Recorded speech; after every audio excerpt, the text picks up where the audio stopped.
Rick.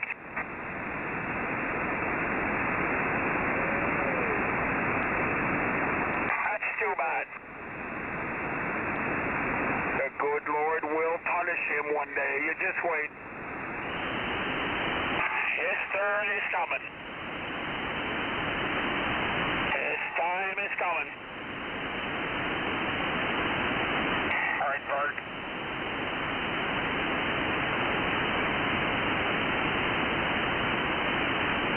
Maggot brain. Yes, slug. You ooze all over the place like a slug. Now I know why he wants to sound like God on the radio, because he's a priest, that fucker.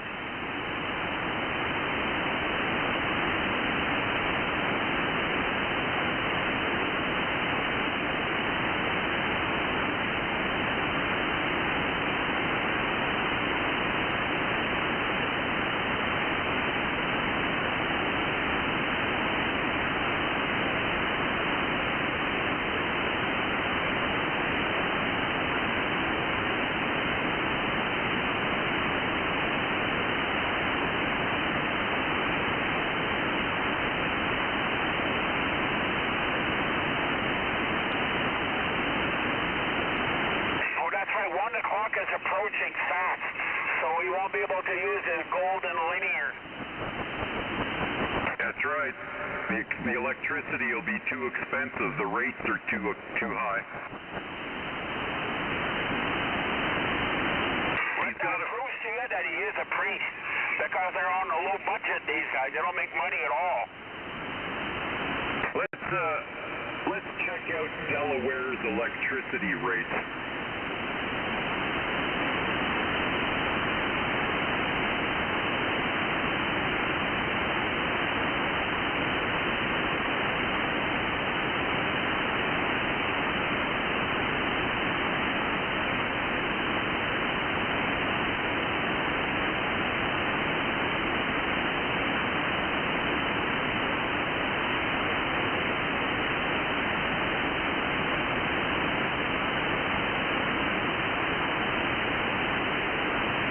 What pissed me off the most, we got tons of Canadians out in California helping out with the fire. We went there out of our own willingness and our own will, and yet he comes and treats us like garbage like this. Wait till he comes back, that fucking prick. They're using our planes to put out the water. They're under contract right now with the fire department down there. That's right, one of them, it says Quebec on it. This is where I'm from there. This is why I live in Quebec. And watch this. Watch this there, motherfucker. Some dumb son of a bitch flew a stupid drone right into the wing of that craft and caused damage. Wow. I'm blown away by their stupidity, man. Like the whole United States is like that.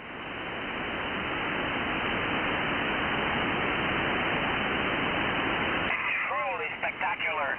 Yeah. What kind of mind there is in those heads? I wonder what the parents bred with. So that means the mother must have bred with a slug, and the father probably fucked a monkey. They don't have, all their electricity rates are fixed. They don't have peak and off-peak hours. It's all one price.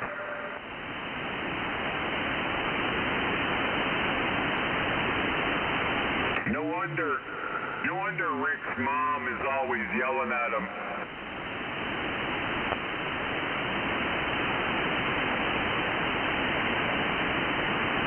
It's not the electrical company that controls the electricity. It's her mom. His mom. She's the one who wears the pants in the house.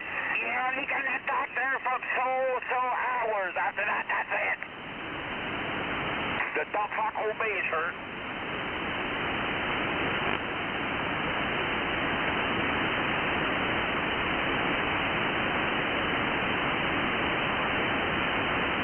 I wonder what he's doing now.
Antichrist.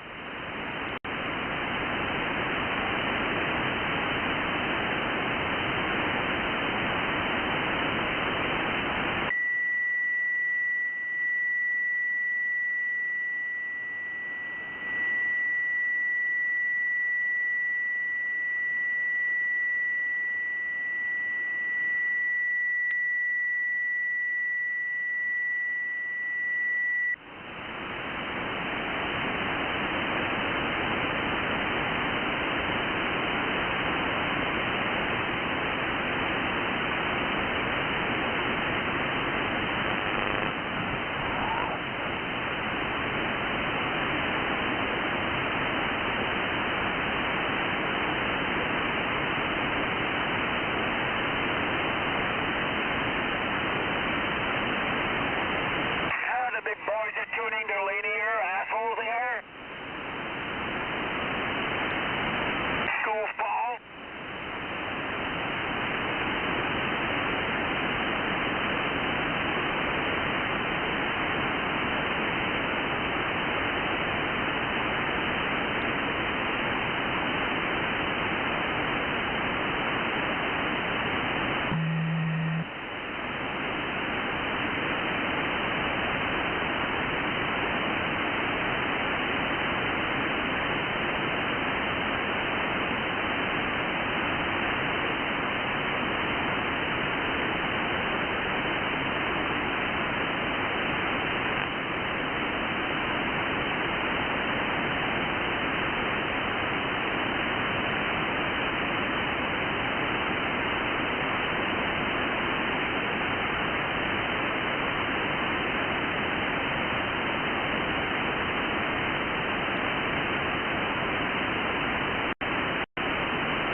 This is K4WBM Kilo 4 Whiskey Bravo Mike.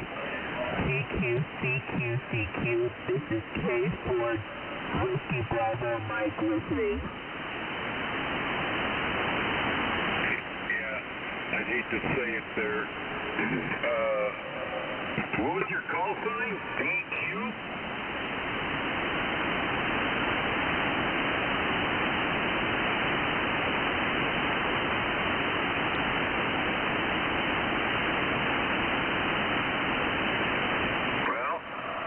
I know now that's a bullshit recording.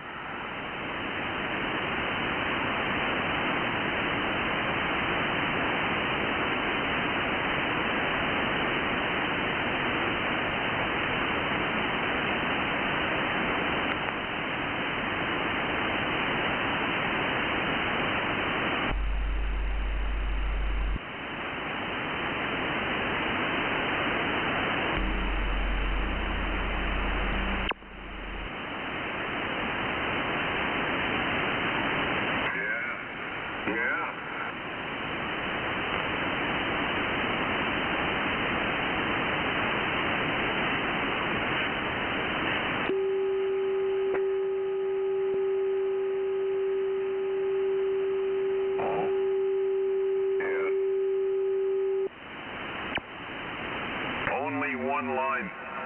You know it's really good when there's 6. The band's nice, but it's not perfect. I got 6 lines when the band is completely open.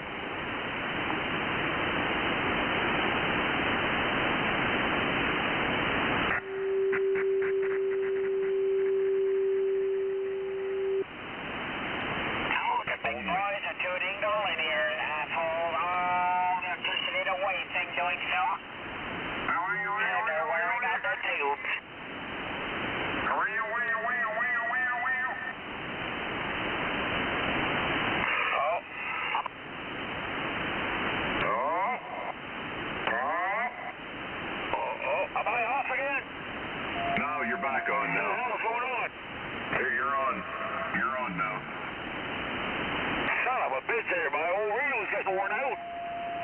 Worn out. Worn out. There's worn and worn out. It's worn, yes. And worn out, it's getting there. Yeah, they hate my audio because it's too high pitch. They must hate me more because they got to chase me with their VFOs. Yeah.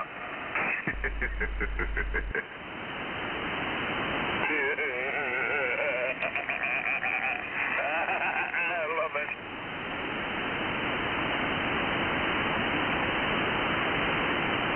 Gee, where's Rick? He's gone to church. Gone to church. Yeah, somebody's got a confession to make. Blasphemy. Oh, that's what he's been doing. You notice what they do when I say he looked like a priest there? Okay, every time he starts to blast somebody, he always come back and he regrets it after, and he always says, I should have not done that. That is the mind of a priest. I'm telling you, the guy's a priest. Actually, yeah, priests do that. Hey, Jimmy. Jimmy, why don't you go shove your head in the toilet? And they did blasphemy, and they talk against someone, and that's against the Bible, you know. Roger. Fucking stupid son of a bitch there, holy crow. Oh, man. I swear to God there, I don't know what these guys are thinking all day long. I wonder what he was doing before he got on. He must have got to another frequency, sent this serve, and come back here. I don't know, but somebody's audio is exceeding the bandwidth. It's just muffled to shit. Yes, indeed it is there. And then here's the other thing there. The law clearly states you should use enough power to make a Q2, not exceeding it like they do. And that's what they're doing. They're stomping on people, and that's illegal. How come F.C.C. and ERRL don't do anything about this? I'd like to know. Yeah, I have to use power. I have no choice. Exactly. In that case, it's different. Yeah, I'm jammed in a closet here. Ham radio closet case. Yeah, I'm operating from a... It's really cutting bad, man. The switch is really going on this thing. I'm going to have to rip it apart again there and see what the hell is going on. QSL.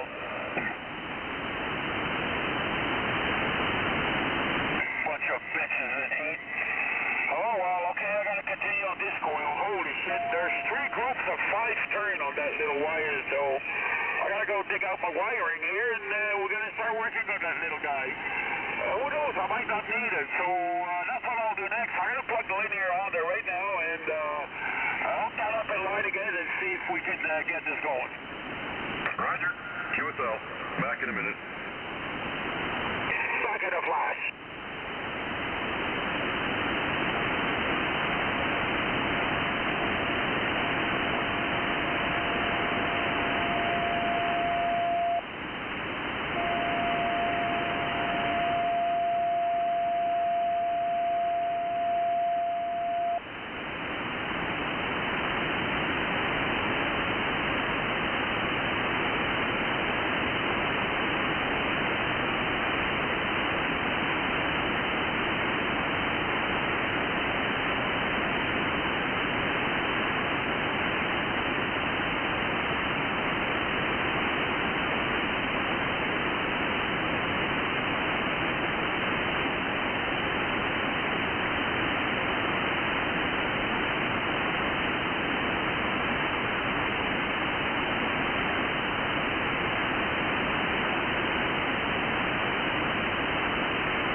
Is this frequency in use?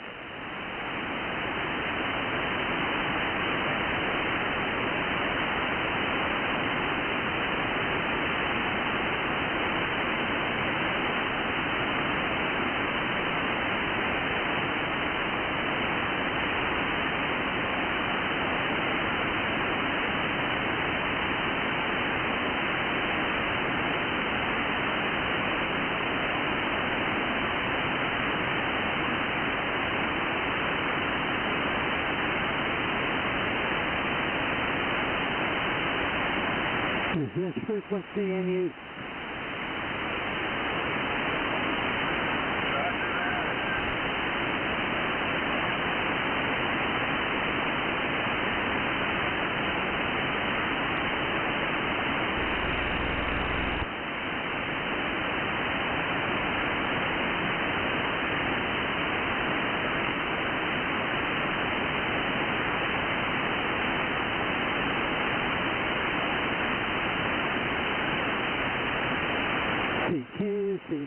CQ, KC2U TMC, looking for any put activators. Back to you.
Out there.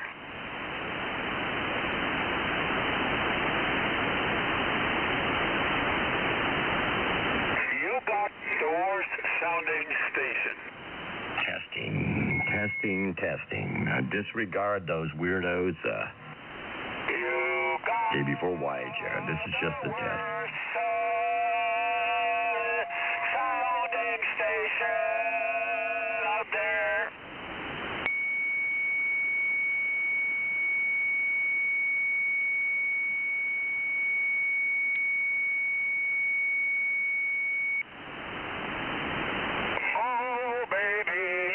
The worst sounding station, Rick the Priest. Hey, can I just give you some advice? I mean, from me to you, from America to Canada. You're not going to get it done with a freaking Texas Star amp, dude. You know, as much as you like, it's not going to happen. All right, you need to invest in some real horsepower, son. Stop messing around. Stop tickling your BB or your boo-boo. And buy some serious power. Otherwise, son, you're just whistling Dixie, as we say down here in the South. There.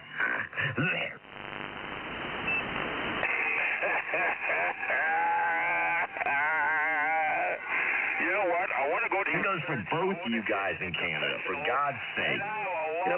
You know what? Because you're a priest, and I really want to meet you.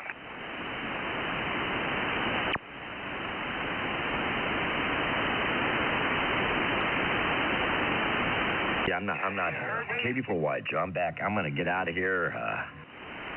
You find people, especially the folks up there underneath the conifers, wherever the hell you all boys are at up there.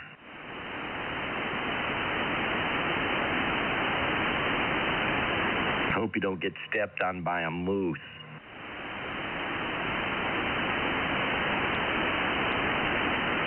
Hey, moose breath.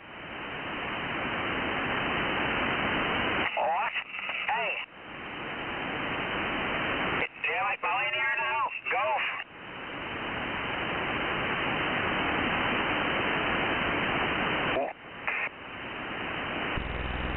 Hello, you motherfucking Jew. How's my signal now, you prick?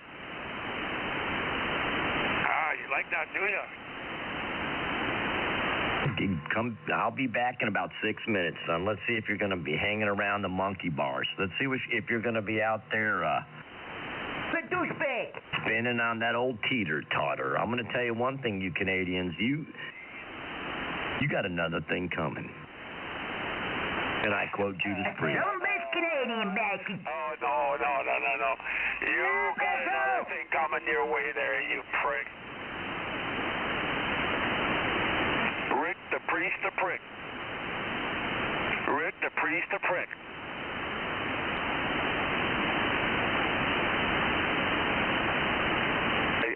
I like it. Do you like my single there, little Rick there? Yeah, rubber diddler. Or a rubber diddler for sure. 10-4.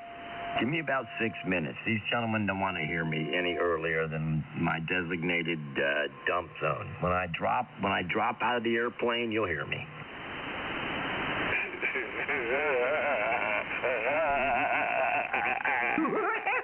Rick, you're a sick individual. You know that? Yeah, a priest, a rubber diddler, and a bad ham operator. Wow. And your audio sucks. Stick a bald eagle up your ass. How bad?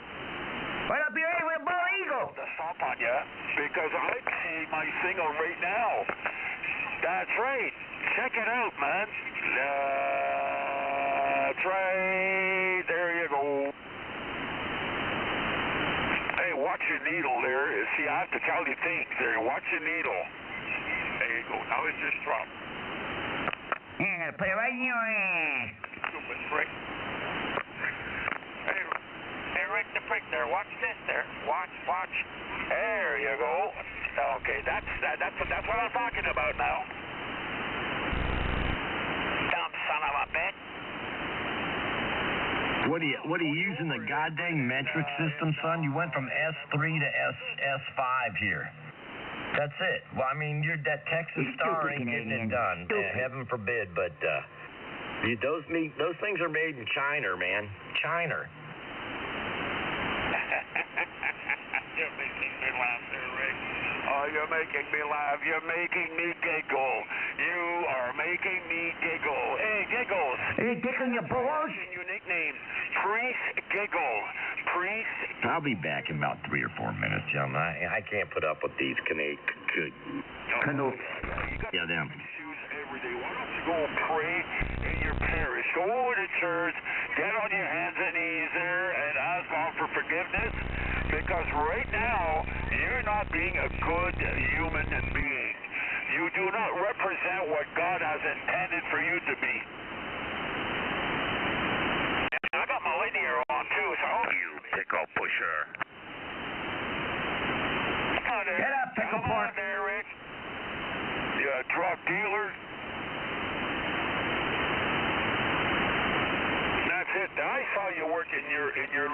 professionals there. He's a pickle papa. People go see you and you sell them dope there, you prick.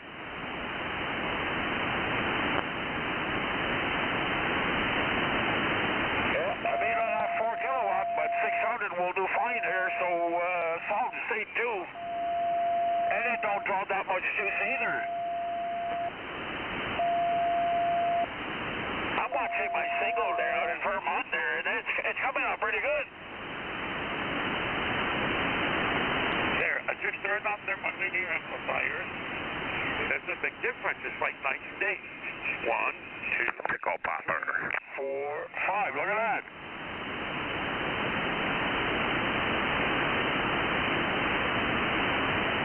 I'm waiting for you, little Rick. Oh, no, he's gone from 1 to 4. That's right. His mama told him so.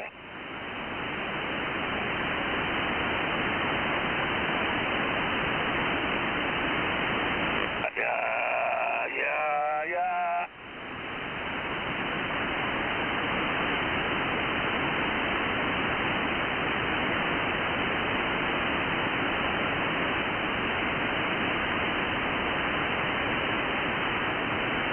Rick, you're a slug. When you walk, you leave some slime behind you.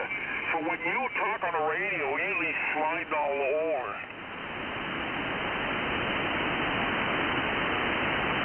Yeah, slime ball. Ooh, look how... I gave him a little slack. I gave him a little slack there at the top of the hour. This is KB4YHO, East Coast of America.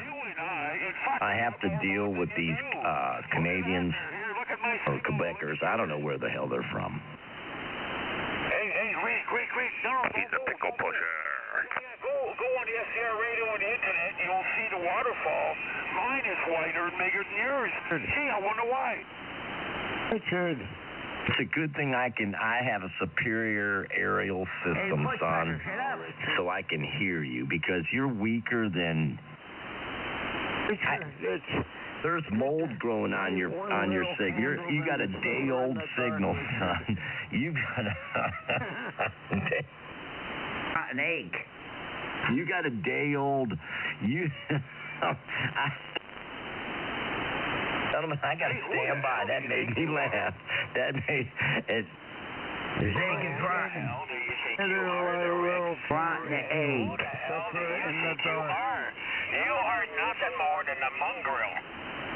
I just want to. I'm going to throw this up in the air like I'm exhaling a good cigar, a good cigar inhale. The old guy that claims he's 94, sir. If you're in here, I don't hear you. I don't hear you, man. I'm in here, you dumb shit. I don't hear you. You got shitty fucking Go get your goddamn shithead, I'm here. You are some weirdo, man. You're friggin' 94. You're almost a century old, and you're stalking dudes. You're stalking folks. Shit so still can't come out. You're almost a century old. I'm wiped out stupidity. And guess who reads the list, Richard? Yes. It is you. You're stupid. Yeah, well, I wasn't the one that French kissed Orville Wright. My bad. Stupid. How did you get that airplane up? Rick is the real deal. Are you the guy handling the instrumentation, are you pushing the pedal, son? I need that. Richard, I need a good present from you. That's the fun part, because I'm looking. Did you sit on Orville Wright's lap, son, over there at Fort Myer? I mean, what's going on? With only 500 linear solid state that I built. You're not gonna. You know what? You're not. You know what? Trying to play God on here. Round. You got a long way to go there, Rick, man. You will never. Jiminy Christmas. I think about that a lot, you know? No, I don't know, old timer. I don't even know if you're as old as you say you are. Who cares? You don't ID. You've incriminated all of us. Your rings. You're a stupid shit, Richard. I may be that. I may be all of that. I may be ignorant and silly, but you don't ID. Bottom line. This is ham radio, son. It don't matter if you ID or son. It means the same as dick. You ID or not there, son. IG stands for, when you say it is, I'm a dick. You're a dick, Richard. Look, son, I don't care if you're in a wheelchair. I don't care if you're in an iron lung. I'm going to beat you down, and I'm threatening you. Everybody can listen right now. You are a tripping dick. I'm going to mess you up. Look at your dick. It looks like a Darth Vader hat. You know, Darth Vader's hat. I'm going to hit you with a Caesar salad with extra croutons. It's going to hurt. Like Darth Vader's hat. Except yours is dripping. You better go get that checked. That's like the last little boy that you poked up. Gentlemen, Uncle Rick has threatened this guy with a Caesar salad. Extra croutons. You go get that checked and get it removed while you're at it. Those guys calling Rick names is worse because you're not even, all you're doing is calling people names. You're not saying anything or talking about anything. You're not saying anything. At least Rick talks about things. You guys just call names. It's like you're like big babies, like children. Fix your audio. Wait a minute. Are you from one land? Reacting the same way that he's... Wait, did you just creep up on the wire? God dang it, I just put new beer cans up on the wire. You guys drank all my beers I had on the wire. You talk to me normal, I will talk to you. Without making a sound. How does a bunch of one-landers come down? I had like 400 cases of beer on the wire. They drank it all and went back to one land. Rick, consider hanging yourself. Go commit suicide. Bunch of god dang. That's where you're coming from. He's a priest, a rubber diddler, and that's what he likes to do. Okay. Can you be more specific? Terrible. Oh, there goes somebody else tuning their tube amplifier. Doesn't matter. We will never understand it. He's in his own little world in the church. That's right. He takes all the people who go to his church. He's a priest. Why? Gentlemen, I think there's some kind of algorithm here. The guys with the filthiest mouth, and sometimes I have a filthy mouth. I freely admit that, gentlemen, but it's not about me.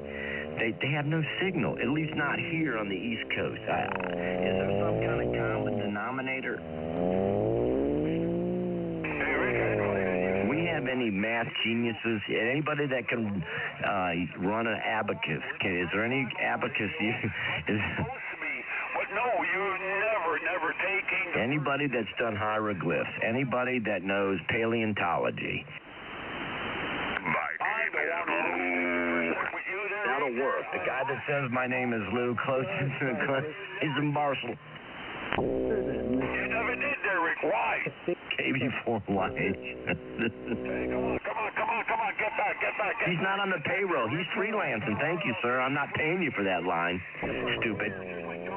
You need a SAG card or a bag, whatever it is you need here.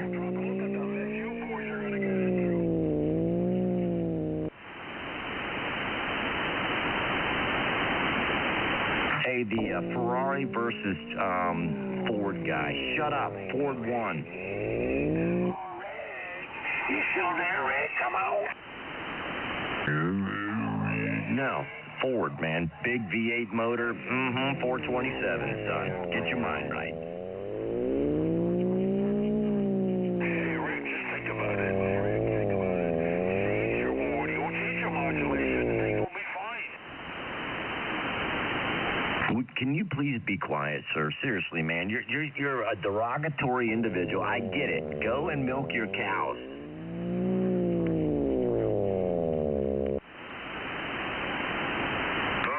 Shut up, Jamie.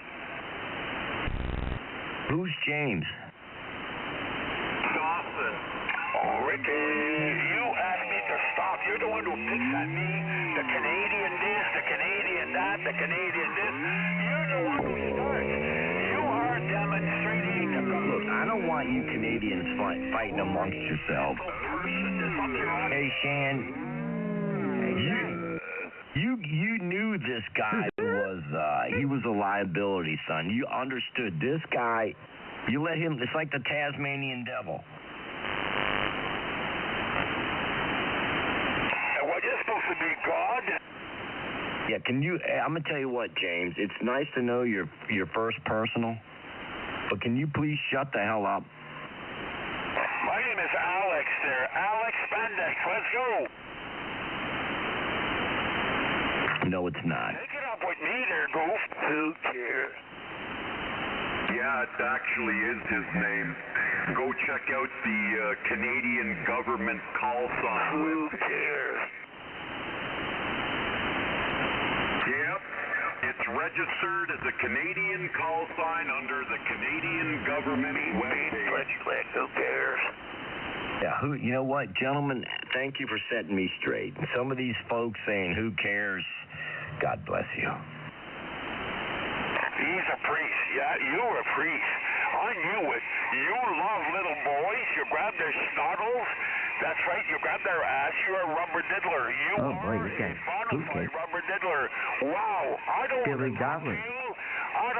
I don't know, man. These Canadian guys are out. I don't know. What the hell? Is it because you're so close to the North Pole? I mean, what the F is going on in Canada?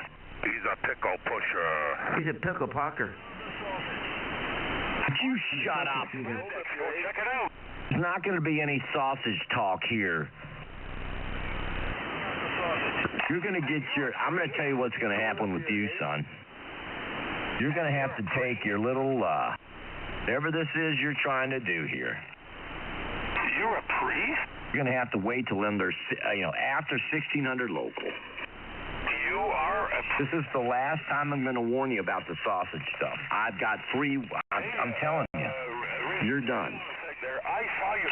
Do you hear this crinkling noise? Yes. That's the body bag I just got from Amazon. Fritos corn chips. Well, that's actually what it was.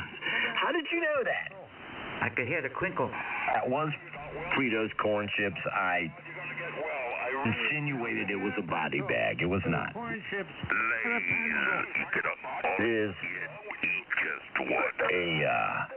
about a half-pound bag of Fritos. Gentlemen, I love you. Uncle Rick loves Fritos. Richard. Hey, Uncle Rick there. Uncle Rick. No, I don't even want to. The bodies at the pool. You shut up. Who is the guy that's so angry? Me as a family there. No. You're not going to play that game with me there. He's angry because he can't talk to Lou. A lot of money talking. My name is Lou. Can you guys, one of the big irons, get up there and escort this freak out of the building? He's bothering me, man. Well, I don't understand it. You're trying to talk over me, and it's not working. I got my linear on you, prick. Oh, not you, the sausage guy. You cannot walk and tall on me. No, siree, Bob. Let the bodies hit the floor. You are an inbred. You are an inbred. Now, you do what you want, son. It's not like me. What am I going to say? You going to make me the bad guy? Rick, have you Don't make this about me, stupid. ever had sex with a woman? Sex with a woman? Oh, wait a minute. Ask that last question again.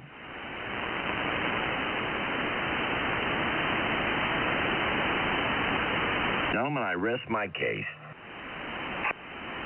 Rick, have you ever had sex with a woman? Because I don't think so that you have there. You don't know what it is to have the joyful moment to blow your load in a pussy. You have no idea what that is. My baby has a squeeze box.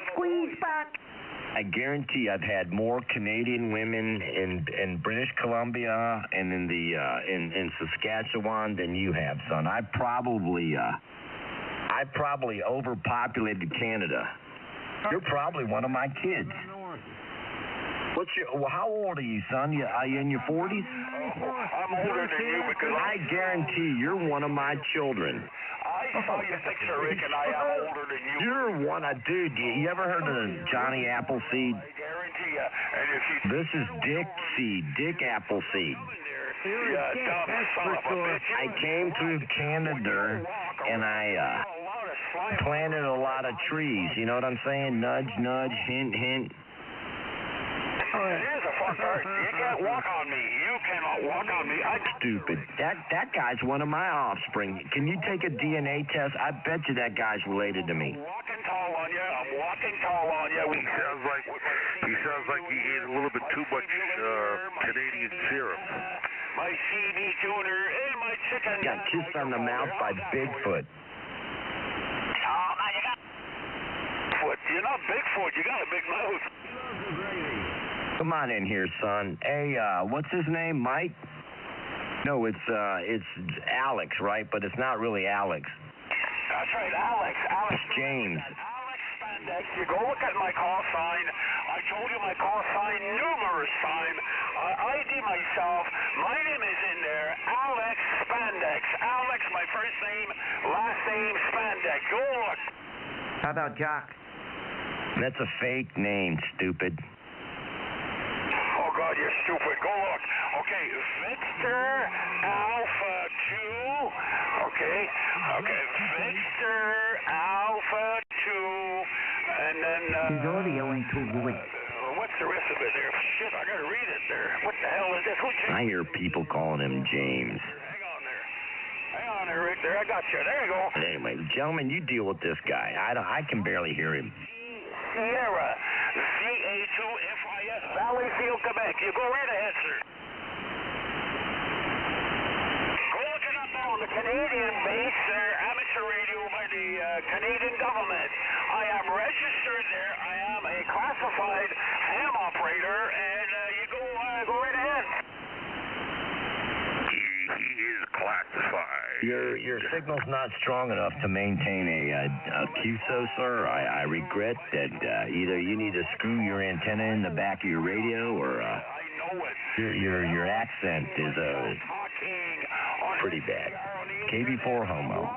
I mean, YHO. Weak-minded? Rick, you're a priest. You're weak-minded. You have no signal. This is amateur radio. There's two things you got to have here, son. First thing, a signal. Second thing, a signal. Okay, I told you.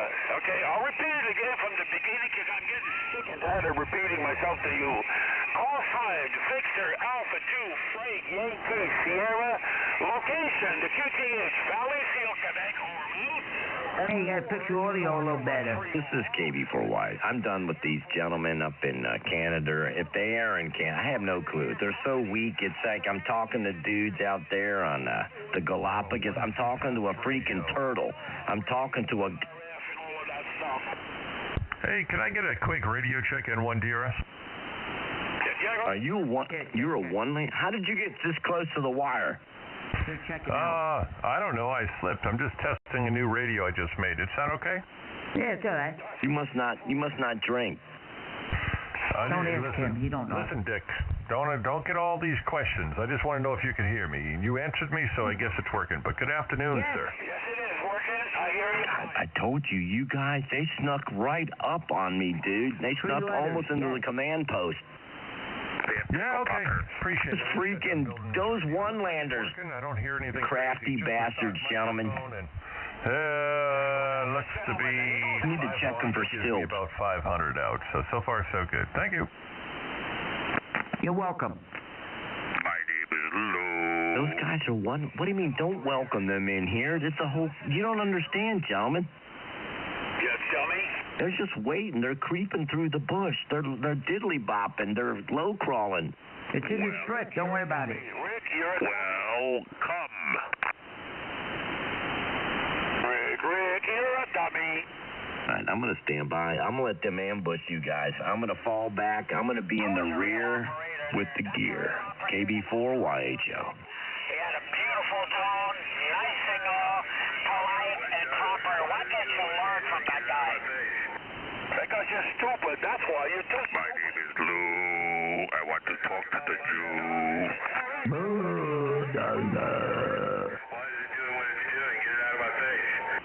I got to report you to the F.C.C. Let's go. Yeah, hurry up. What's your call sign? They're listening. They're still operating. What do you think? They're listening to this. They got Over here, Frankie. KB forgot my son. KB4Y, Joe. Identification, please. Identification. Yeah, sometimes. You're right. Identification. Especially when I... That's right, that's you. You just choked on a cock. Why are these Canadians so weak? Is there any way... Hey, you guys in Canada, when you get... first thing we're going to do is give you new teeth so we can understand what the hell you're saying. And then we're going to give you big amps. We're going to give you at least... Stupid, Rick. Are you really that... We're going to take that Texas Star away from you, son. Why would you run a Texas Star? You're just embarrassing yourself. No, there's more intelligence. Running a Texas Star and a Ten-Tech. That's like Triple T. That's like, I kind of dig that. I mean, if you were to brand your herd with that branding iron, you'd kill 80% of them. But it would be Texas, Ten-Tech, Texas, Tech. Ricky, keep fucking. Would you shut up? You guys seem very angry today. What's wrong? It is a terrible situation. I'm having trouble, gentlemen. Very terrible situation. I've run out of adult diapers. I'm not used to being on the stock. This was just fun. using a space blanket, and they don't hold much liquid. Space blanket, let me tell you something. The helicopters can't see me, but it's full of... Hello, radio. Maybe Hawaii show at 20. The quarter mile, gentlemen. The more you open your mouth, the more you're proving to everybody listening. Coming around the stretch. Good radio operator. I am waiting the day that you will be. Space blanket bingo. Everybody here? I had nothing to do with this. Gentlemen, this is Uncle Dick. Dick of Delmar. I have nothing to do with this interference. Is it illegal for a jammer to jam a jammer?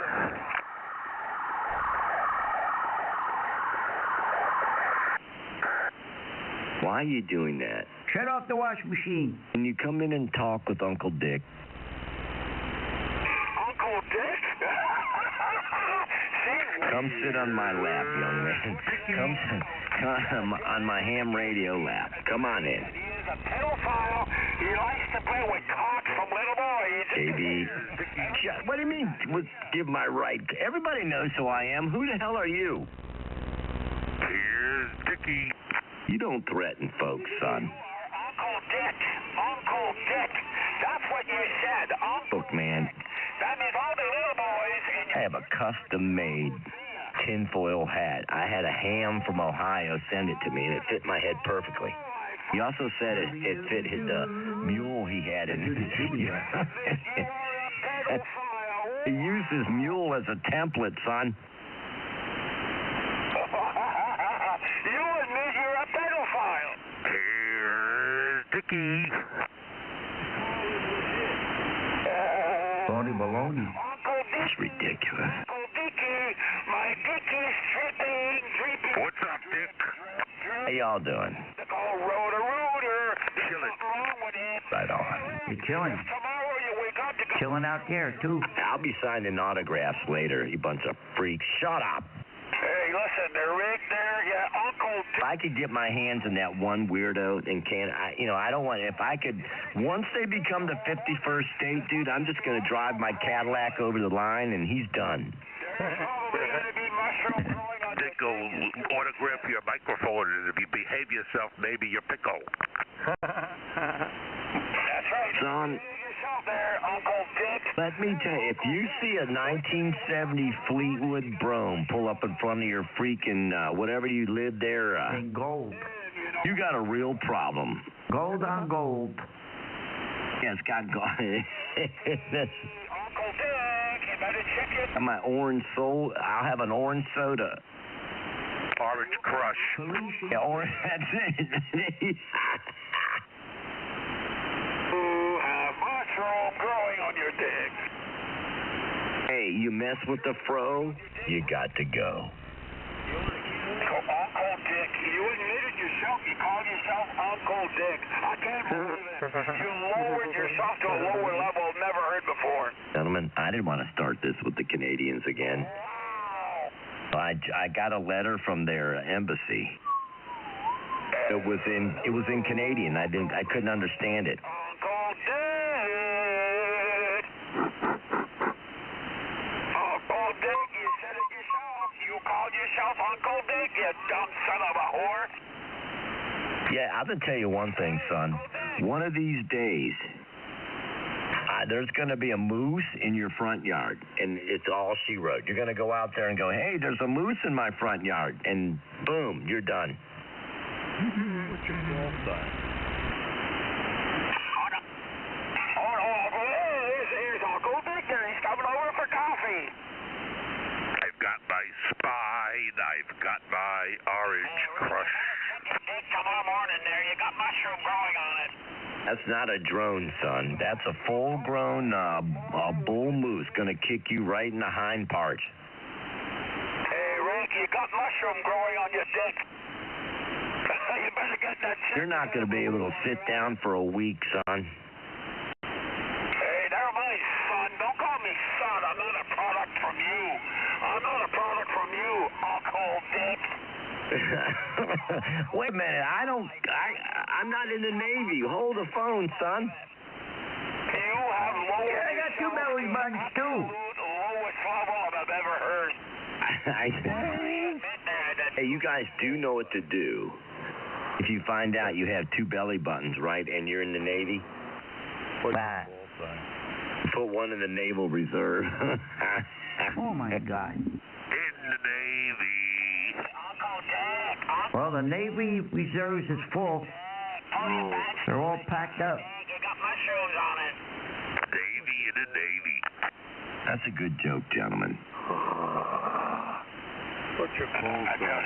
This is KB4Y show. OVS. I do. Rick, I think you really I Thank sure you, was phony. something about your situation. You should get the hell off the radio while you can. Because everybody listens to you. Yeah, you're getting a sore I throat. don't care if you... Oh, wait a minute. Why would I look up... Well, never mind. It's clear that you're stupid. It's baloney phony, gentlemen. Phony baloney. You're worth nothing. It's kind of I'll be out fried. here. Oh, I'm on a Pro 3 now. Gentlemen, I've got an old resurrected 3 from... came from old Pennsylvania. No, where did it come from? Maryland. Southern Maryland. You come from Jay, huh? Down at a thrift store down there, and there were some Amish people there looking at it like, we don't know what that is, Pilgrim. You know, or English. They called me English, those freaks. I want to fight them dudes, but they'll kill you. They'll mess you up. Yeah, they call you English, and they got pitchforks and shovels. Then they don't mess around, son. So you guys, let that be a lesson to some of you My name is English. Yeah. uninitiated. You want to roll up in there? Don't take their picture. Whatever you do, don't pull your cell phone out and go, hey, honey, I'm going to take... Old freaking Zedekiah or Ezekiel's going to cut your freaking brains out with a pointed... All right, I got to get out of here. I messed up. KB4Y, Joe. Good evening, everybody. I'll see you all later. I got to stand by, man. Oh, man, so by the time you leave, I was waiting for you to get the hell out. Goodbye, Dickie. Goodbye, little Ricky Dicky. Don't forget to check... I support Riley Hollingsworth, the ARRL. I support every... What are they going to do, WARL? Got the president calling. Hold on, gentlemen. You're nothing more than a crybaby. Crybaby. You steal your shit, and then you blame others. Wow, you are fucking Hester. Who wants to talk to Lou? My name is Lou. It's going to be so great when Canada's our 51st state and our largest national park. It's going to be beautiful. Customize yourself, sir. Look, I'm going to, personally, you're going to see Uncle Dick up there. Where are you at there, Canadian fool? You're Quebec? You're in Quebec? Well, guess what? Uncle Dick earlier, you dickless. Instead of the people driving around their cars with Canadian flags on them. I'm going to be driving a goddamn AMC Gremlin, son. I'm going to have a AMC Gremlin. You'll just see it coming on your old cow farm up there. Check. Your microphone sounds like shit. Yeah, you know what? Let me get out of here. I'm going to take the high road on these freaks. Hey, Rick, you're breaking up. You better check your outfit.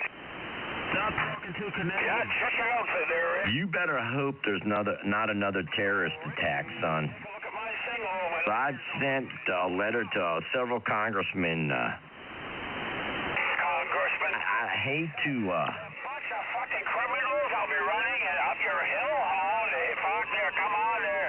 Come on there. With Donald Trump, the #1 criminal, you belong all in the same family. Son of a whore. You don't want to get on the terror watch list, do you, young man? I mean, seriously, you guys up there, this is all fun and games until you start going la la la la la la Allah Akbar, right?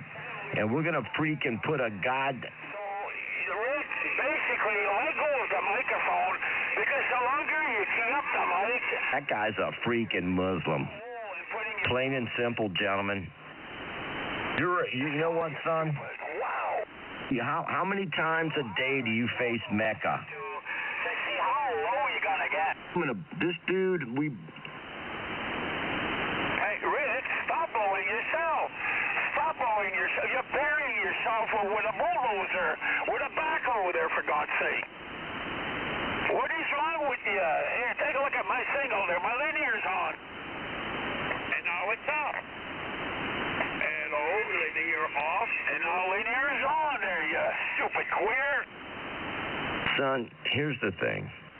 You're a goddamn Canadian Muslim, plain and simple. We don't mess around. Son, up yours, all what you want. You will not walk tall on me.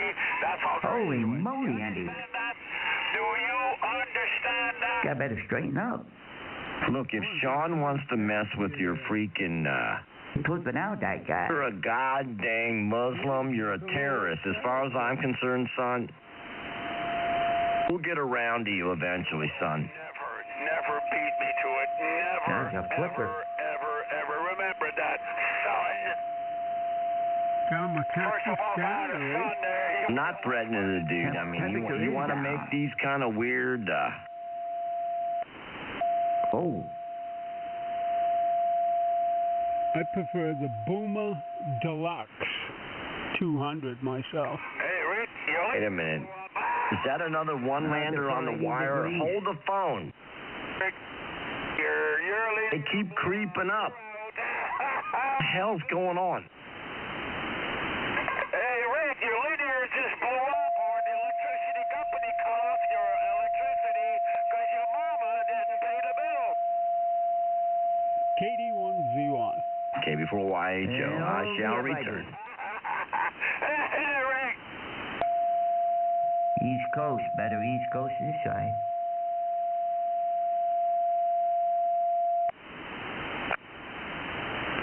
My name is Oh, my God. This is a free world. The airways are free because we're breathing it. We're breathing the air that we're talking to.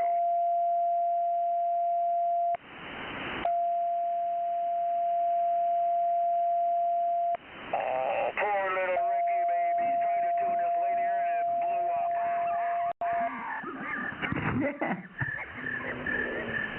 Get yourself a solid state linear. Texas Star there. Yeah, get one of those. All the properties. And off you go. You ever seen it?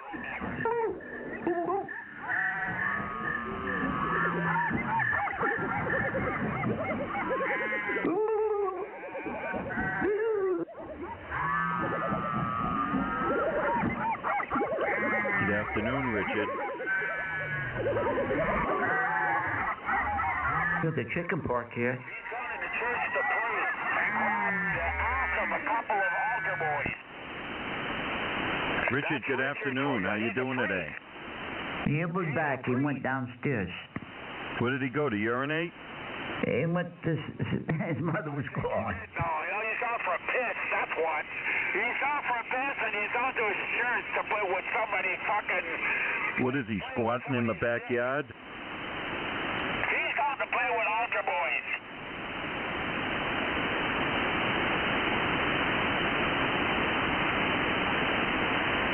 He's gone to church to play with the altar boys. I just saw his picture, and that guy's a priest. Is it Episcopalian altar boys? I have no idea, but all I know, he's a rubber diddler. He called himself earlier Uncle Dick, so that tells you everything. Wow. He's losing it, man. He's losing. He'll never win with me. He'll never win with me around. You hear me? Oh, my. Continue until you fucking drop it and you get to Oh, God. Here, I'll turn up my fucking racing so you can understand what I'm fucking talking about. Whoa! Jesus Christ. He's gonna have a heart attack. Oh, Jesus Christ, there is nothing compared to what's gonna happen. You just fucking Whoa. see the Rick. You are a fucking dog. It's kind of early for screaming, man. When you walk, you leave some slime behind your ass. And you walk so fucking slow you don't know what to think anymore. You maggot brain. Jesus, I didn't know they had ham radio in sanitariums.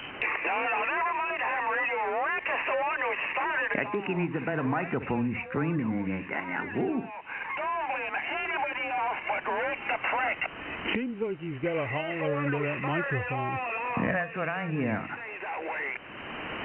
He's probably in a rubber room somewhere, and they give him ham radio to play with. He's hitting his head against the wall. Rick bought his license. That might help him. In a real technician class, he bought everything. He could have never passed his license. I know that for a fact. I think he's up in Ontario. You're gonna get a sore throat, man. Are you up in Ontario? Valleyfield, Quebec. He's in Quebec. He's a freezing up there. Valleyfield, Quebec. That's about 40 kilometers. Fucking cold. 40, 50 kilometers east. No man's country. He's a Quebecer. Yes, sir, and proudly too. Roger, I have relatives up in Ontario and in Manitoba. The 51st state. Roger. Here goes another one. You must have voted for Donald Trump. Donald Trump is nothing more than a crook. He's an idiot. And anybody that voted for him... He's gonna screw you guys. Footstep. In other words, you're stupid just like Rick. Warren, what's going on? We'll close your canal. No, nothing's Not going a on. hell of a lot about yourself, Paul. No, nothing's going on. Hey, I might be interested in that AL-82. What's up with that? Yeah, it's a perfectly good AL-82. It's just sitting here. If who wanted it? I said I wanted it, and I haven't heard from them. But it's sitting here. I got two of them, so I don't need two of them. How much do you want for it? I'll buy both of them. Jesus. Yeah. Warren, what's up with Can't even buy the two. Everything work on it? Yeah, it works perfectly. All bands full up, does about 1,800 watts on any band up, a little more than that. How much you want for it, son? 2,000 of it out of Sold. 40. Sold. Uncle Rick will take it. I think I looked. It's got Amprex. Rick, get off I the think air. Rick, get off the air. Stupid son of a... Got a polish your tubes up. Back in the pros here. Got any titties? Get off the air while you can. No jugs. We don't call them, And then I sold it to Ricky. Hey, Probably Rick. 10, 12 years. Well, probably 10 years ago. Get off the air while you can. Come on, son, ship it down here to Uncle Rick. It's got the lights are out on the lamp. It's just got bulbs. Ship your jugs down here, son. But it's just the bulbs. I just haven't gotten here to replace them. But that's the only issue. It's in good condition cosmetically, and works as it should. I've been running it here for 6 or 8 months. When I use it. Usually I use the Centurion, but I use it at least once, twice a week. Yeah, it's too bad Scotty ain't around, because this is KB4YHS. How much you want? What do you want for it? Consider it sold. It was next to nothing to put them in. I think I don't care if you got tubes. I got 3 sets of jugs. Send it down here, no jugs. That's who is that guy? Let me give it some thought, Warren. Maybe next month I'll fire you up a check and we'll meet somewhere. I'm sending you a freaking postal money order right now, stupid. My name is Lou. What's your call? Are you good in the call book? My other one's sitting on the floor over there. I ain't got room. My name is Lou. I was just sitting around. Stupid one-lander. I'd like to get rid of it and set the other one where it is. But just let me know. It's here. It ain't going nowhere. Maybe we can meet up on Route 95, maybe in Kennebunkport or something, and do the transition there. I'll take it, son. I got it. I'm gonna send a courier to your house, son. We'll figure it out. If you decide you want it, we'll figure something out. I'm going to send a courier to your house. Don't worry about that other guy. Tax-free, too. This is KB4YHO. I'll send you a check. I'll include $50 extra, and then I'll send my courier over. You can hold the bottle. I don't need the jug, son. Just the amp and the transformer. Just ship it down to Uncle Dick. Pick it up next year if you want. Just shoot the check. Man. Somebody shot me a check on my Centurion, and you know what? It ended up being a bad check. Can you imagine that? Oh, no. Well, I tell you what. You can wait till it clears. How about that, son? What you don't really want? Do you want an AL82, Richard? Hell yeah. I mean, I got one already, but I figure a couple of them. What the hell? Richard, I'll steal from my wife before you get it. That's what. All right. Damn, he just. I was close for a week. That'll be in your. If you ever get divorced, man, you. Oh, by the way, Richard, Uncle Dale said hello. He can't be out here today from One Land. Oh, man, you guys are fucked in the head. I love Uncle Dale, but here's the problem with Uncle Dale. He rolled in here the other day. He caused a lot of mayhem. You are ruining amateur radio. It's a damn good thing he's not here. Richard, I got a question for you. How come you always piss off the Canadians? Stop it. Well, you listen for yourself, son. This ain't a meteor shower or aurora borealis. It's these freaks up in Canada. Or anything like it. This guy here's got a hair across his ass for you. It sounds like the Navy. They don't even have a Navy. This guy curses more than the worst of the worst on the hand. Barnacle Bill the Sailor. Richard, listen up closely because I'm going to give my call sign in a minute. In a minute? All right. WNDZ. Hey, Uncle Dick. Uncle Dick. KD1ZY. 2OVA. Okay, you one man. I'm just going to say that. I don't know how you creeped up on the wire. Here's Dickie. Hey, stop it. Rick, shut the fuck up. Jesus. Boy, I tell you, that Texas guy's working for Alex. He's hammering down here. Got a lot of pepper in him. This is what happens when you eat those heavy, the really hot peppers. Canadians aren't used to those Blowing it out the wrong way. Ghost pepper. Jalapenos, habaneros, what is it? Hey, do you Canadians even know what a burrito is, for God's sake? All you buddies are the same.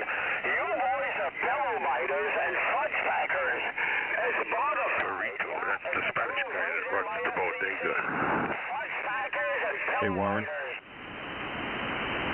Have you guys in Canada ever had a decent gyro? I don't believe you had. Or a good shish kebab. I think you guys have been cheated. You freaks have been cheated. There you go. He's talking about the shish kebab. He likes to swallow a big shish kebab. Go see a big fat fucking nigger down your street. Jesus. Jesus Christ, I'm telling you.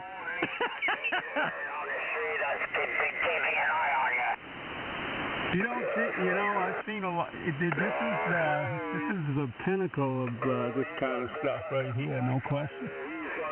Warren, 3910 has risen from the ashes. Yeah, it surely does seem that way. W1MSG, what's going on, Warren? What's going on, Paul? Hey, how you doing? Oh man, I can't think your name. Good afternoon, though. Yeah, it's Craig. But, that's right. Kind of like the resurrection of 3910. Saying you got a Hermes, that's cool. But you're doing a good job up here in the Eustis. This is CB Radio Alternate Universe. Hi, Craig. Hi, Paul. Check your dick. You got mushroom growing on it. Check your dick out. Fucking is it not doing well? You got mushrooms growing on them. Time for some shake and bake chicken. On the tip of your dick. Where's Suckbag when you need him? There's plenty of suck bags out here. There's so many drunken bums out here, it's unreal. Captain Dave. No, there's assholes like you there. There's assholes like you, Goose. Captain Dave. Yowza. How about you keep Cameron, boy? You and your buddies are all Goose. And don't forget Cabin Boy. Classy assholes. My name is Lou. I don't want this anymore. I don't mind having a big, beautiful door. I'm going to be selling my hand equipment. Anybody wants to buy it, now it's time. I'm selling my hand equipment. Listening to... Oh, Canada. And I don't remember the rest of the words. Captain Dave. Cause that guy can't repeat again. Can't rip. Richard, what happened to you? I'm ready to get rid of you.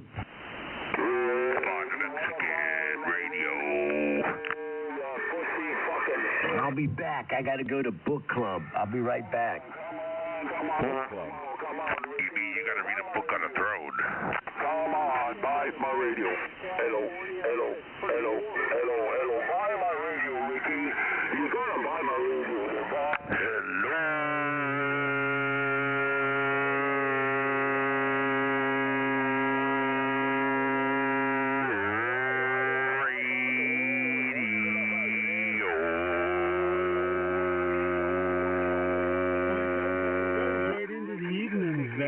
I was listening down here late at 9 o'clock last night. Jesus Christ, it don't ever stop. Oh, I know. I stayed on here about last night till about 5:30 with Hawthorne.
Where's N1IOM when you need him, man? He'd straighten these boys right out.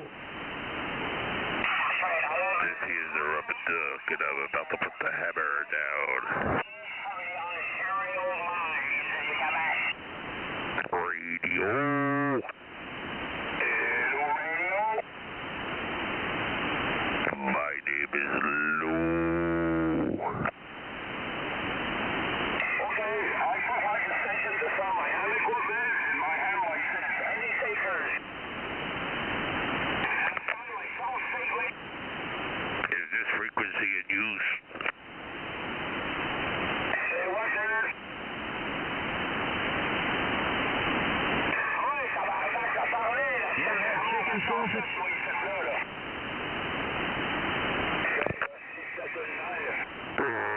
Radio.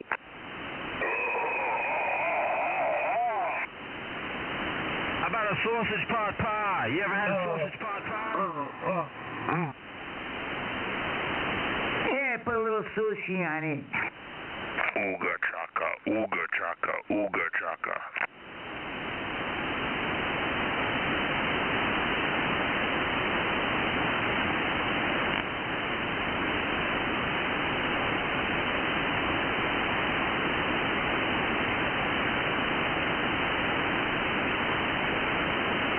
I'm on the Mexican radio.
Where'd you go, Richard?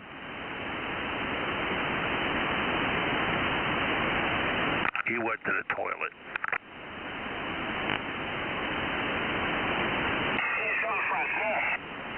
F.C.C.'s at the store. Good.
Roger that.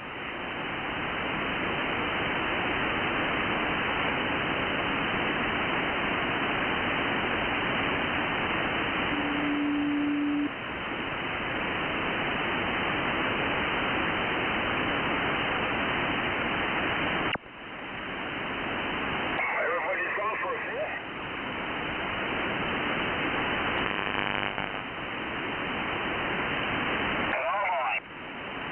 Oh boy.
What happened? Where is everybody?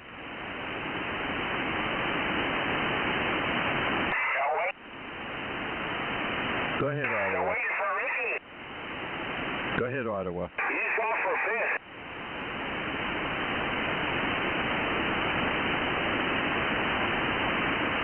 How about you? Where did you go? Hey. You know you talk or you don't?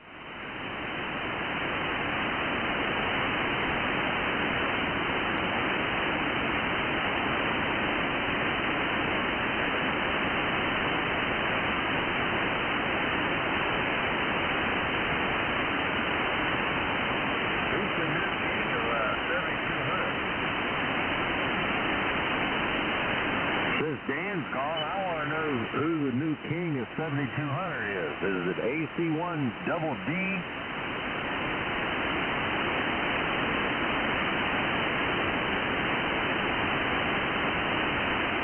What happened to Danny, over? He got shot in the ass.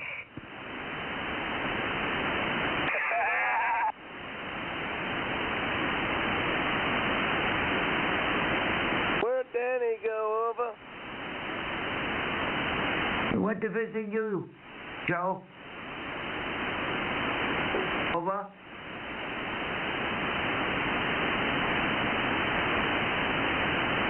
Wow. Unbelievable. I'm selling my hand equipment. Where's K9RSY there, over? What's your call? I think he's 6 feet under.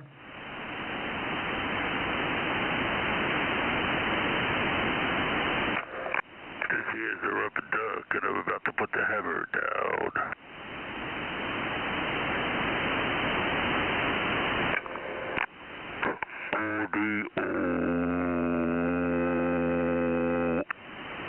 Capital City, top of the world.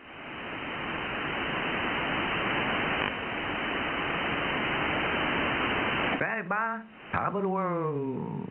James Cat.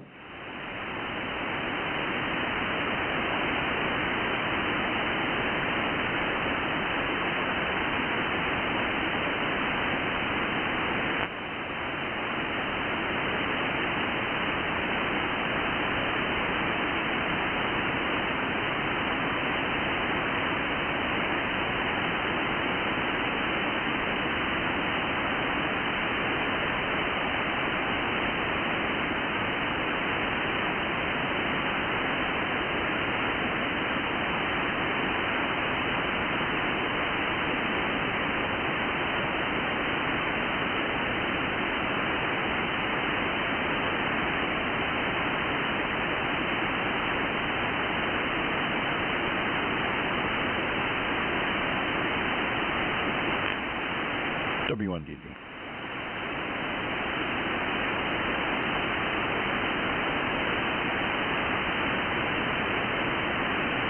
Richard, where are you?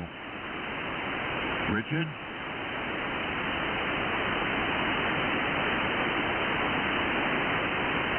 Richard?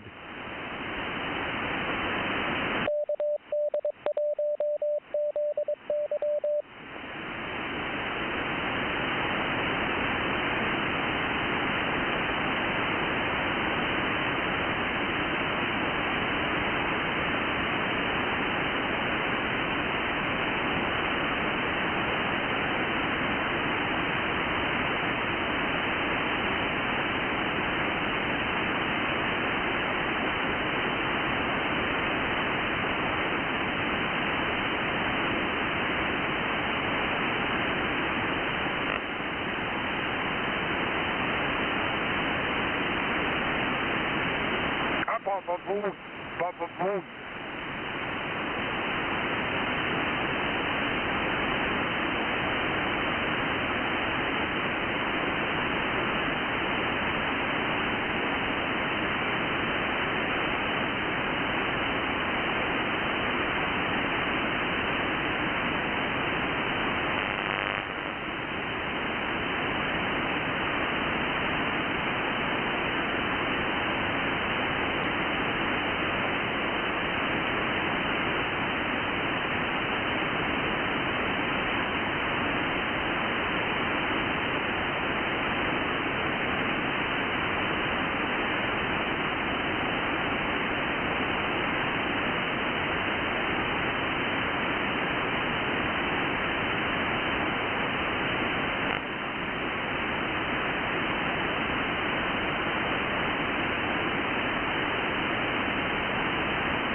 you still out there? Yeah, go ahead. Yeah, Warren, I'm looking at the map here. It's 4 hours and 8 minutes up to your place from where I am. Yeah, well, I'd drive halfway. You know, I'd meet you down in, a good place to meet would probably be Auburn. You know, that way you'd be right on the highway. And it's about an hour and a half for me down to Auburn, more or less. But I'd drive down that far. Is Auburn by Lewiston? Yeah, it is. Trying to find on the map here. I see Lewiston, but not Auburn. Let's see here. Still don't see it. Yeah, there's a turnpike exit that gets off on Route 100 right there in Auburn. There's a park and ride right there, and a Dunkin' Donuts, and kind of I think it's a Circle K or something. But it's about, from Portland, it's about another 20 minutes up to Auburn, probably.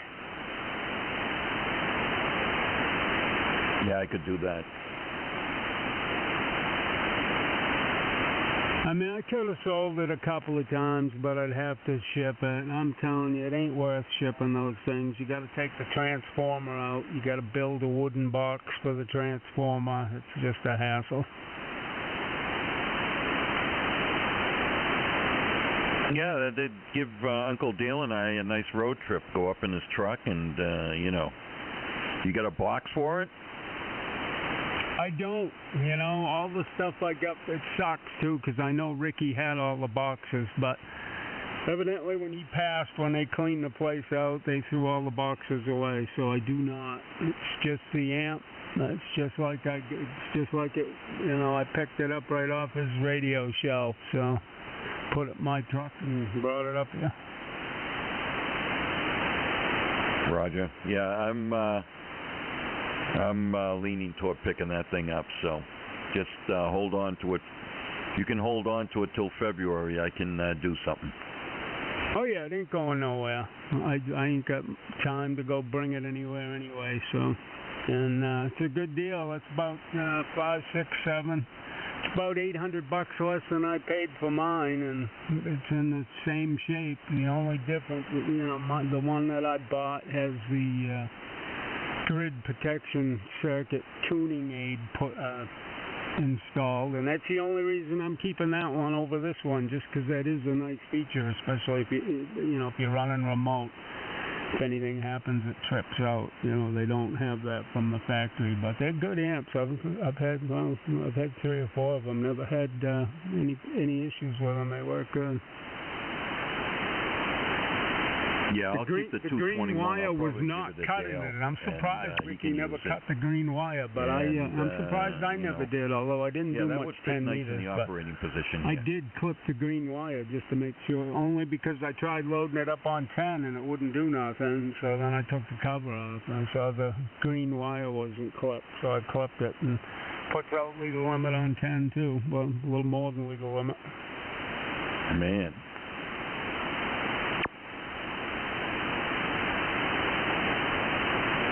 No, I only talk on 75 and 40, so it's, I'm not worried about the higher bands. I'm, I just want to get, right now I'm doing about, I don't know, 1250 or something like that with 70, and that's pretty good. $8 a week. Yeah, it'll do legal limit with 70 in, 70, 75 in, depending on what band you are. You'll see peaks just about 15. Well, in a week.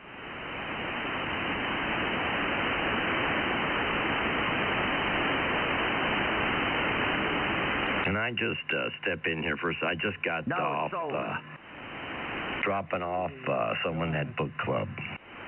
What happened? But now I'm back. Just get off the pot? You freaking, are you guys in one, obviously you're in one land. So, you guys feel comfortable having a QSO, right? You one-landers, you feel comfortable? You know why that is? Because Uncle Dick made that happen. Well, I appreciate that, Richard. AB1FU, how you doing, guys? Hey, that's not your real suffix, you freak. Afternoon, Peter. Bunch of one-landers. You guys let these one-landers creep up on the wire. Well, Archie is in getting looked at. What's up with Archie? Yeah, I heard he had to have his gallbladder. Archie ain't here, man. Archie didn't make it. Surgeon.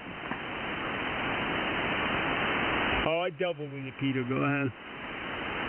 Yeah, I said that he has to pick a primary care, and then the primary care has to send a referral to surgery. What happens when you guys vote for Obama? Guess what? Might cut out the wrong thing, At least I got on this side. Stupid son. Can't let his glasses inside. Yeah, I mean, like, what happened, son? Richard, stop acting like a suck bag, all right? There's an ongoing QSO here. And if I was your father... I thought it was part, I'm just trying to get these one-landers under control, gentlemen. Well, that's who's talking. Okay, I'll get on the side. Good evening. KB4Y Joe at 10 past. Yeah, check back in around 5 o'clock. I hate to be harsh with you, Richard, but if there's an ongoing QSO, just step aside for a minute, would you please? And don't call everybody son. Did you say hash? What do you got, long? Is everything y'all say got like 3 or 4 A's in it? Never mind. I'll get on the side. Good evening to you gentlemen up there, and where are you guys at? Maynard? Yeah, I'm in Detroit. South Africa. All right, well, I stand corrected. KB4Y Joe. Good evening, everybody. Coochie land. Richard, I'm in Ghana right now. That's racist, man. No, it isn't. I'm just in Ghana. Yeah, we're going to ship over some bananas. Yeah, we're going to send you a coconut for your... I don't think there's any coconuts in Ghana. Yeah, that's why we're sending them to you. Bananas. God dang it. They're going to be full of crack. How was your crack? You were away for a long time. I had to go drop off someone at book club. I'm chauffeur. Uncle Dick chauffeurs people, too. I have certain responsibilities. What is it, like penthouse letters or something? I'm fire and sanitation.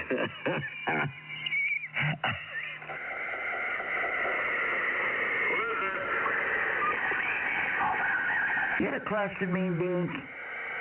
I start the fires here, the grill and all that. No. Don't get your minds crazy. I'm over here. There's nothing to burn here, gentlemen. I mean, if you're going to set the ocean on fire, good luck. Richard, do you have a subscription to Hustler Online?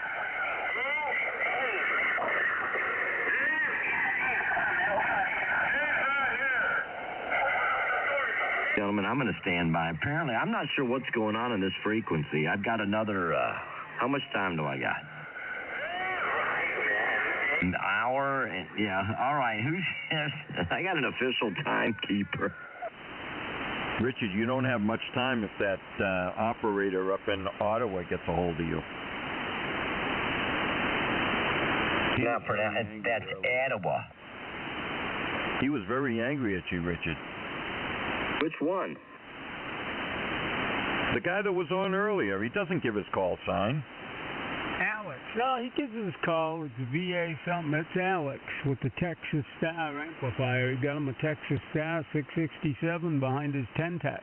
He's got a Texas Star. Why don't you go park the car in the yard there? Why don't you use the real call sign? There's too much snow in my yard to park the car. Which one of us? Who are you saying doesn't have a real call? You. Richard, do you have the bars and stars hanging in your living room? The bars and stars? It depends if I'm wearing spurs or if I'm wearing... Gotta put his new star on the flag. See, you guys don't know about foreplay. Up here, foreplay is very important. I mean, down here. Yeah, right. What do you mean, Well, yeah, who are you right? gonna play with? Hey, listen, son. I'm trying to school you, and you're giving me a bunch of static. Stop calling everyone son.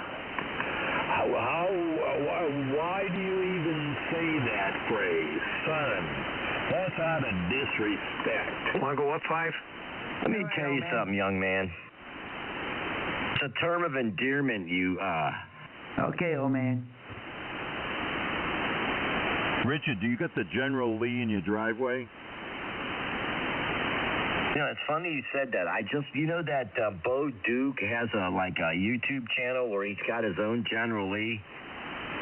And he describes, all the different General Lees,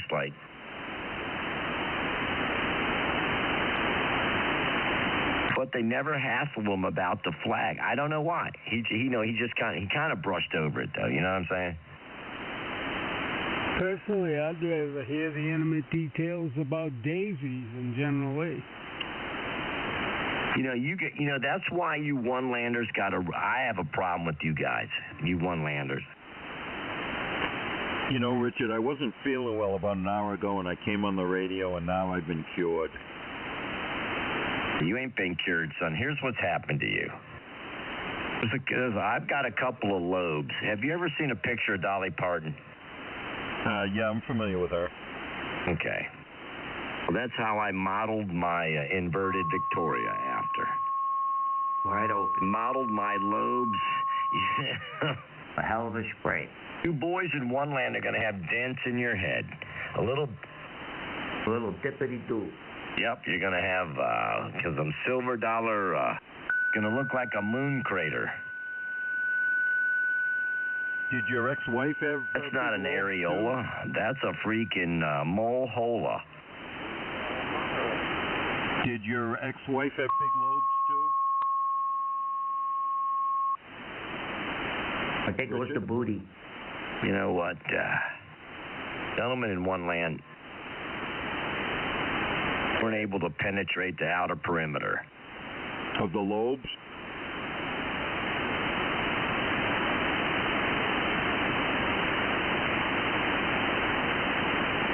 Firebase 7200 has been saved. Richard, I have to leave in 5 minutes. I have to go run an errand. Did you use the Smith chart when you designed that antenna, Richard? Real call sign. What's your real call sign? Here's the thing. You want to ask a question, and I'm freely willing to divulge that information. I got this antenna back in the day, gentlemen. You guys know when I was in the FBOs, they sent me the plans for this antenna. It's like, and I built it. Now they hate me. It's like doomsday device. Is this a true? Everybody hates you. The Dolly Parton double bazooka? Is that what it is? Can't tell you what it is. I'm just letting you know. They sent me the plans.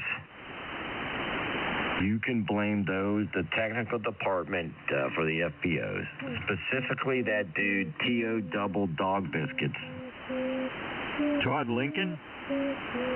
T.O. Double Dunkin' Donuts. Hey, Pete, just to correct you, I'm sorry to have to do it on the radio, but not everybody hates Richard. I like Richard. Uncle Ricky! Are you in love with him? Well, not I don't in like the biblical myself. sense, you know. This is KB4 homo. Love... YHO, Yankee Hotel Oscar, son. Look me up. I'm good on I'm good on the call book. Richard lives in a nice house. I live in a nice freaking house. Let me tell you something. Sometimes I have to fight bear and fox. There's a big-ass gray squirrel. Sometimes I have to... I'm going to Google your house and actually see what it looks Listen up, tell us. Don't Google. You ain't got to Google nothing, son. How about this? I don't care where you live. It doesn't matter. You could be in the biggest skyscraper you could be in Dubai, son. You could be out there in Dubai with a dot on your head. Uncle Dick doesn't care. Richard, I have to leave now. I have to go run an errand. I'll talk to you tomorrow afternoon. W1D. Get you later, Paul. And take care, Paul. Stupid son of a... I am a stupid son of a bitch. You're right. If I could, I tell you what, he's a one-lander, too. He used to be a nice guy. But he turned out to be a one-lander. And he had a bunch of hockey sticks. Hey, there's my buddy, Peace. Test my water. Need more later. Down there, Pete. Yeah, I'm still waiting for us. Flush my commode. In there, and I haven't seen any doctors or nurse chasing them out yet. Oh, it's a good sign. Yeah, it's been cold up here. Can I just say, hey, 10 days. Not too hey, bad. more Last better. year it was only down in the single numbers, but we've had a hell of a cold snap up here. Hey, bro, can I just say peace and more better and mo later? KB4YHO. I'm trying to avoid this frequency. Maybe one F What are you talking about, son? More butter. You're not going to say mo better to me. I'm going to say mo better, mo later. Peace, Nicholas. More Larry cheese. My bad. Let me get out of here, gentlemen. Mo later, mo...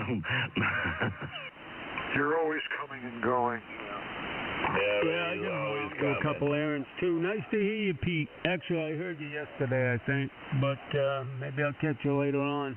7:30. I'm in the Electron Collider. I'm up at the UCERN. Yeah, definitely. I am dickhead there. Kilo Charlie 2, Quebec Yankee. I want to create a new element. Uncle Rick is going to stand in the Collider stream. We're going to get a new element. Dictionary's here. Yeah, we is here. Uncle Rick would create a new molecule, gentlemen. A new atom. I'll be on the I'll be on the... Uncle Rick is in... I'll be on the table. A period? Oh, my God. From Biden land? Yep, that's me, sir. Come on in. Can I get your first personal? Let me guess it. You sound like Keith. Is that your name, Keith? What about my last impersonal? Sounds like Curly. I tried to guess his name. Like some of you gentlemen will guess their weight. I tried to guess his nom de guerre. A general from Biden land? The nom de guerre is not the real name, you know. Like I really know his real name. Peter, come on. Keep up with the script. It was program, boy. How do I know his... Peter! Yeah. Tell us about DDT. Peter, tell us about... That affected the eagle shells. They got too soft and couldn't hold up against the pressure of the mother sitting in the nest. And that's what DDT did, and that reduced the eagle population. Yeah, they really cracked the egg. You sure it wasn't the Canadians shooting at them? Hold on there, Peter. Wait just a damn minute. I've got empirical evidence. By admission, I've got admissions from folks in another country that they shot at or our BWs or BEs. Oh, fuck you! A general from Bidenland? All right, you said that already. Come on in here, son. Can I buy you a drink? About some Mugu Gai Pan from Bidenland. $100 a shot. You had your shot, son. Come on in. KB4YHO. Let's rock. So let me ask you something. You're a culinary individual. You know stuff about food. What is mugu gai pan? What's the main ingredient in it? Rice, fried rice. Well, of course, anything that says moo in the front, everybody knows what that is. What is it? I thought you knew. I played it to the end, Peter. I do not. You called my son. You called my moo. You called my bluff. It's a chicken. Guy is chicken. Gentlemen. Chicken. Oh my God! I don't like what I'm hearing here. Peter pushed it all the way to the end. It's a chicken dish. I lost my composure. I may have lost some street cred. I think they fried it. I almost bought a barbecue chicken today. Instead, there was a sale on soup, Progresso soup. You buy 10, and you get for $10. 10 for $10, $1 a can. Didn't figure that out. That's like drinking seawater when you're stranded. That stuff has so much salt in it. Your friggin' testicles are gonna look like those weird anthropods that they discover out in Nevada. That's all right. What I do with a can of soup is I extend it. I put my own vegetables, vegetables. It too with my add a little freaking extra moo-moo. water. I may put some spices into it, and that's how I take a can. I don't take a can of soup straight. I always add things. The way real men do it. What about tomato soup? I mean, how do you dilute your tomato? Do you use oyster crackers or? No, you can take with tomato soup, although I don't usually use tomato soup. What I do is I get V8 vegetable juice, and I make a soup out of that. You're kidding me, really? Hold on, let me get on the phone to my mom. Pick me up some V8. How do you? Yeah, what you do is you can add some spinach, fresh spinach, maybe a couple of kernels of corn, maybe some lima beans. You can add all kinds of things into soups. You know that. That's not tomato. Peter, hold the phone, son. It's good for your friend, Taco. I don't want to tell you your business, but tomato soup, the main ingredient should be. You can put milk in tomato soup as well. Oh yeah, that's what I'm talking about. And you'll have red diarrhea, son. It'll be like a shake. My bad. Oh, you got diverticulitis? Mm-hmm. It looks like a Rorschach test on the toilet paper. Oh, God, that's horrible. My bad. Let me get out of here. Are you pining for a tomato soup now? Big time. You know what I do with clam chowder, New England clam chowder? I actually put an extra can of the bumblebee or geisha whole clams into the soup, and then throw some corn in and some milk, and that's how I prepare the chowder. I add the extra clams. What about when Curly had to fish for the clam in his soup?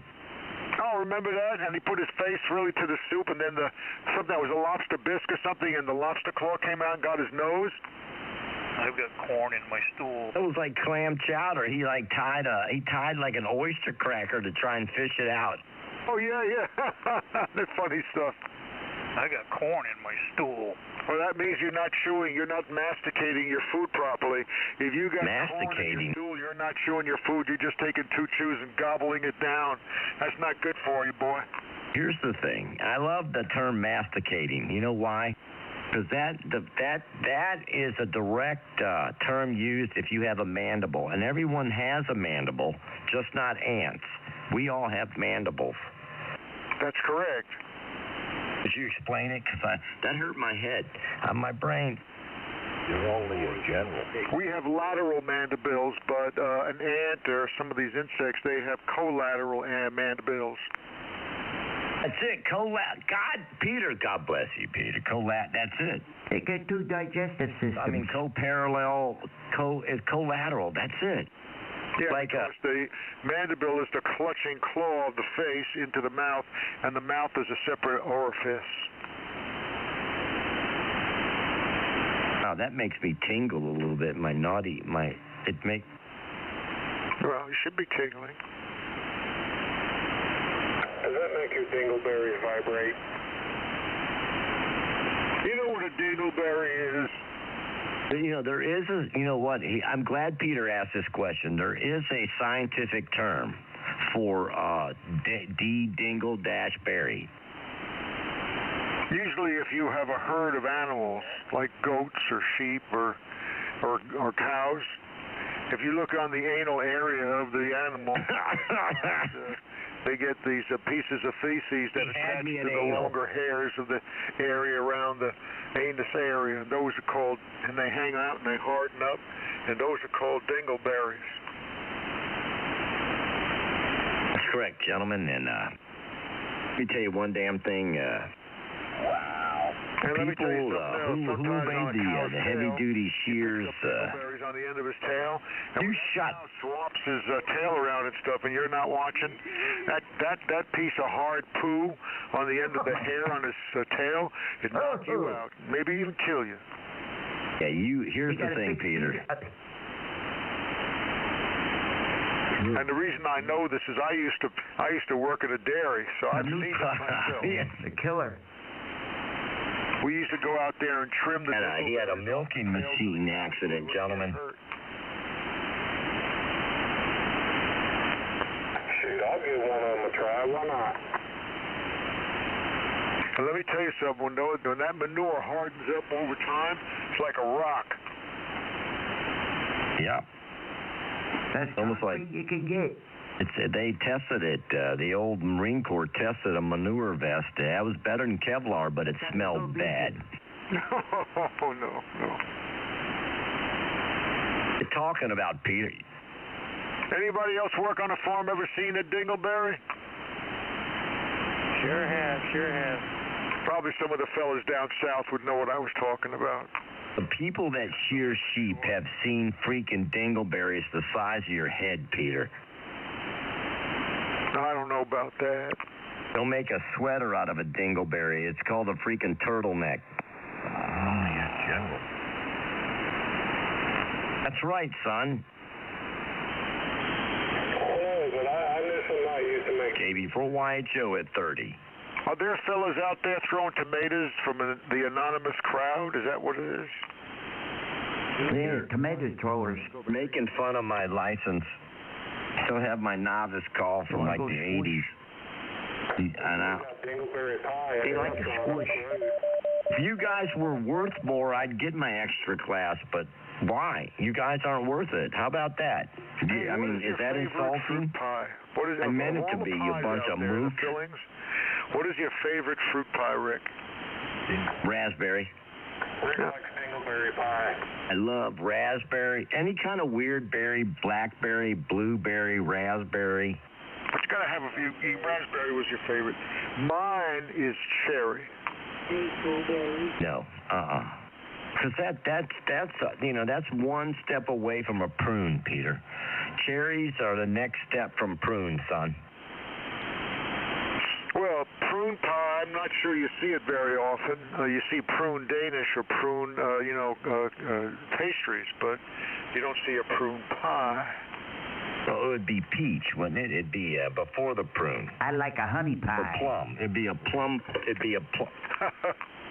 Bob likes a honey pie. Hello. That's cute. Now, yeah, cherry. I love cherry pie with a dollop of chocolate ice cream. Can I? What is actually? Peter. I'm glad you brought these terms up, gentlemen. What is a dollop? As opposed to a pinch. Is a dollop and a pinch in the same category as an approximation of a certain? Well, Peter, can you explain? A dollop is a scoop. It's not a monstrous amount, but it's like a sort of a big spoonful, like a scooper, like an ice cream scoop, like a cone scooper.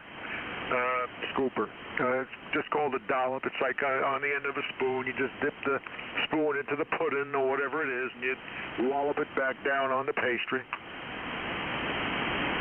Okay. That explains that, gentlemen.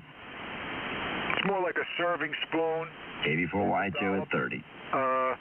And I'm not sure there are other expressions that make it smaller than bigger, you know, that sort of thing.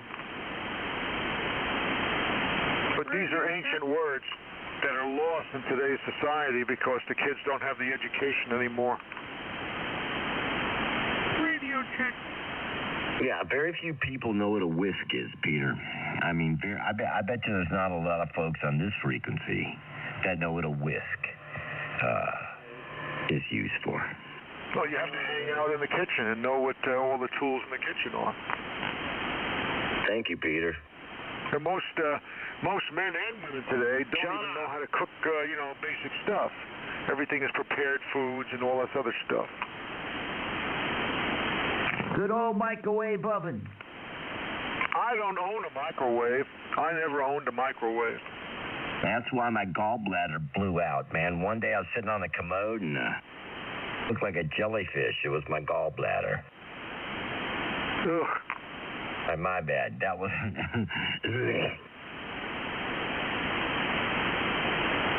What was that, the symbiont came out to say hello? You ever seen the movie with Quato where the dude has, like, the other dude? Total Recall. Yeah. As a matter of fact, that is playing right now on Pluto Movies. If you go to Pluto Movies streaming, Total Recall is playing right now. You're kidding me. You're very close to even seeing that scene. Gentlemen, here's what I'm going to do. My mom, we have Pluto here, and I'm going to set that up for my mom. When she comes down and she's got to come back from book club, she's going to turn on the TV, and that's going to be playing. Get your ass to Mars. I can't wait. You can't halt it. It just streams constantly. You have no control over it. That's what I want, man. It's like endless Scarface. It's like Scarface looped forever. I hear Jimmy out there. Is that you, Jimmy? Hey, Manolo. Jimmy, is that you? Jimmy. Jimmy's working. I thought I heard Jimmy out there yelling out. He's working now. Okay. He loves the sausage. Yeah, he's out there with his bucket on the street corner. Oh, that's that other fleck of skin on my crotch. The sausage boy. Who's it? Not sausage boy. Yeah, the sausage boy. The guy that just thinks it's funny to keep on saying sausage all the time. Yeah. He's a bender. I think he's got some kind of agenda. He's like a hemorrhoid. He's like on 72nd Street. He's a bender. Did you say? Yeah, he's on 70. You know, I watched a video on YouTube about the female vendors versus the male vendors. Who gets more BI business? What's the difference? I couldn't watch it all the way through because it's in Spanish. Yeah, the women who basically show their cleavage, they get a little bit more attention in the street. It's like that chick in Thailand that makes all those really nice, but she's got these big-ass moo-moos and... Yeah, like the girl selling hot dogs with the big... You shut up for a second. Oh, yeah, she can do it. Don't answer that guy. It just encourages him. It's all he can talk about. It's crazy. That's all right, Peter. It's okay, man. He can't come clean. Peter, it's okay. Sign, the guy with the sausage. Make a statement of, intelligence. Instead, it's just the sausage vendor. It's like, just stuck in a monotonous loop. Oh, Peter, it's like, it's like how you burn a novena candle. You know what I mean? And I don't mean to blaspheme, but this guy will only, his candle's only going to burn for so long. The rest of us are here every day. That's what he's like. Anyway, I don't want to make fun of the guy. I just feel bad for him. He can't come out of the show. I hate to. Do a little bit more ad-libbing and stuff. I don't want to make fun of anybody. You guys know. Uncle Dick. Monotonous word. I'm just here for the beer. Mr. Sausage Father. Go ahead with the, son, with the sausage. That's fine. I don't care. Go right on. Make my pie. All I got to say to that fella is,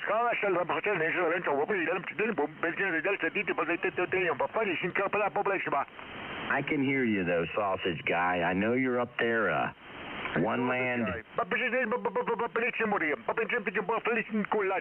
This is KB4Y, Joe. I'm gonna get back on the side. Make my pie. And take that in your pipe and I smoke will turn my power up. I'm not going to do it. I said I would not run more than about a gallon. I'm running about a gallon right now. Come on, sausage guy. Let's rock and roll, son. I'm gonna friggin' give you a circumcision.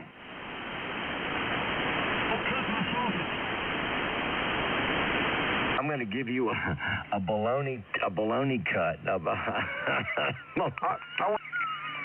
want to ask Bob what he thinks of the sausage guy. Bob, what do you think of the sausage fella? I'm gonna give you a bologna cut. Yeah, what do you think of the sausage fella, Bob? I'm gonna give you a high skin fade on your freaking no-no. How about that, son?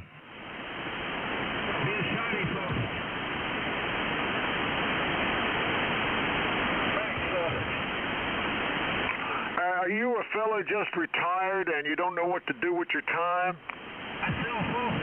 Well, that's me. Of course. Everything has a sausage in the line. Every response, every statement, every declarative statement has sausage in it. That's great. The sausage market is soaring.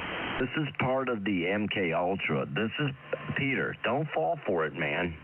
No, this is part of being in a psychiatric hospital, and somehow he was able to sneak his radio in there. Notice the weird avant-garde music's not playing. This guy's in here. I mean, I don't want to draw an inference, but come on. Oh, you think he's the music player? Well, Peter, Ixnay, huh? Yeah, but he doesn't have a signal for the music player. The music player has a bigger signal. Yeah, stupid. Okay, all right, I stand corrected. Come on now. Come on. Pull up, eh? Oh, there you go. There's Sean. Hello, Why don't Sean. I'll tell you what you guys should do. Good morning. I'm going to the Orlando Hamfest. I'm going to have my call sign on my... You're going to Hamcation? No, that's in the States. I'm going to be... When you roll in, I'm going to be the dude doing one-handed push-ups when you guys roll in. Yeah, Sean said it's a mistake for you to go. I'm going to be like Jack... I don't care if I get my ass kicked. I'm like Jack LaLanne. I'm going to be wearing a one-piece jumpsuit. I mean, if he wants to go to this Hamfest and get his lights knocked out, that's up to him. Would you shut up? Are you Canadians? I tell you what, you freaks in Canada.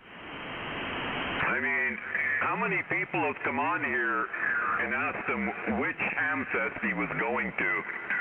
Think about it. Yeah, you got to be careful. If you're a well-known radio personality, you're a target. Yeah, I always got to watch my back at the Hamfest. Yeah. Sean, you better watch out. You're like a famous dude, man. They could roll up on you. He's like Donnie Anderson, Donnie, not he's like, in the sense of the same things, but he's well known, and you got to watch out. If you go to a Hamfest, people know who you are and what you look like and whatever. That's right. Dude, if you go get your cup of coffee and cigarettes, some weird freaking Rastafarian might roll up on you. Look at the sausage. You shut up with the sausage. Shut up. Yeah, it's obnoxious, isn't it? He just has nothing better to say. He doesn't know how to, take that line and expand upon it. He doesn't speak in very large sentences. It's just a couple of words, and he's, just annoyance. He's like I said, he's like a fly. There you go. He's like a two-syllable guy. Your head when you're sitting out there on the porch having a beer. Yeah. So, in the next few days, I should have my web SDR up and running. Nice to take the sausage from between the teeth. Listen, Really? son. Are you going to Sean, have a show? I just want to warn Are you going to have you right a YouTube constant streaming show or now. I don't something? give a goddamn what you get What up and channel run. is it on? I set up. That guy, your friend up there, has made it 13? impossible for me to differentiate you two. I'm just waiting for the. I'm going to drop a rock on all of Canada. Hey, come on, let him talk. Ottawa, downtown Ottawa, SDR radio. Thinking about the sausage. Hush that. You guys need to stop. Mr. Sausage Head. You guys need to stop being so nice to those freaks up there. That guy in Quebec, he needs to be taught a lesson. Sean is just collateral damage. He's just collateral damage. Stupid son of a... Look, we've got to destroy Canada in order to save it. Sean, he's just gotten away. Freaking Sean just gotten away. Rick is constantly talking over you, Sean. I didn't copy. I'm sorry. That's okay, Peter. It's okay. Rick, could you stand down for a minute and let Sean describe what he was doing? Would you promise to do that? Thank you. Go ahead, Sean. Peter, I'm having real problems, man. I mean, dude, for real. Sean is freaking me out real bad tonight. I mean, I don't want to snap at the dude. I really... And it's not even night yet. You shut up. Who is that? Is that Virginia Beach? He loves the sausage. Peter, I will stand. Officially, this is KB4YHO. I'm going to stand down. KB4YHO, good evening, everybody. You ain't never going to stand down. Good evening. All day long. Between 1 and 4. 1 and 4, and I'm out the door, son. Everybody knows that. Everyone. He said he was going to stand down, and he just came right back in. You want some salami? Go ahead, Rick. Go ahead, Rick. Up with the frequency. You guys are evil people. You want to make this about me. You freaks, you've got Peter, he's a Hebrew guy. You got this dude in Canada. You guys are freaking me out. You forgot Boo Boo.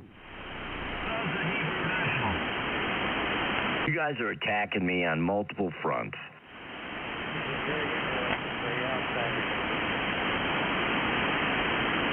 Better get some sausage. I'm going to stand down, gentlemen. This is ridiculous. I can't even come in here and enjoy myself without being hassled by folks that aren't even from here. They're not even from our goddamn country, you bunch of monkeys. Stand down. Shut the fuck up.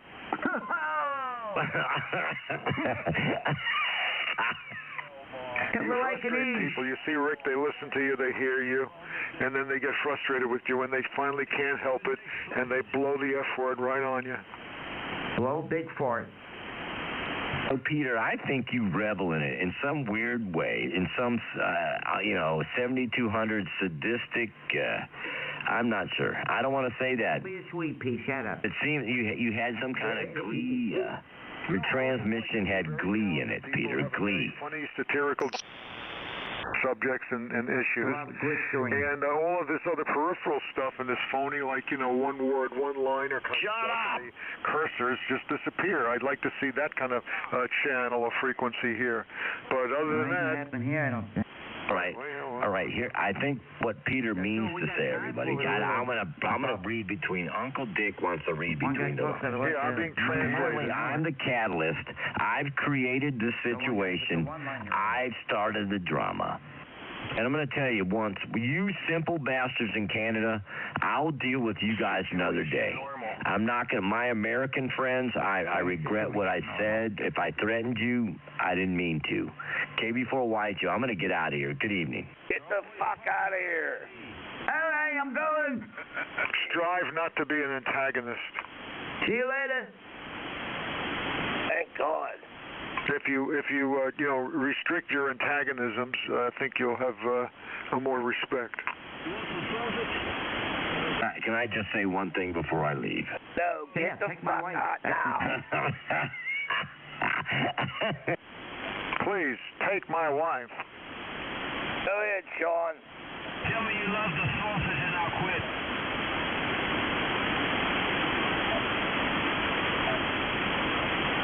I won't say sausage ever again if you tell me you love the sausage. Whoa. All right.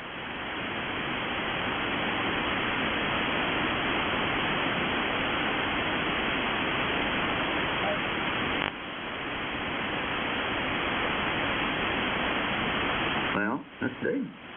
God See what happens when you don't respond? They just basically get frustrated. And he'll be in there just saying it over and over again. And eventually, if everybody just holds their mic down and doesn't talk for a while, you let the guy be a fool. And after a while, he realizes he's got no audience, and he melts away like a shadow. Oh, I know better than sausage. What are you, a fucking Like a dripping sickle. Why you go get some more sausage? That was analogy. I'm cutting my fingernails while I'm listening to you guys. It's kind of cool. Get the fuck out of here. You're gonna put your eye out. That sounds a little better. You should start with your neck. Hey, Rick, how often do you cut your fingernails? Oh, you fucking why would you ask him a fucking question? Rick, how often do you cut your They fingernails? give me the cutters. They don't usually slide the cutters through the slot, but once every... At least once a week. If you're getting the proper amount of protein and calcium and other nutrients and stuff, at least once a week to clip your nails. You know how good if you were to eat a cinder block with syrup on it, it's damn good for you. You got sausage fingers. Hey, Shan, I heard what you said, son. Don't think it. I'm not, I know what you're saying. I didn't say anything. That's the whole point, son. That's the point. You have said nothing. And I like my nails longer so I can pick my nose, you know? A lot could be said. A lot could be said when you say nothing. Look, man, you got to understand. If you're not going to say anything, then what you don't say, I'm going to hold against you. If you pick your nose all the time and collect them, you can build yourself a booger ball. You can make sausage with them. Better than fiberglass. I fixed the nose of my Corvette with a 10-pound booger. Your booger ball, you keep on rolling the fresh boogers into the ball, and after about a month or so, you'll be amazed how much booger you got. Like 2-part epoxy, gentlemen, 2-part. Except it's got hair in it. It's got hair. It is like an epoxy. It hardens and stuff, and it's very adhesive once it gets attached to something. And you can really build and they bounce. They bounce like a Super Ball. Remember the old Super Ball? Well, a booger ball will bounce too. Ever had booger sausage? 666. I like a slinky. Can I just say one thing? I want to make a comment. Okay, before the sausage guy, it's not working out for you, dude. It's not. Ixnay. Sure it is. No, man. It's like dropping your phone in the toilet. It's not working out. I keep telling this fella, you just can't come in here and say something silly all the time and be monotonous with what you're saying. You've got to be a little bit more creative in what you say and how you say it. And your innuendo about shut up here with sausage is pretty it's amazing how you think that's going to get some kind of excitement here. But after a while, it becomes an obnoxious, annoyance. I have a boner. If that's what you want to be, is an annoyance. Then you're just another piece of QRM. So there you go. But other than that, if you want to be part of the group here and participate, you've got to be a bit more intelligent with what you say. I would want to be a part of your group, and it's a double entendre, by the way. Right, and by the way, okay, there he is. You have a little intelligence there. But the thing is, so why are you coming here? What type of psychotic expression of excitement do you get from coming? Don't ask him that, Peter. And being what you're being. And we don't care. We don't care. Being an anonymous kind of flake. He's probably one of the best CW operators in freaking Michigan. I don't get it. I mean, I just don't give it. Who cares, son? What it is that draws you here? Why don't you go to a goddamn yard sale in the UP? Leave us alone. How about that, young man? Before someone takes a vested interest in you and crushes you flat like a bug. I wouldn't go that far. I just say that he doesn't have Peter, a signal. Shut up for a second. Let the big boys in here. But that doesn't matter. He still gets through. But, maybe you're looking for friendship. But, by being, obnoxious with the single word thing and all of that stuff, you're not catching any admirers. It's a shame. I'm an admirer. I'm not trying to make any friends here. It's a damn good thing Peter's in here, deflecting my hatred. Yeah, my sausage pal over there, why did you spend all your money on your radio equipment to get on the air and get yourself a license if you have such a license? I don't know. But why did you spend all the money, put up a wire antenna and all that stuff, if that's all you're doing is coming over here and just making these innocuous statements? It just, I don't get it. I'm sorry for you. I'm sorry for your malady. It's working. What's your call? Can you give us your call at least? Whiskey Charlie Sausage. Whiskey 2, always sauce. AS? Whiskey 2, Alpha Sierra, that's your call, son? Whiskey Charlie Sausage. Charlie Sausage. All right. Charlie, okay. Yeah, but you got to have more to contribute here. If you want to be part of the group here, you got to contribute something, a little conversation, a little, humor, a little satiric, a little intelligence, a little information sometimes. I mean, it's part of the contribution to the conversation, Anyway, this is KC2QYM, and I'm going to clear. I had my lunch, and I'm going to move on to something else, and I'll be back later on in the afternoon. You suck on a sausage is what you can do. Thank you, Peter. You tried to explain it to him. It's easy to understand, but hard for those guys in one land to accept. I deal with these one-landers all the time. They're like gooks. They're like from Vietnam. Well, they want to stay anonymous. They're afraid that there's going to be retribution against them or something. There's going to be retribution. If they expose who they are. I'm going to figure out who these freaks are, these one-landers. And now they're stuck. I'm going to take them out one by one. Uncle Dick. They can't really use it to its fullest extent because they've got no call sign, so they're not legitimate. Have you ever seen, do I have to go through this again with these simple sons of... 73, KC2QY. Give him a spinning back reach around. If I could get my hands on that guy in Virginia Beach, I'm going to tell you what. I don't care about any of you one-landers. I just want to beat that dude down. Once you see me, man, you'll want to give me a big hug and a kiss because I'm... Oh, my God! I'm going to bust you up. I'm going to take off. I got white wool socks. I bought white wool socks from Walmart. There's a douchebag out there. I'm going to take them off. If you see me take my socks off, son, you're done. How you doing? And that douchebag out there. All right. Hello, everybody. All right, very good. I'm like Billy Jack, son. Join the club. What do you have against one-landers? What do we ever do to you? Sniffing too much sausage. I don't care about you one-landers anymore. That guy in Virginia Beach, I'm going to bust him up. I'm going to... Wait a minute, I thought you were friends. You guys in one land, you're off the hook. You guys in one land, I don't give a guy. If you drink all the beer I got on the wire, I don't care. Go ahead. Just drink, have a good time. But this guy in Virginia Beach...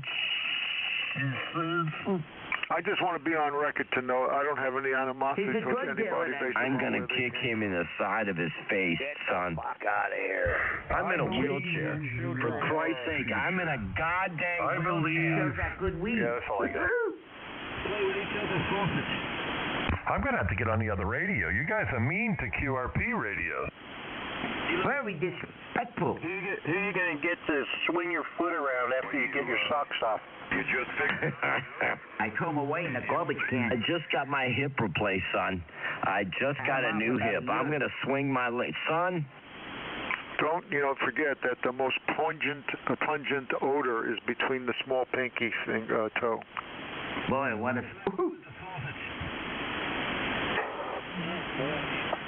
You call that crust between the toes. It's Matthew with his salami. I'm going to have to get out of here. Lot of crust. I'm not really sure what's going on, but... Get you some beans and sausage. Hey, can I get a whoop? Nonsense is every day. Blow me. Hey, Rich, where you going? No, I'll tell you one damn thing. I'm not going to put up with these goddamn one-landers and that freak down there in... Hey, Rich.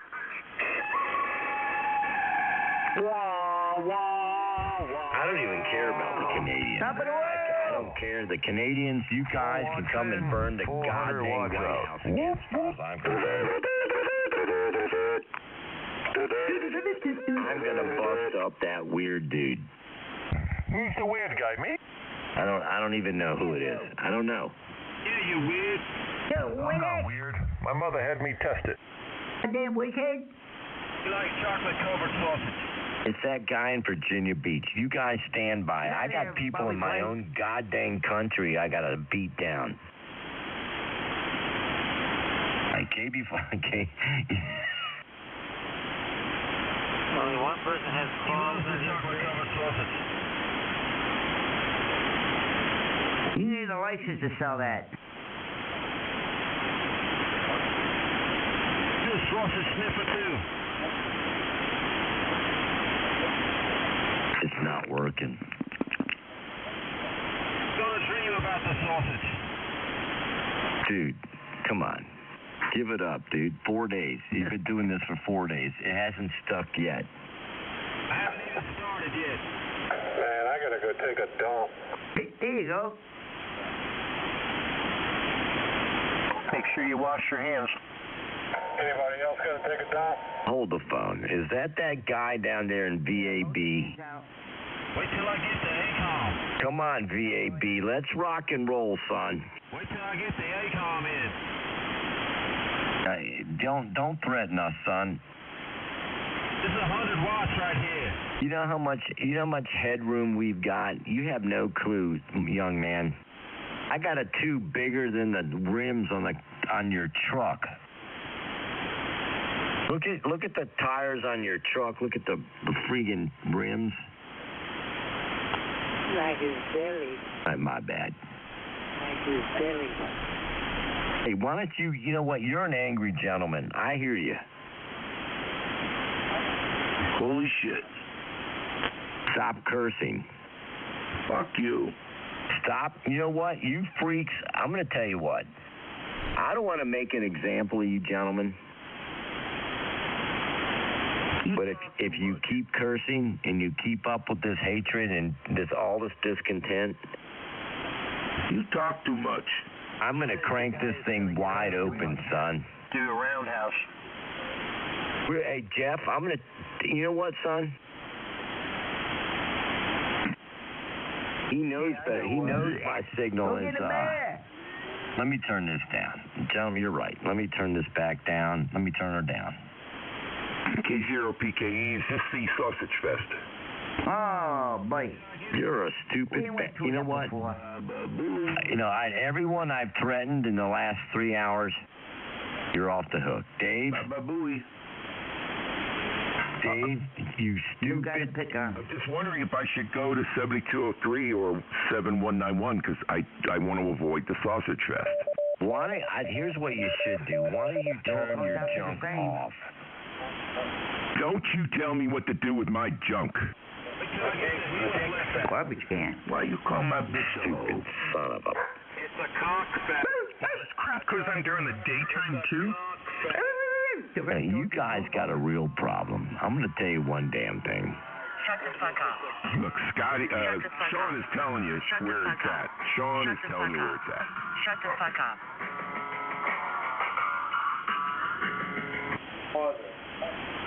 I tried to talk with Sean. He was belligerent. He threatened America. Now he's on the outside. Threatened America with what? A bunch of crullers?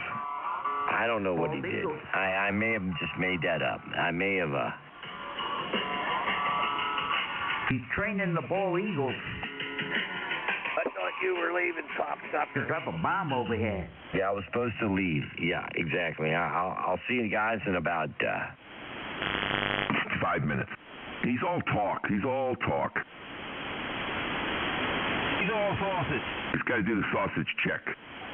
Would you shut up with the sausage? This guy's an idiot. Stop encouraging him. Check the air fryer, please. Check the air fryer. Don't burn the sausage.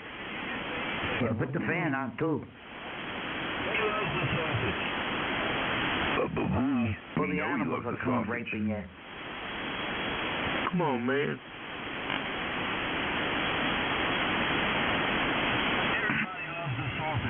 sausage. Chocolate covered sausage. I don't know about chocolate covered. Hey, can I just say this before I stand by? I want to know, son, I don't know your call or your first personal, and frankly, I don't give a goddamn, I don't care. But this sausage stuff is ridiculous, son. I come in here and I talk a bunch of weirdness, but this sausage stuff, when between 1 and 4, you gotta put that out the door, son. It's got to get out of here, seriously. He likes the sausage juice. 11 meters, you douchebag. Here's what you need to do. You need to collect all your junk up, put it in one sock, and put it outside. At 1600, you can come in here with all this weirdness. You can do it, no problem. But you're not going to do it now, son. I'm going to turn this thing wide open. But we've been waiting. Shut up, Dave. Shut up. You know what, Dave? I've been taking it easy on you, man. I really, really have. All these people that have turned you in, I haven't turned you in. Do you want someone else to turn your dumb ass in? Do you want Uncle Dick? It's just, I'll turn you in, man. I will dime you out. So shut up. Who are you gonna turn me into? Come on, Not Dave. you. Put a hammer to him. You're gonna turn me into what? A You know newt? what? He had to learn this lesson. He wants to come in here and shake the cage. I will squash him flat, gentlemen. I'll make an example out of my bad. I didn't mean to say that. Was wrong. I was out of line. Look, ladies and gentlemen, I didn't shave, but I just took a shower. I gotta wait for the my sausage attorney is fresh now. Joe up. And you guys wait till gray line, gentlemen. No. It's another 2 hours to gray line. Well, we've got a couple hours more to do in court. To work overtime.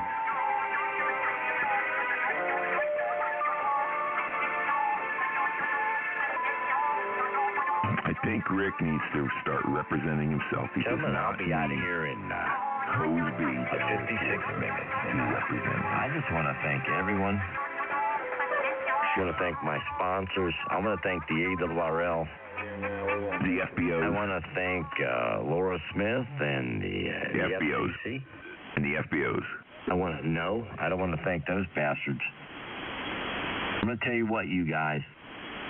You just wait. If I can catch or what's that other dude? What's his name? What? Todd. T-O-double Dunkin' Donuts.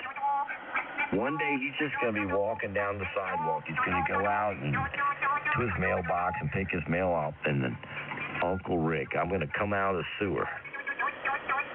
I'm going to jump up. Like a spider monkey.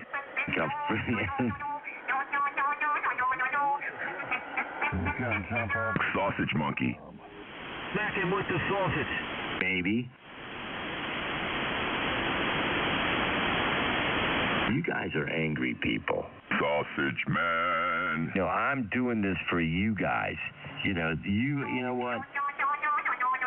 Sausage man. When's the last time you've been thrown out of stuff twice? Except maybe I don't want to say this, but maybe your old lady threw you out of bed twice because you couldn't get it done. Sausage That's what happened to old Uncle Rick, old Uncle Dick. Sausage man. I threatened that simple bastard. I freely admit I threatened him. Rick the Weasel. Sausage man. I'm out of here. Good evening, everybody. I'm gonna get out of here a little early tonight. There's a whole bunch of hate and discontent. Truth, justice, and the sausage way. He didn't like his sausage. Yeah, good fun. You have salami to set on. This is KB4YHO. Gentlemen, I'm going to say good evening to you. The theme has changed here. I don't know what's going on. You guys have gone off script. These are a bunch of scabs. I don't know who these guys are. They're KB4YHO. Good evening, everybody. I'm going to stand by. You guys deal with these people. They're not part of my group. I have no idea who they are. KB4YHO.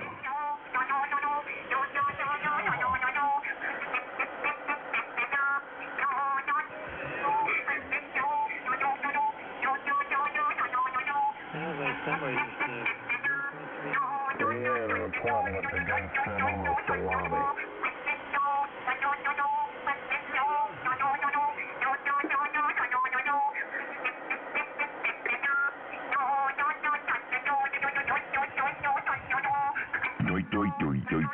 Nice. K0 PKE.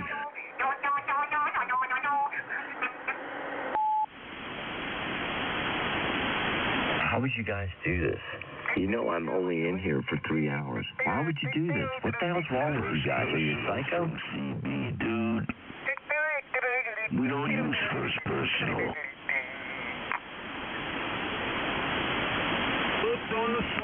You douchebag. The Sausage King of Delmarva.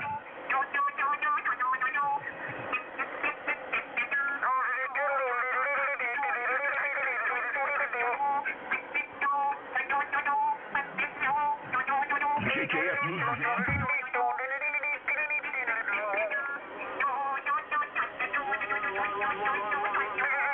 JJF is now operating QRP. All you think about is sausage.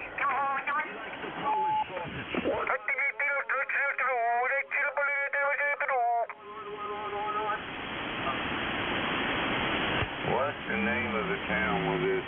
Can you guys come up with anything like original or something?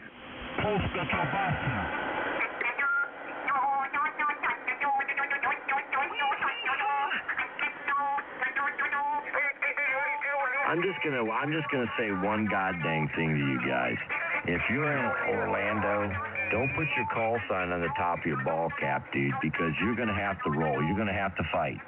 One of you freaks, I don't care if you're with your kids, your wife, she's gonna have to fight. This is KB4YA show. And we're gonna make T-shirts. KB4 Young Homo Operator. And the sausage. Hey, you want to join? What's your call sign? I thought you was going away. Why don't you sign off like you said you was going to? You bring your dumb ass to Orlando. Put your call sign on your ball cap, son. Put them where on your balls? Put it on your wife. Make your wife wear your ball cap. Watch what happens to your goddamn wife. Put it down her eye. Stupid bastard. Let's go. You got your head. Let's go. I've heard it. Calm down, boy. I'm just going to give it up. I'm going to put a light up call sign on my wife's wheelchair. How's that? Yeah, a little red circle. That'll work. Just power it right off of her battery. But put chains on. It might be muddy out there. Yep. Snow tires.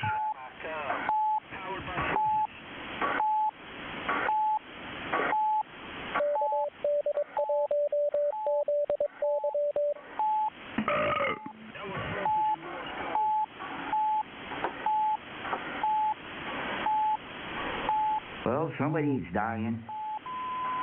Beep. Flatline is imminent. Take that shit somewhere else. You got the meat switch. Had a heart attack. Oh, hasta vista. I heard he had a pink slip from the meat department. He ate too much sausage. Yeah, he's got to sell his body parts. Yeah, good dollar for body parts. That's where hams go when they die, the sausage factory. Yeah, but not two. Has anybody heard from No Coat Jerry? Got some sausage. Yeah, who is this guy that's always telling everybody, give them your call sign? What's your call sign when you can't even give one himself that's valid? What's your call sign? What's your call sign, boy? I don't have one. Lima Delta, go look it up. It's for real. I think that's a dead man's call sign. Call sign? You got a sausage as your call sign?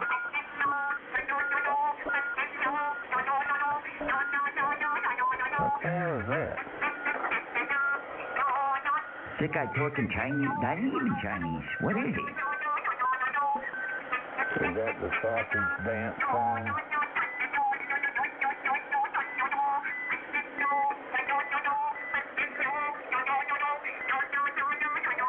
Yeah, there's a picture up there. It's real. What is that?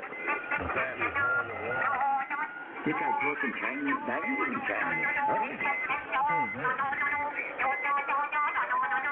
This guy talking Chinese? That isn't Chinese. What is that?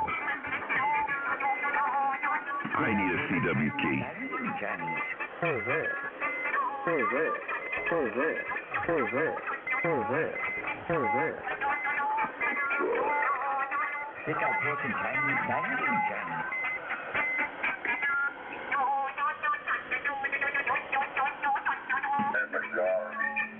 Garbage. What's call time? Who's this? Who's this? Who's this? Who's this? Who's this? That's real good. You stutter a lot. This guy talking Chinese? That isn't Chinese. What? Who's this? Who's this? Who's this? Who's this? He ain't so much sausage, he stutters. What an idiot. Yo, D on the sausage. I'll see you guys in Orlando. Who's this? This guy talking Chinese? That isn't You know, you bunch of weirdos brought this on yourself. This is Uncle Dick here in Del Mar. You know, you guys brought this on yourself. You can't blame anybody but you idiots. How about that, you bunch of monkeys? Come on in here and say something. I dare you. You're the idiot that keeps saying stupid sons of biscuit eaters. I am absolutely done with these freaks. I'd rather talk with the guys on the Mississippi. Where's the guys on the mighty Mississippi? You guys up there in one land, you're a bunch of freaking flatheads. Get out of here.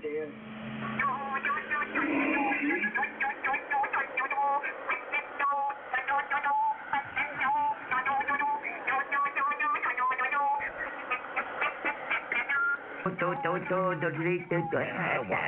don't want to do this. I do not want to have to come in here and crank this thing wide open. What are you going to do, crank it? Son, let me tell you something. Put your face, you know what? You got solar panels on the roof of your house, so I'm going to recharge your batteries, son. Simple son of a... Who is that guy? I need your first personal and your call sign. Let's go. Come on. KB4YH Joe. Daddy. Yeah, the sausage guy. I got something for you, son. It looks like a bloomin' onion, except it's to your nose. Should have a scissor. I could get my hands on you, son. Let me tell you something. You wouldn't be talking about sausage no more. That's kind of rude. Yeah, he's looking to cut the guy's sausage off. I'm threatening the guy. I want him to step outside. I want him to step outside. Let's step outside, sausage. Let's see what goes on. You get smacked with the sausage. I will bust you up, son. Sounds like a fag fight. Fag fight. Gentlemen, I'm tired of people saying sausage and all this other stuff. I'm threatening the guy right now, plain and simple, clear as day. Put your wall intact, start recording. Uncle Dick is saying, if you say another word about sausage, son, I'm going to grab the back of your man bun and punch you in the face. Shut up, sausage licker. Fag fight. Fag fight. Fag fight. Fag fight. Fag fight. Fag fight. Tell it like it is. That's a metaphorical face. Salami slam. Hey, your friend's on. That asshole ain't got no friends. Are you kidding? Well, ex-friend. Ex-friend, yeah. Tick-tock, tick-tock, Bowieville, tick-tock. Operation Sausage Dog. Look it up.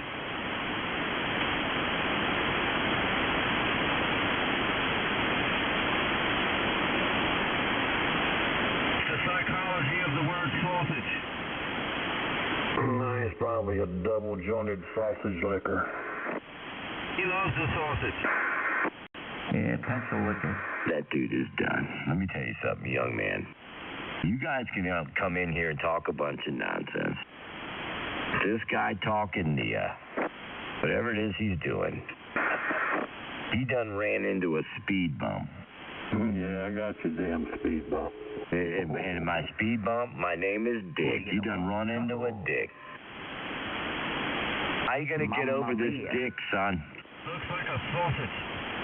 That's right, right in your freaking Momo. A little smoky. You better get the hell. It's the motion of the ocean there. It's the, Tick-tock, Get the hell off the air, son. Now you wanna make fun of folks. Like a swivel sausage. Stupid son of a... Gentlemen, I just want to say, you guys need to deal with this dude. I don't know what's going on.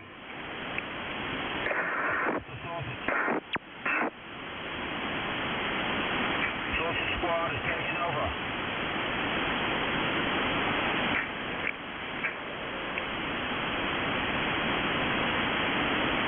You can join the sausage squad if you'd like.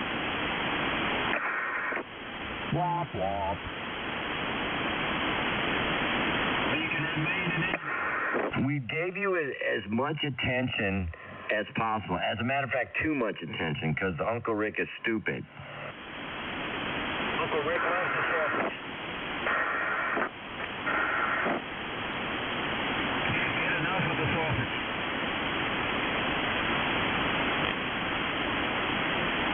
All right, I'll stop with the sausage. Goodbye. Uncle Rick, I love you, son. I don't care.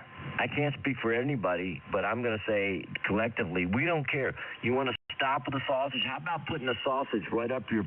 All right. About that, son. I love you, Rick. I love you, buddy.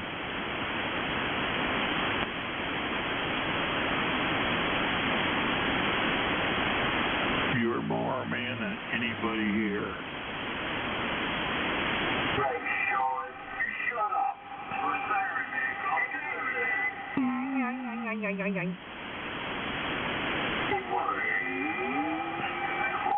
I just cramped down a sausage. You want me to send it to you via FedEx? A piece of sausage, you. It's your own fault. You guys are just planting the seed for the sausage guy to come back. And it's, you can't blame me. I fought the good fight. I battled this dude. You gotta take it. Must be Italian. You guys are, you know what? There's no help for you. Negative. Ixnay. Each day, neat day.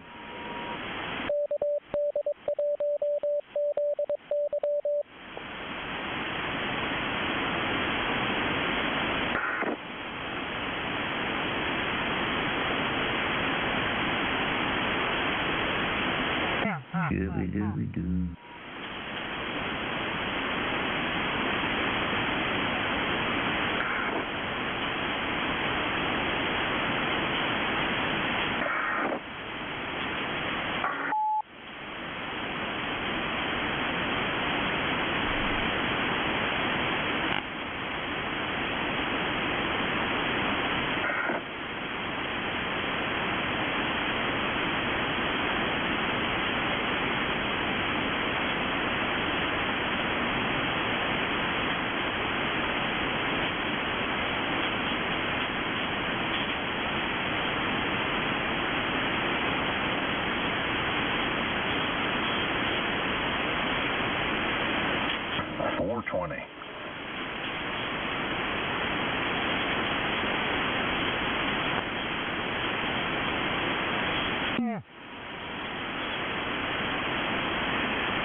Time for a new Timex.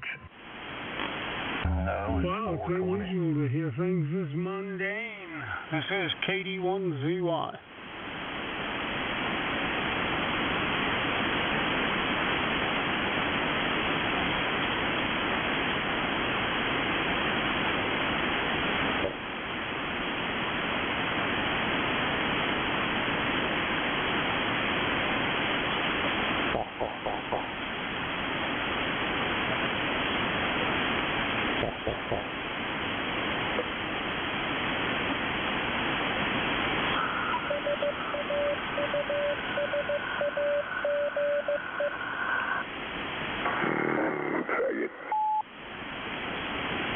Little secret code.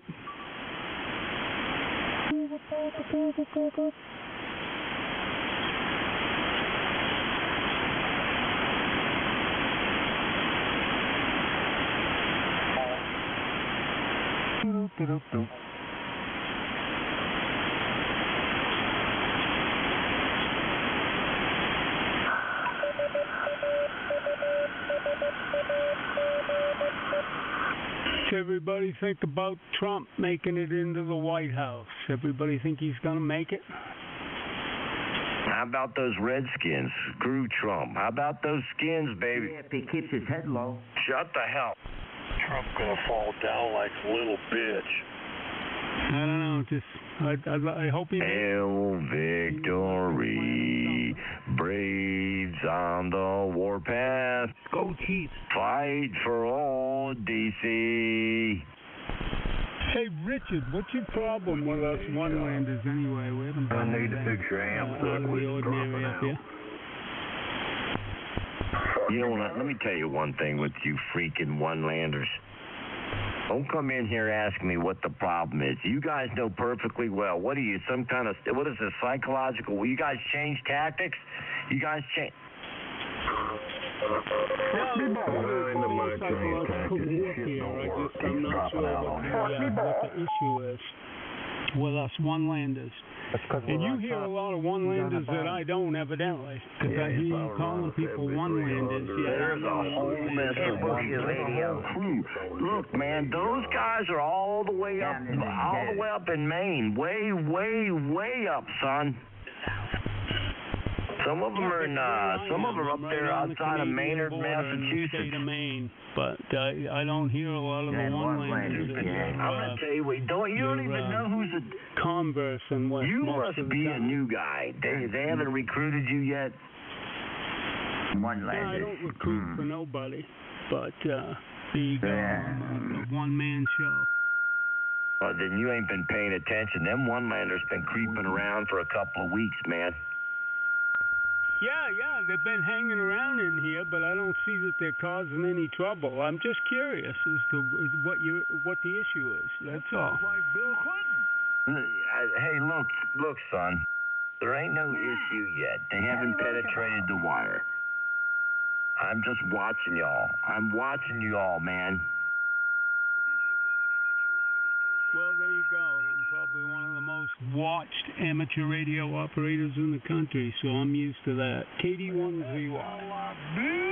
Oh, no, you're a one. Wait a minute. Damn, I thought you were a four-land. Now you done bushwhack. See, gentlemen? I ain't bushwhacking. I'm just trying to get to the bottom of it, old man. I'm going to get two-landers in his accent. Gentlemen, number two. He hit his accent. Okay, with the one-lander. I'm tripolar, man. My accent changes on its own. I can't help it. You know, one minute I feel like I'm on the coast. The next minute I feel like I'm in the mountains. It's like a roller coaster. Yeah, might be all them bad drugs I took back in high school. I really don't know. You know, they used to say that his accent changed a whole lot. One time he's talking out of his mouth, next time he's talking out his ass. Yeah, that happens too. Now wait just a damn minute, son. There you are. Now you can't, I just did. Are you saying he talks so much crap his mouth looks like a sphincter? He's starting to flap. He's flapping. If I could get my hands, who is that? Out of my ass, wouldn't you listen? I think he's flapping like... Hey, one-lander, shut up for a second. I got somebody in here threatening me.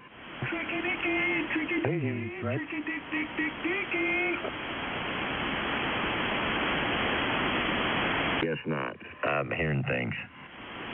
Go ahead, one-land. Go on, boy. Yeah, I ain't got too much more to add. When I do, I'll throw it in. KD1ZY. Hey, KD1 Zulu yesterday. Why do you and the one-landers have to crowd us, man? Why do you have to come down here with a whole crew of one-landers and crowd up on us? What's going on? Why are you bum rushing us? It's the educational I don't bring any crew down here with me, but I notice there's a few of them listening. I assume they're listening for the same reason that I am, because it's goddamn good entertainment. Yep. You know, dollar for dollar, it's pretty tough to beat. Did he say he's got bad feet? What did he say? Bad feet, yeah. Diabetes will do that. I wanted to see your wasp feet. He's got diabetes? William Brimley, I got diabetes, damn it. I got diabetes in my feet. No problem, I got a chainsaw. I'll cut your damn feet right off, son.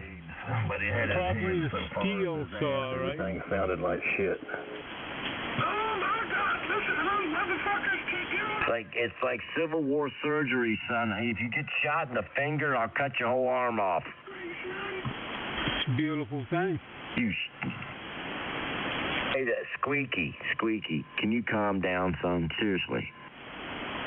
Cocksucker! We elected God as our president. Don't talk like that. You're gonna have a stroke, boy. I hope you have it on the air when you go like, we can hear you, going, yeah. Well, Go ahead.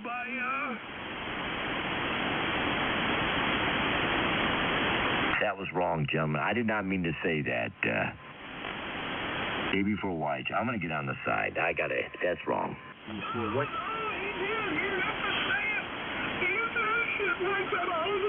Boy, everybody disguises their voice on this frequency. I don't get it.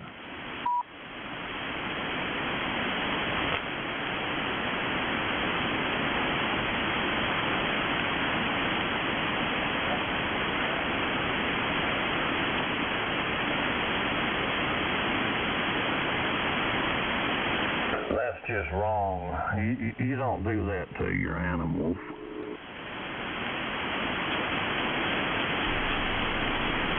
Yours and your animals called your mother. Grab her by the pussy. I knew it eventually hurt your throat. See, I can tell your voice is weird, man. You sound like Suzanne Plachette now, son. It sounds like he's got a salami hung in there, too. I know you guys know how to do that shit, don't you? You suck each other on all the time. He's okay. Go get some Listerine, you freak. Rinse out your goddamn tonsils. Hey, Rick, it's all right, man. We know what happened there. You'll be all right, KN4 again. I'll try not to tell anybody. Hey, look, can I say one thing? Peace, mo better, mo later. That's right. You know, what happened to you... Mo later. Or hit the road. Squeaky out there, Elmo, whichever way you want to call him there. Elmo. Violated by the bad man. The bad man touched you guys, but that's okay. We can live with you. What a bunch of bullshit. Well, you know it's true. The bad man touched you. That's why you act the way you act. Maybe. Does not like you anymore, and Donald Trump's going to deport you. You're already on the list. He doesn't sound Spanish. It don't matter.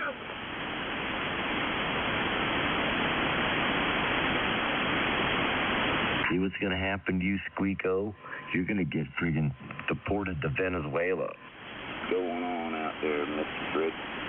I'll eat your dog and your cat, too.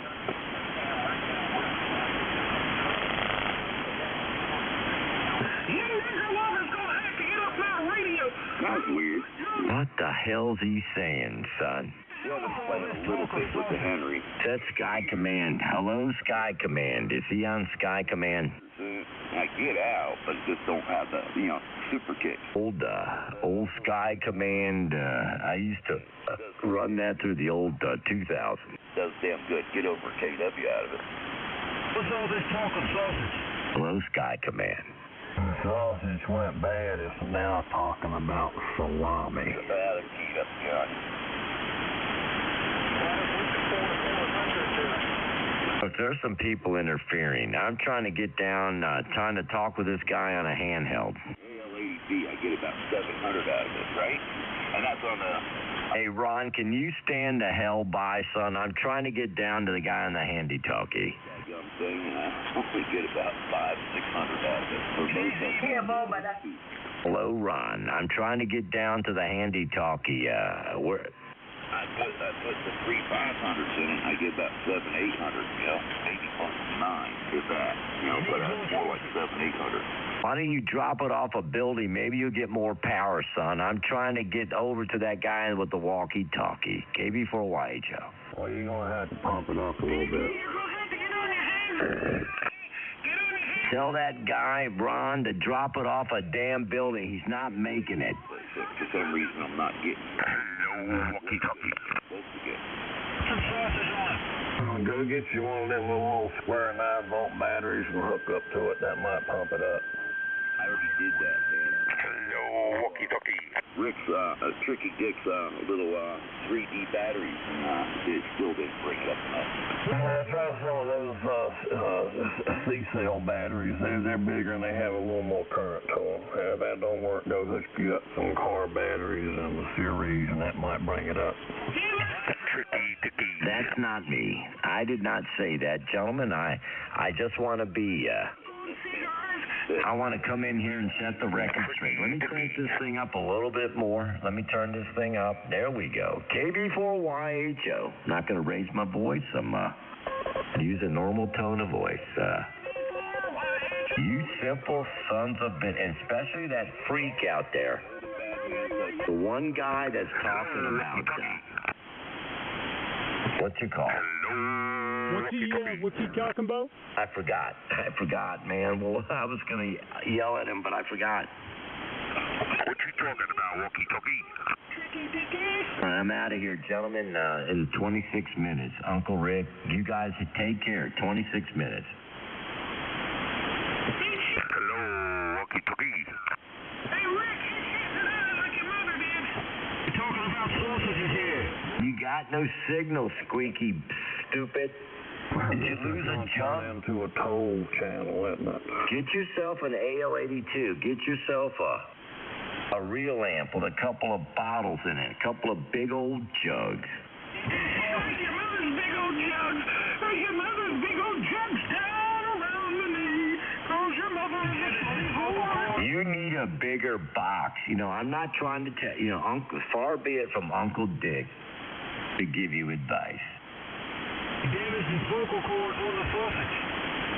Would you shut up? What is wrong with you? He loves the sausage. No, you're not going to be able. Here's the thing, son. After you quit this sausage stuff, when you come in here and try and talk, you're done. I'm going to squash you flat. As a matter of fact, I'm going to make your signals in the sausage. How about that? Rick, why are you picking on the one-landers? Don't worry about it. You're right, gentlemen. That's wrong. Thank you for pointing that out. Whoever pointed that out to me, God bless you. YHO. It's Todd. I freely admit I was wrong, you simple who? I got to calm down. I got to calm down. My name is Lou. He's gonna have a heart attack. Tricky Dicky, gonna have a heart attack. Too much sausage. You guys are letting this happen. It's just like you're letting this happen, gentlemen. Rick, how's the sausage, Rick? There's a lot of folks with big iron. We got a lot of big iron up in here. Fred, I gotta get out. How's your sausage, Rick? And Uncle Dick's got to come in here with a couple of jugs and lay waste to these fools. Okay, let's see what he said about some heavy iron in here. Time to turn the heavy iron on. Good evening, good afternoon. KW4CK. Fire it up. Big iron here now. We got Charlie Quebec in here. Charlie Kingpin. Heavy iron. He's got Heavy iron. K0PKE, Bob. Chicago Kingpin. Come on in here, young man. Shut up, Rick. Fire it up, man. Fire it up. Good afternoon, everyone. Good afternoon, everyone. Welcome to the Sausage Fest. Anybody can hear my voice. Kilo Whiskey 4 Charlie Kilo. The name is Joe in North Central North Carolina. Good afternoon, gentlemen. I don't think we allow anyone from North Carolina on this frequency. Good God. He must be down there by... My name is Iron Man. North of Raleigh, North Carolina. Go ahead. That's what I tried to say, man. I got a stammer, son. I got a little bit of a... Yeah, it should be a whole lot of Carolina. Well, should be. You never know. Could be propaganda. Charlie Town. A couple of burn up squirrels dangling from a long wire. There's no telling. Well, I've seen that happen before. I'll tell you one damn thing, son. You fried the rice. It sounds like fried potatoes and onions. You fried the squirrels. Smells good, tastes good. So what, you up there around North? I'd like to get some of those Did you say Norlina? Hell, I ain't heard that since like 1850. Yeah, I used to live up that way. Out there.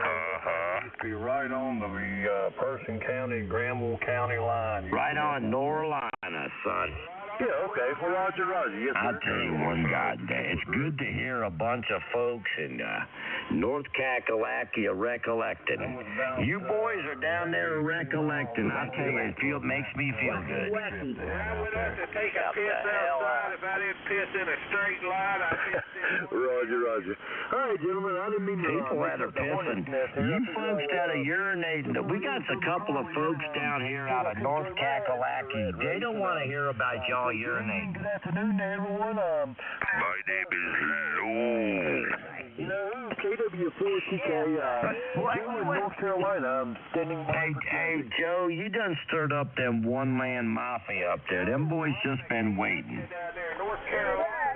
They done jumped over the tractor. Hey, Joe, watch yourself, son. I'll be dead gone. Joe, Joe, get the hell out, Joe. Anyway, John, take care. Good shouting at you. Nice to talk to somebody up that way. I know a lot of folks up that way. Hey, Joe, just so you know, hey, Joe. Right. You don't want that gun in your hand. Talk to you again. Yeah, there's several on the frequency. It just about had a pile up on 7200. How about that? How often does that happen? Anyways, I'll let you get back to it. Let's see other double dildo. I always got a mess in this room. I got to clean up this. That's Joe, everybody. I shall return. I'll be listening. What do you know, Joe? Hey, Joe, how do you spell that? It's nice to hear from somebody up there. Juliet Oscar envelope. I need to go back up there one day. Sam, please take care. Ecuador. Roger. Joe spelled backwards is Joe, Juliet, Oscar, Echo. Roxborough, North Carolina. Roger. Got a kilowatt 4. OWL. Thank you, Joe. Good signal up here in the Delmar. Good damn signal, you. Hey, Joe, come on, son. Oh, you need a new roof on your house, son. I just looked at it on Google Earth. We're gonna. I'll send you a crew out there. Hello. The roof's only a couple of years old. No, the roof's actually in excellent shape. Go ahead. All right, my bad, Joe. My bad. You're doing good over there in Kansas. Tried to help Joe, and Joe turned me down. See what happens? Joe doesn't know. Kansas, man. I didn't even think to say Kansas. All right, good afternoon to you too, sir. I'll be standing by. Check. 1, 2. Check. He ain't in Kansas, man. Little dog might be in Kansas, but he ain't there. Joe, don't listen to these guys, Joe. Camden, North Carolina. Camden, North Carolina. The mole knows. Did he say Camden? I don't know, but I did hear somebody say Sausageville. Are they harping on the sausage again today, Break? Don't encourage that That's a special down there. Ixnay, don't encourage him. They love the sausage. I think Joe is... Hello. I think you're working together with the sausage guy, Joe. Hate to say it, I think you're in cahoots with the sausage. No, I must say I'm definitely not in cahoots with the sausage. Go ahead. All right, my bad, Joe. Good evening to you. You can't stop thinking about the... It's a conspiracy. That sounds familiar too. You shut up with the sausage. What is wrong with you, son? Don't worry about Don't worry about Joe. It's a sausage conspiracy.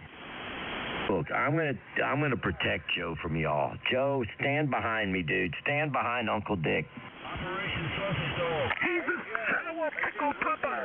Let me buy that big radio. Let me get on a KWA and play. And by your man. Joe, watch yourself, son. He's a pickle chopper. Song on 7200. I want to be. And by your man. Big strapper. He's the kielbasa. I done camouflage Joe. I done showed Joe how to camouflage. You guys won't even see Joe. He's gone. You might as well forget about Joe. Joe, how's the herd doing? That dude is diddly. He's low crawling through the bush, gentlemen. They don't really particularly care for the cold weather. A couple of them, you got that doggone near drag them out of the house by their ears to get them to go outside. But I tell you what, man, the herd of Chihuahuas is doing well. Thanks for asking. Oh, yeah. You got any in Got a bunch of goddamn Joe. You got Chihuahuas? You got a couple little guys. I'll be goddamn. That boy's got a goddamn bunch of Chihuahuas. Well, Rick, I'll tell you, Chihuahua is the best guard dog you could have. It really is. The doggone thing is mouthy, and I tell you, they're quite intelligent animals. And, just about anything, they perk their ears up, man, and just supersonic hearing. It's amazing. And, not too bad for home defense. Now, one Chihuahua, you could about drop kick him through a window. You ain't got to worry about him. But 7 or 8 Chihuahuas, I believe, could take down a full-grown gazelle. Go ahead. Yeah, that's a mean bastard. Mm-hmm.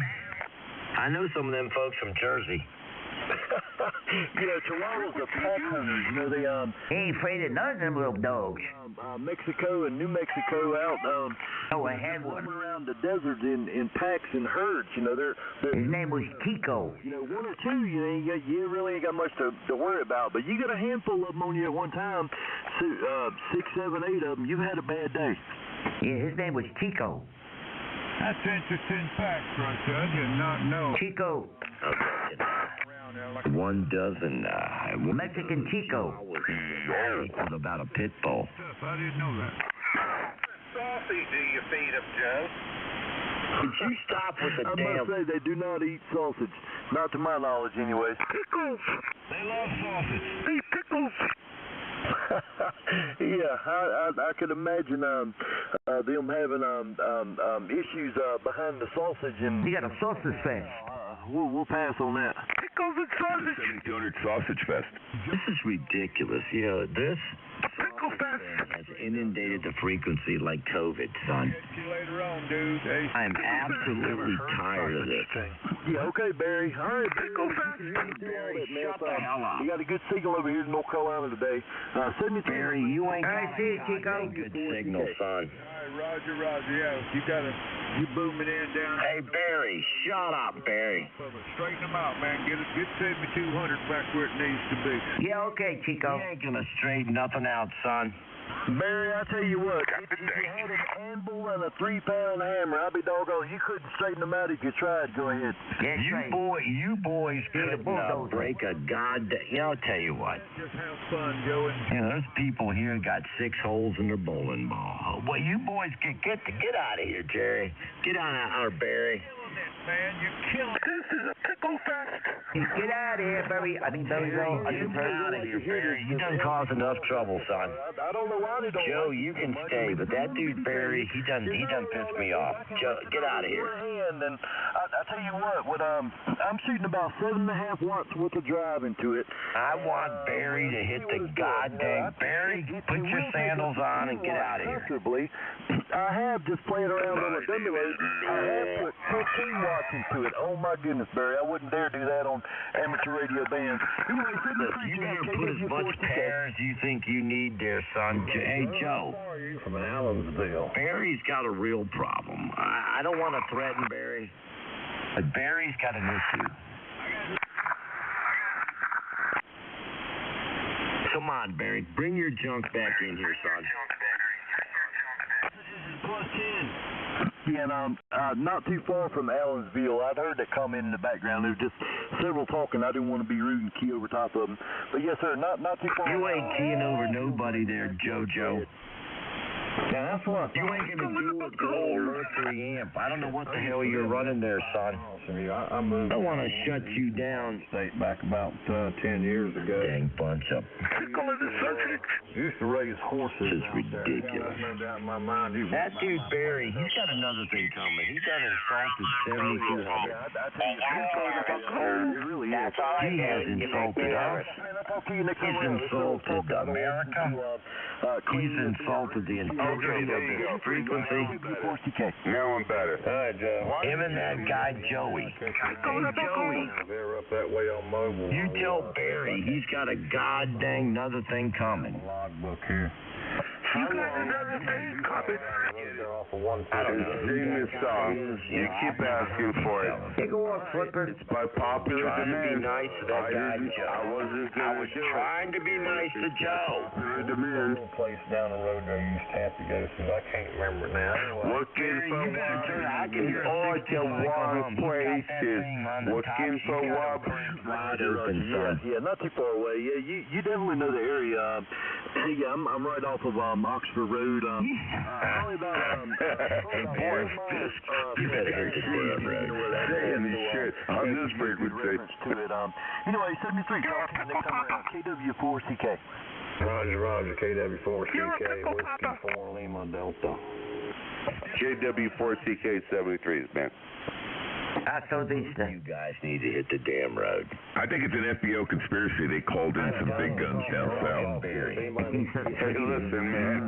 I got Don't sound too good. pointed, squiggly ass. A little bit underneath the wine. And I am running barefoot. Wait till I turn the afterburner on. Come on in here, son. You Destruction. Absolute destruction. Oh, yeah, Flipper. roll, old Well, timer. let's go. Fire that bad boy up. No, because I'm not the kind of guy Why do it 50 who talks over other Hang it people. up. It's K0PK. I'm not hearing about 10 mics. I want to make an example of that creep Barry, but I'm starting to get on my nerves, Jeff. You starting to get him, Richard. Jeff, Dick, Richard, whatever. You Triasso! Oh, now I know who's calling me. At least I understand that. No lie, no joke. I've been called out my whole life. She said, we're having breakfast for dinner, so no doubt there'd be some sausage on my plate for dinner. Go ahead. He loves the sausage. Eggs? I hope there's some eggs. You know, I'm blaming you guys for this. Can we stop with this? At least you guys aren't saying the Roger. Every sausage since yesterday. It's really getting old. I don't want to hear any more sausage shit. If I do, I'm putting on the afterburner, and nobody's going to hear anybody. He loves the sausage with some eggs. Some eggs. Hey, the guy from New Jersey. Hey, Barry, stand by for a second, man. Hold on. Guy from Hoboken. You know, if I could get my hands on you, seriously, dude, you'd have a real problem. Dude, if you could get your hands on me, the first thing I'd do was keep your hands away from my cock. He Oh, boy. Now there's a sausage lover. This is cocksucker. Did he say cat? Looking for Rob in all places. Stupid son of a... Does that guy work for Oscar Mayer? You won't have to worry about your prostate. It'll be a mile long. Don't worry. I have lots of female nurses, and I get a different one every time and tell them I think there's something in my ass. Wait. Operation Sausage Dog. You want to suck on my prostrate? And I don't even get charged for it. I love it. There. He loves the sausage. It's part of the co-payment. Information. Oh, that was a good one. That was a... Where'd Barry go? Where's Barry? Barry was over there in Tennessee. He went on a sausage run. Barry was a good guy. I didn't mean to threaten Barry. Barry, I regret threatening you. You threaten everybody. Don't play an angel. Don't pretend you're Jesus. You threaten everybody. Hey, it's the constant drunk. No, I'm a constant man of sorrow. It doesn't get it right, identify. ass wipe. Saturation Get it time. right, ass wipe. Well, I just so happens I need my ass wipe. Can you help? Sure. What flavor would you like to put on my tongue? And don't feed the animals. That's rude. I'm trying to apologize to Barry. I threatened Barry. What did you do to Barry? Send him a case of sausage. That's the gift that keeps on giving.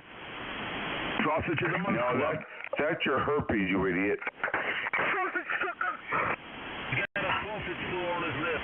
May have touched his anode. Sausage sucker. I think you messed with his bias.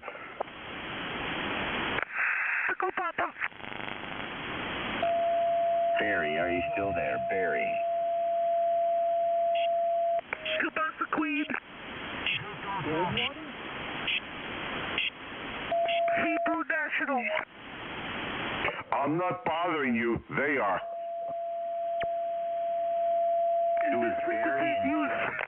It was the Barry and Joe show, but I don't know. What happened to him? Is this frequency in use? Yeah, it is. Shove it up your ass. Gentlemen, I'm out of here in about 6 minutes. I love you all. I'm putting lipstick on. Oh, you putting lipstick on? I'm popping a boner. That's Joe. Hey, Joe! He's thinking about the sausage for supper. Oh, I'm bad. Oh, I am. Barry, that I didn't mean. If I offended him, Richard, I'm bad. Who the hell's Barry? Who's Barry? He's got thick skin. You wouldn't offend him. I can guarantee you, Roger. Barry Who the Obama. hell's Barry? Barry Obama. Barry Soweto. Is it one of his like been listening. lover boys? Yeah, Barry been listening. Soweto. Barry and Joe. Shut up for a second. Barry Soweto. Barry and Joe were in here talking. Barry Soweto. Getting stepped on. AKA I tried to Barry say hello Obama. to Barry. Barry You Obama. interrupted. I was trying to hide Shut up, he's talking. Shut up, he's talking. I'm not going to shut up. You come down and make me shut up. Man, I will bitch slap you 4 ways from Sunday. Probably did you. He's been dealing with cormers down there all day, so it just seems that he's having a real. So what's Barry? What did you do to Barry? I've been trying to shut them up, but they won't shut up. Tell me, I can hear you. Richard, he's drunk. You feel that way about Jimmy Dean sausage. It's fine. It's good for you, and it tastes good. Why don't you get some Jimmy Dean sausage and get yourself now a you large got chunk the of Jimmy that Dean good rep in it. What are we carrying over the sausage? Jimmy Dean? I love Jimmy Dean. I've tried to get some Oscar Mayer hickory smoked bacon. Oscar Mayer? Yeah, I'm telling you. All right. Okay. Yeah, Barry. Is that Barry Soweto you're talking about? So Barry is not here. Where is Barry? Barry and Joe, Where is Barry? Barry Obama. He's down in Martha's Vineyard. Yeah, he know where Barry is. He's on Martha's Vineyard in his $14 million mansion. Barry left the frequency over 10 minutes ago, you bunch of moolies. He's got a 14 Leave Barry alone. Richard, I'm glad I made it back for final call. Dude, he's got a $14 million mansion. Where did you say, Martha's Vineyard? That's right, Barry Soweto. Yep. You know who Barry Soweto is, don't you? No. It's hard to hear you with the dick in your mouth. Being serious. No, at least Joe hung in here. Joe Biden? You're talking about Joe Biden? No, Joe in one land. The Joe's in four land. KW4CK. Joe, wait a minute, Joe. I thought you were in one land, for God's sake. You talking to Joe Namath? Yeah. Never mind. Joe's got a vanity call. This isn't a vanity call. The original call of what I was He saying. can take anything. You know, I went through my test. You know, I took the tech with General Andy Extra and passed all three in one sitting, and this was the call they assigned me. I thought it was a cool call, so I never changed it. It's not a vanity call. Go ahead. This is my original call, KW4CK. Roger. Gentlemen, I stand corrected. That is his original call. Yeah, they had ran out of calls, and you know they had eliminated the advanced class, so that's how I wound up with a 2x2 call. Roger today. Roger on the deuce by deuce. Roger. Am I gonna have an audience? Would you shut the? Who is that squeaky son of a? God, I love this hobby. Jojo wasn't dead. Who was the weapon? He left the other dead. Yeah, why don't you wear a squeeze box on your face? Hey, listen. Hey, I like that. Yay! There's the sausage. You know, if you say sausage one more time, I'm going to give you the worst case of hemorrhoids you've ever had by sticking a dozen sausages up your ass. Oh, my. I need some nipple coolers for my lions and tigers and bears. Oh my! I will see you gentlemen later. Cheers. Tomorrow at some point. I'm still alive. That definitely sounded a little that way you got spicy, frozen nipples. Frozen nipples keep a good tube. Warren? Yes, sir. You can start shining that amp up. I think it's a done deal. Yeah, like I say, I told you what I got to have for it, right? That's the bottom line, no negotiation. But if you want, we can do a FaceTime maybe someday. My meter just came back from Wave Node, so all I can tell you is it reads the same on my Palstar AT2KD and on my Wave Node. They're within 50 watts one way or the other. You guys have to deal with these one-landers. I'm out of here. KB4YHO, 1600. Get that thing shined up. Next month I'll take a road trip up there. Top of the hour. Yeah, sounds good, Doug. You'll enjoy it. It's a beauty. The AL82 is one of the best ones, and it's got the Peter Dahl supply. Oh my God! It's got the Dalai Lama transformer. It does. It's got the Dalai Lama. Yeah, it's one of the last of the ones to come through with the Dalai Lama. I'm a stranger in town. Is that the sun up there? I'll double the price. David, I'll double the price. You one-landers need to get the hell. Richard, what? We like you, Richard. We enjoy the entertainment, yet every time we get on this frequency, you just try to run us into the ground. I don't get it. That's because you guys whooped the shit out of him. It's defensive measures. Don't you get it? Well, we're not doing it intentionally, or at least I'm not. I can only speak for myself. Trust me, I've seen him get plenty of abuse, and I like it. WND. But he takes it. He can take it. He's the only guy who I know As long as you're who not can a trooper and you don't take it. a pooper, you'll be all right. Hey, Warren. Poo-poo shooter. Warren. Yeah. I'm going to fire up some Yogi right now. It's this new indica I got that's pretty good. I got a new twister here. Nice. I just took Indigo, man. Hey, why don't you fire up your freaking dump truck? Stop playing with your indigo. Get the hell out of here, you bunch of Fire up that sativa, loser.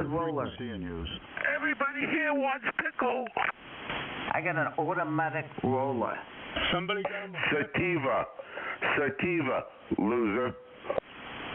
Why don't you shine a black light on your... never mind. Hybrid. I like it when you're about to be really mean and then you stop. I thought Richard was going away at 4 o'clock. Hybrids. He's got control. He's under control. Sometimes. Rarely. Roger. Roger that. Yeah, and then when we do the deal, then I'll swap this thing out, and we can send this 221 over to Saugus. Dude, this is sounding more like porn every minute. Every minute, this is sounding like porn. Right down there, maybe we'll grab lunch or something, me, you, and Dale. Hey, he's going to take his 221 and put it into your 120, man. Hearing nothing. CQ, CQDX. CQ, CQDX. Hey, get some DX right from way up north. That'll really add some energy to the party. Go stick your tongue on the wire. You know, I had a dream where you stuck your tongue up your ass and then you tried to do sit-ups.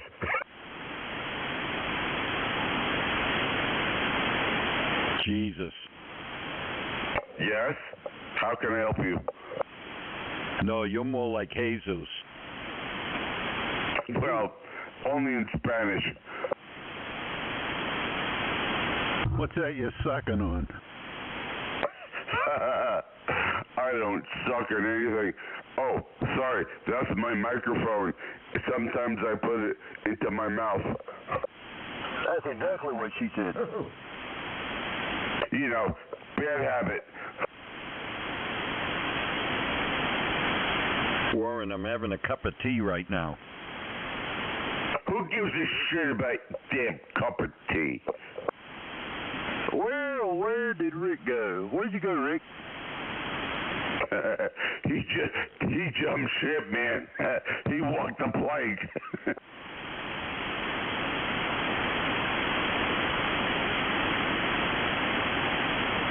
See what you did? You chased him away. I think it was the man with the sausage chased him away. I had to go start up the old Arctic Cat, get it warmed up so I'd make a trip down to the liquor store. Rick is talking to Lou. Hey man, could you pick me up a pint of vodka? What, 5 o'clock vodka for 4 in the afternoon? Exactly. Rick is talking to Lou. Get him up. It's a discount. Just a figure of speech, guys. Roger. Sausage, everybody here wants sausage. Roger that. Trust me, there ain't no chance of that happening. Roger. But it's hard to keep some of them wondering. Roger that. Over. R-A-J-A. Roger. Where is the alarm? I think we're going to have a bombing. I want to hear that guy with the siren. Yeah, he was in here earlier, but he went to... So you want 5 o'clock vodka a pint? Is that right, Mike? I'll take 4, 5, or 6 o'clock vodka. They're all acceptable. Right, I think they're bottled by a distilling company on the banks of the Androscoggin River, right up here in Lewiston, Maine. It's top It's got to be a bigger bottle. Down here in Massachusetts, Warren, it's either Pop-Off vodka or it's Caldwell's. Ah. Oh, no Lawrence? I would have figured it'd be Lawrence vodka down there. Send him some Ted Kennedy special. I only drink Grey Goose. If it's not Grey Goose, it's not for me. Ted Kennedy, by the way, was Chivas Regal. Is that before or after it went over the bridge? During. He was straddling a bottle between his legs. Jesus Christ. And his dead secretary in the Why back does everybody keep calling my name? Oh, your name's Jesus? Jesus? Then you call me Jesus Christ. I mean, I thought he said his name was Sausage. No. Jesus Christ, fine. I'll take it. Jesus Christ. None of it is blasphemy because I am the Messiah. Is that why you come out here to get crucified every day? Your name is I think we got some religious people really pissed off. Your name is Mud. Talking about sausage. Well, you're Would you stop with the sausage? The next person who says sausage, I'm going to hit in the head with a sausage pan. Sausage.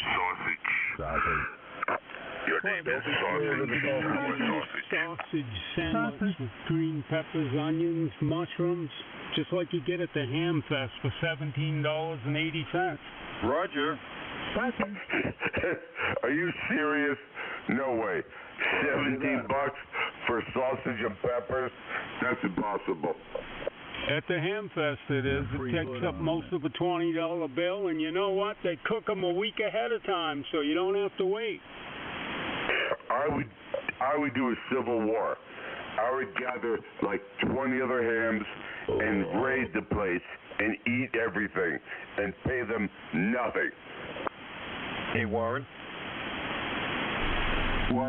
mentioning that sausage, Angelina's there brings back some fond memories from the spring of last year. Oh, God, sausage. Yeah, I bet it does. This is getting under my skin, guys. It's really getting under my skin. I'm trying to be nice. I don't want to talk about sausages. You missed the $20 sausage sandwich. That's about it. And obliterate everybody on this frequency. You're forcing me to do it. How do you like sausage with pasta, with the little spinach in there, with some garlic and olive oil, some Locatelli Romano cheeses. In a bun? Yeah, fire up that, fire up that big Jesus amp. Let's hear it. It's just past Sunday. It's a shitload more than legal limit. W1DD. Sausage. 81ZY. What did he say about a legal limit? Said his amp's two or three steps over and above what the law will allow. He is, really? I didn't say that. He needs a better incentive than because I can't hardly hear it. Fictitious stories, fictitious slander. I'm almost an attorney. Why don't you like sausage? The bar, but I am suing you for slander. I'm suing you for slander. Wait. Don't you never evidently, I know me. I have no way of knowing whether you're putting out 15 milliwatts or 15 kilowatts. I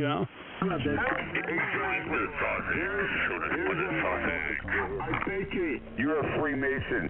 You sound incredibly intelligent. You are absolutely a Freemason. Oh my. Have you ever been on the Marconi net? You're trying to figure out how he was slandered by sausage. I'm the prince of the Illuminati. What a legend, Dale, huh? Roger. Who's going to say lions and tigers and bears? You know what I get a kick out of? He says he almost passed the bar. He's never passed the bar. He's always walked in. No, I've fallen over the bar, but I never passed it. Sausage, peppers, and onions, oh my. Good. You're dealing with an intelligent imbecile. There you go. Intelligent imbecile. Wow. Now that's a conundrum. That's a dichotomy or a conundrum. I'm confused. Yes, you are. Man. Well, it's a function of birth. Leave me alone. Yeah, I was going to say, you ain't alone if you feel confused. I've been confused more than not right from the get-go. You were probably rather slippery when you came out. How many times did the doctor drop you on your head? After he smacked me in the head and the nurses got in a couple of punches. The fact is, I've been discussing it with my primary care physician, trying to determine whether or not I may have had a birth defect. Well, you sound perfectly normal to me. See, he should have. Obviously, you haven't been listening all that long. No, I just say nice things. I want to hear a Roger beat. Yeah, I got one, but my belly button broke. Do you know you can play chess on ham radio? I did not know that. I'm not surprised. You can. Do you like chess?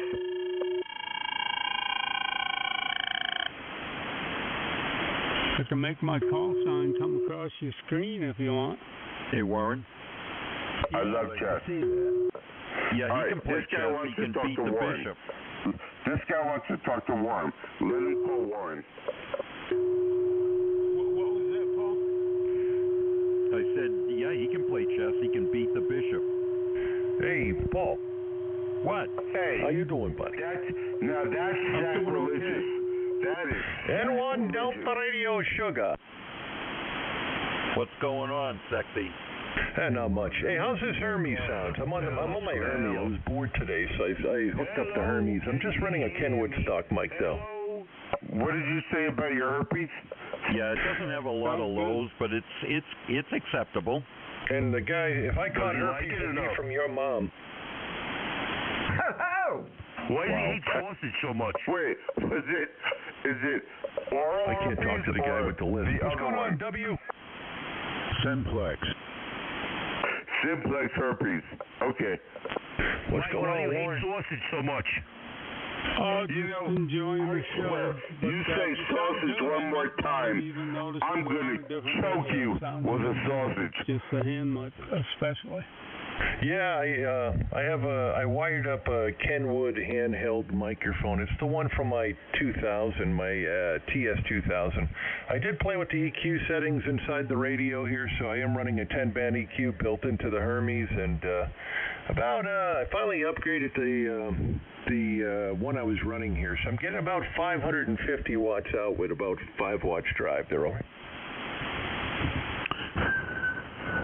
Did you buy it from the guy in Hyde Park?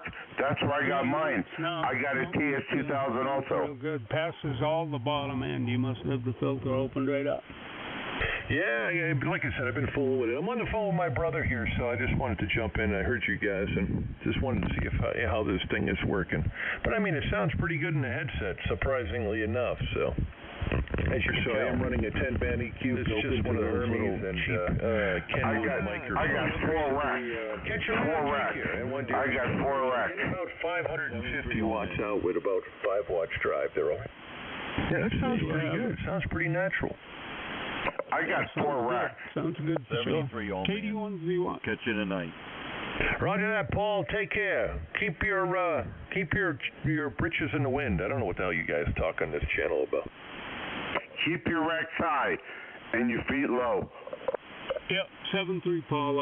I'll catch you later. Maybe I'll throw that 82 on tonight and give it a pounder. KD1ZY. You even chased your own brother away. Aren't you ashamed of yourself? Where's your brother? You mean my brother from a different mother?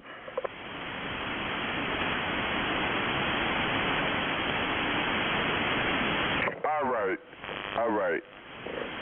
I'm gonna chill. I just want to have a beer. That's it. Is this your first one?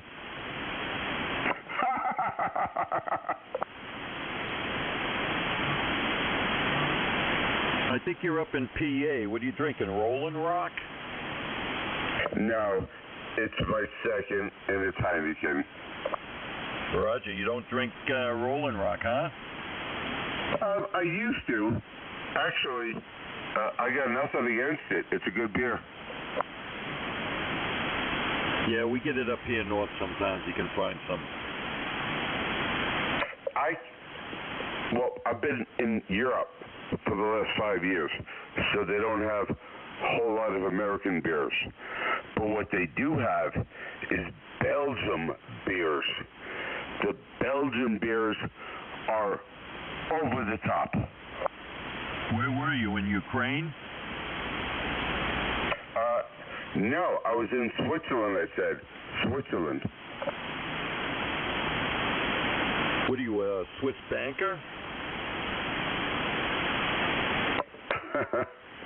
I'm sorry. I plead the fifth. Why are you back now? Did Joe Biden give you a pardon? He's a piece of Swiss cheese. No, something about a deport order. Little Linda Lakes. Games and sausage. Virginia Beach. I wonder what it costs for a pardon these days from Joe Biden. To be honest with you, I'm back here because some guy wants me to build him a damn McDonald mansion, and it's just too much work. I'm a builder. That's what I do. I build houses, I sell houses, blah, blah, blah. So this guy wants 4,000 square feet, 4-car garage on like 4 acres. I said, here's a reference phone number. Responsible. As long as you got the money, who cares? Because I don't need any more money. You can send it to me. I was gonna say, if you just got a pile of it you can't seem to get rid of, I'd be more than happy to take some off your hands. Think about it. If you really think about money, if you have too little, that sucks. But if you have more than you need, you won't even notice it. Yeah, well, you know the deal. There ain't nothing good you can really buy with money anyway. Nice big radio. Sausage. I just spent $60,000 on antennas. You can buy sausage. On what? That's a lot of sausage. 60,000 on antennas. Evidently 40 meters is the only band you didn't get good antenna on, huh? So those boxes of wine he's buying. So it's mono banders for everything. Jesus. All on Rowan 55 tower. Every once in a while you get lucky and a good one like that comes right to you. I hope they're all rotatable for that kind of money. Oh, there's a whole lot of money. I have to turn them? Virginia Beach. Hey, where you been? Goomba! Now there's a guy with an antenna. Wait till the man comes to town. Capital City, top of the world. That wasn't Jeff. Twin Peak. He's got a Twin Peak Dolly Parton double Rick. bazooka, I guess. Rick, I mean that's Dick. That's biggest.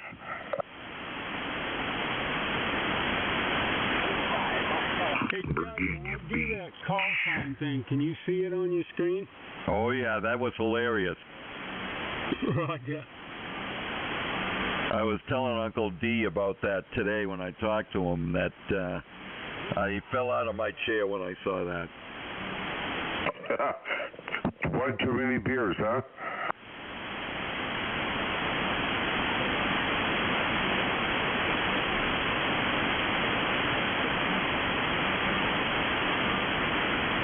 Jesus, Warren, I'm looking on Penta Labs on their website for tubes, and 3 500Zs, $245 a piece. I remember when you could get a pair for what, about $1.80?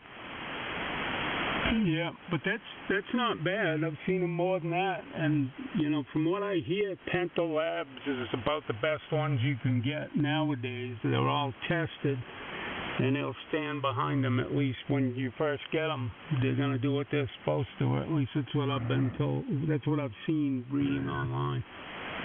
Roger. You shouldn't I need got tubes for this. 3 cases it's in Florida, brand new in the box. So iMac. And they're within 100 watts of each other, one way or the other, depending on what band, running right on the same everything. And they're for sale. They're for sale. Yeah, one of them's for sale, but only to 3910. You had to have been on 3910 when the silent key was. Not yours, mine. I'm selling mine. I don't care about yours. Oh, okay. What are you selling? I might be buying. They're brand new in the box. iMac. The box not even opened, and they're matched. I paid the extra money to have all matched tubes. I'm selling them for $350 a pair. $350 for a pair of iMacs in the box? Yep. Yeah, is your email good in QRZ? I'll take them. I wouldn't trust the guy. The guy comes on here half the time and doesn't give a call sign. I wouldn't trust buying anything from him. He's probably trying to scam you. Shut up, bitch, before I smack you. Well, I was going to ask around a little before I sent the money, but that's a good buy. I got 3 amps that use those tubes. I'd love to have them. I got news. I'm so filthy rich, I'll ship them to you. You don't like them, send them back. You don't have to pay until you like them. Well, if you're filthy rich, just give them to them. Give them to them. Ship them to them. Like a good deal with me. I don't want them for nothing. I'll pay for them. But if you want to do that, I'm good for the money, or I can send you the money up front, however it works for you. But I'd like to purchase them if they're all working well. They're brand new. The box never been opened. Well, look through your stash. Let me know if you have a spare. Never touched by human hand. 3000 up there somewhere. I have a Sugar Baker 220, and I bought all these tubes because I knew the price was either A, going to go up, or B, they wouldn't be available. That's why I bought them. Yeah, well, is your email good on QRZ? Hell yeah. I get filthy messages every day. All right, well, I'll shoot you down an email, and we'll go from there. I'm fine with paying. I mean, I'll pay the whole works up front if you want, or I'm fine paying half up front, and then when they get here, I'll pay the other half if they work like they should. However you want to do it, but I'll send you an email. We'll discuss it that way. KD1ZY. I could care less. Whatever makes you happy.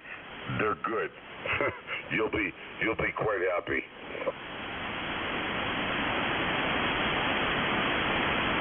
We'll all be happy. Don't trust that drunk. You know, mister, if I ever find you, you know what I'm going to do to you? Give you a sausage. Give you a sausage. How did you know I was going to give him a sausage? Don't tease me. God, you can't make this shit up. That's why I love calling for work, putting this on, having some laughs.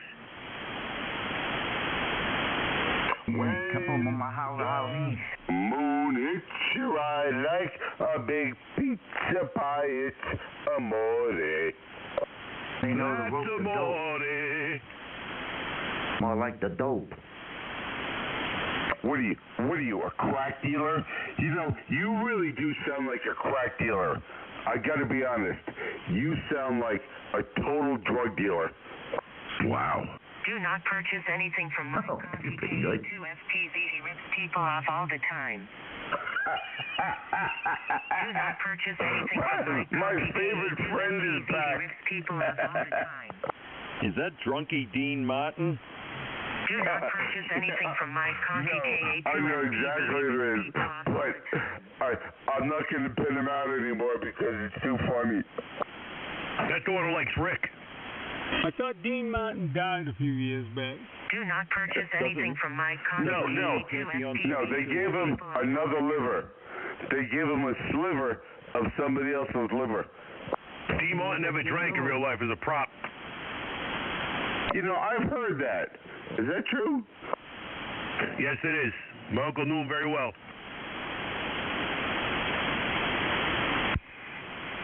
Well, he played a pretty good Purchase anything from my Conti KX2FPZ. Yeah, he did. He was great.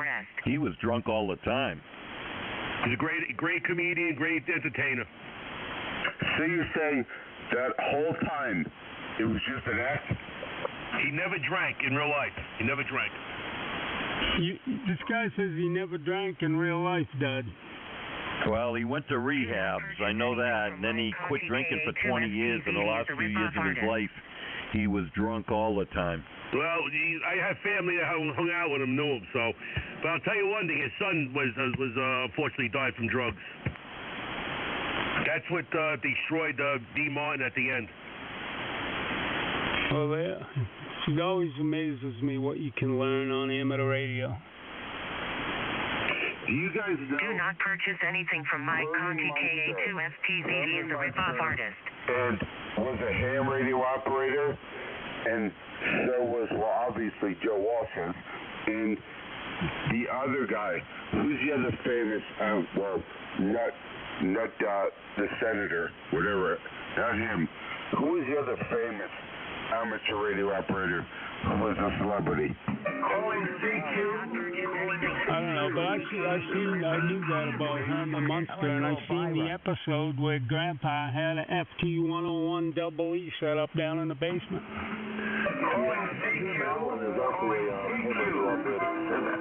Come in, please.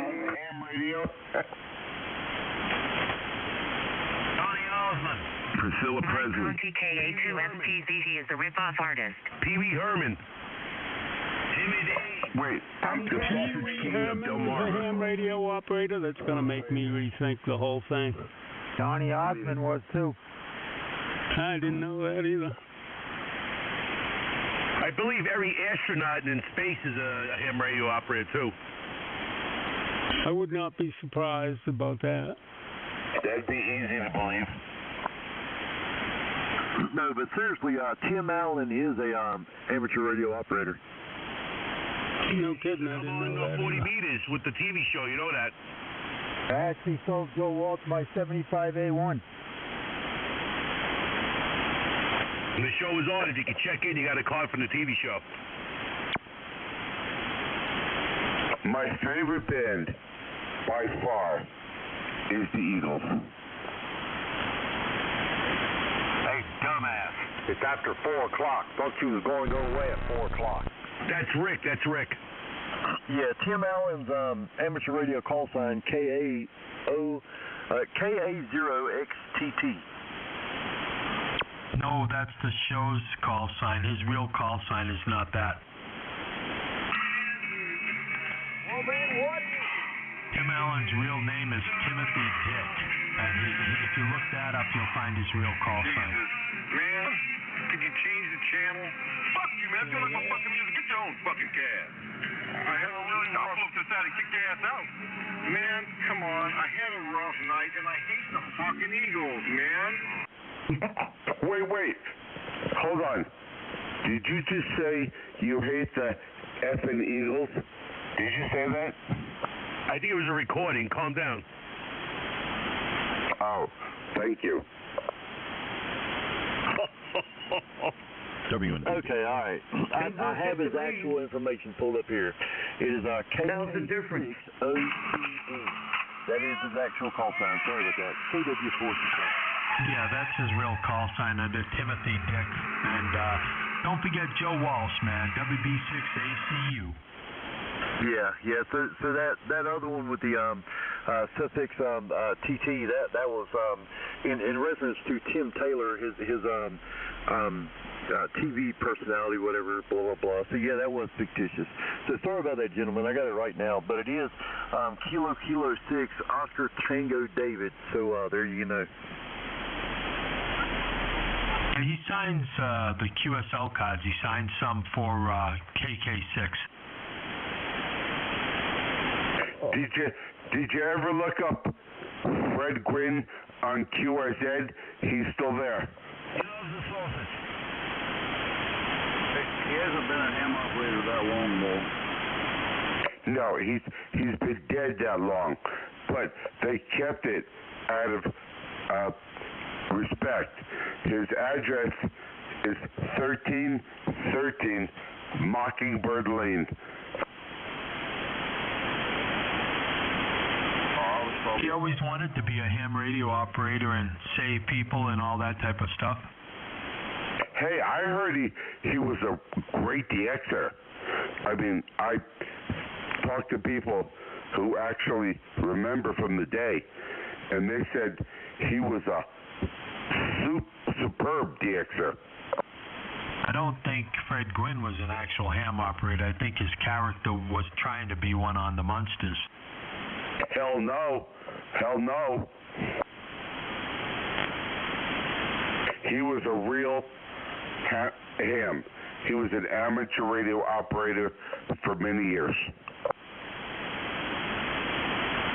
I've heard that before, so it's not the first time I've heard about Herman Munster. I can't think of his real name. Fred Gwynn. K-A-L-H. Hey, what's a ute? What's a ute? Sausage operator. Oh my. He operates the sausage. A ute is a done one. I thought that was so funny, man. When he was in court, he goes, "What? What'd you say, son? What's a ute?" Roger that. It's a real sausage. Any sausage vendors out here today? No, I stuffed enough sausage in my mouth. I'm good. My wife can't get a good sausage sandwich up here. Sauce for my pasta tonight. Roger that. Man, I got venison, a whole square big box of venison, a lot of meat. His call sign was Kilo 8. Really? You sure about that? Hotel. So there you. I shot him myself. I'm quite sure. K8 Alpha Lima Hotel. That's Herman Munster. Yeah. So Herman Munster, who was a.k.a. Fred Gwynn, his amateur radio call sign was Kilo 8 Alpha Lima Hotel, and he was a very avid Morse code operator, and he was actually in the Navy after high school. Go ahead.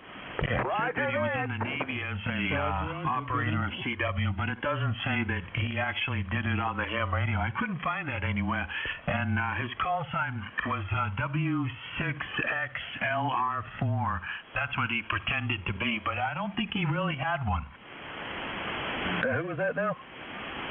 Fred Gwynn. I don't think that's his real call sign. I think that's somebody that put up information about Fred Gwynn, because his call sign was that crazy one when he was on the Munsters. But he was a CW operator in the Navy or whatever, but I don't think he ever went on to become a ham operator. So yeah, I found what you're referring to, W6 LXR4, but that was they were talking about during World War II, blah blah blah, but yeah, I think that was fictitious for the TV show. Right, and I think K8ALH is just talking about it. I don't think that was ever Fred Gwynn's call sign. Go to Google, and you'll see his antennas.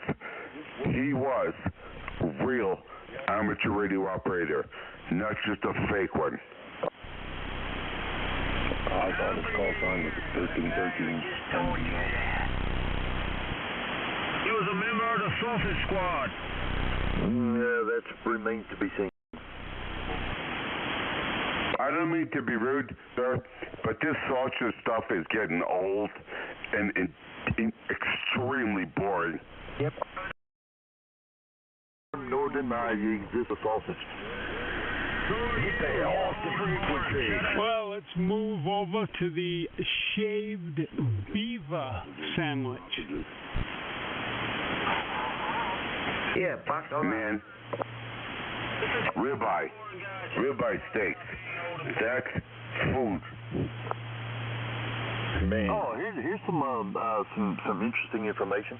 W6XRL4, Petty Officer 3rd Class Fred Gwynn passed away July the 2nd, 1993. He choked on a sausage. And let's see, WD8MBN. Let me read on. I'll be right back. KW4CK. Choked on a sausage. All you gotta do is KD1ZY. W1D.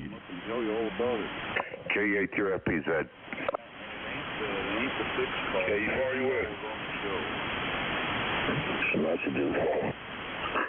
Hello, Hargrove. I heard my neighbor down there. Good evening. Good afternoon, sir. Hey, how you doing? What's that, Joe? Yes, sir. Yeah, what are you doing on the Scum of Amateur Radio? I'm up there trying to straighten them out. You know, I got this great big anvil and a 3-pound hammer, and I done straightened out a couple of them. Rick has disappeared. I guess he couldn't stand the strict scrutiny. Go ahead. Yeah, well, he don't make sense no way. Anyway, yeah, I was on 9-1. I was told that they possibly found the music player that's been jamming down there and jamming up here in Hickory, North Carolina. Yes, sir. Yeah. We fox-handed him. He's located in Hickory, North Carolina. Yes, sir. Yeah, we got that corner. Got him zeroed in. Okay. Was he caught? Take him out the weekend.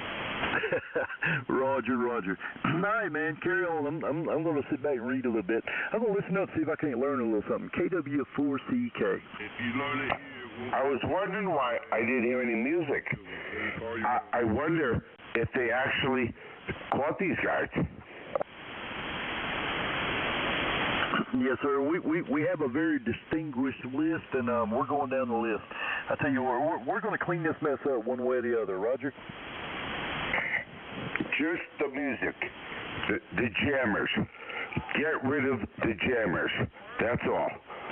Leave the frequency as disgusting as it is now. Oh, don't worry.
Yeah. Well, I tell you, I've been Googling all this stuff here, and it popped up, I guess some more of those suggestive, predictive AI moments. I could be wrong. I'm always wrong.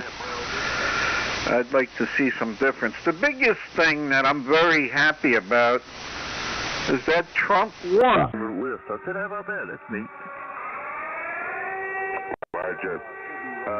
I'm kind of hungry. I'm going to go grab some dinner. Nice chat with you guys.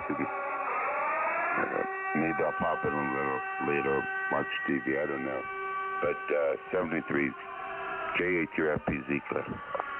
Yeah, okay. All right, fine business. Look forward to talking to you again. There's a little bit of Corman halfway in the background. I can't quite put my finger on them just yet. I don't know if it's because the band's starting to get longer and I'm starting to hear them or what exactly going on. But here's a little tidbit before you go. John Scully, KX2U, who was the former president of Pepsi Company from 1977 to 1983. Let's see, he was also an amateur radio operator.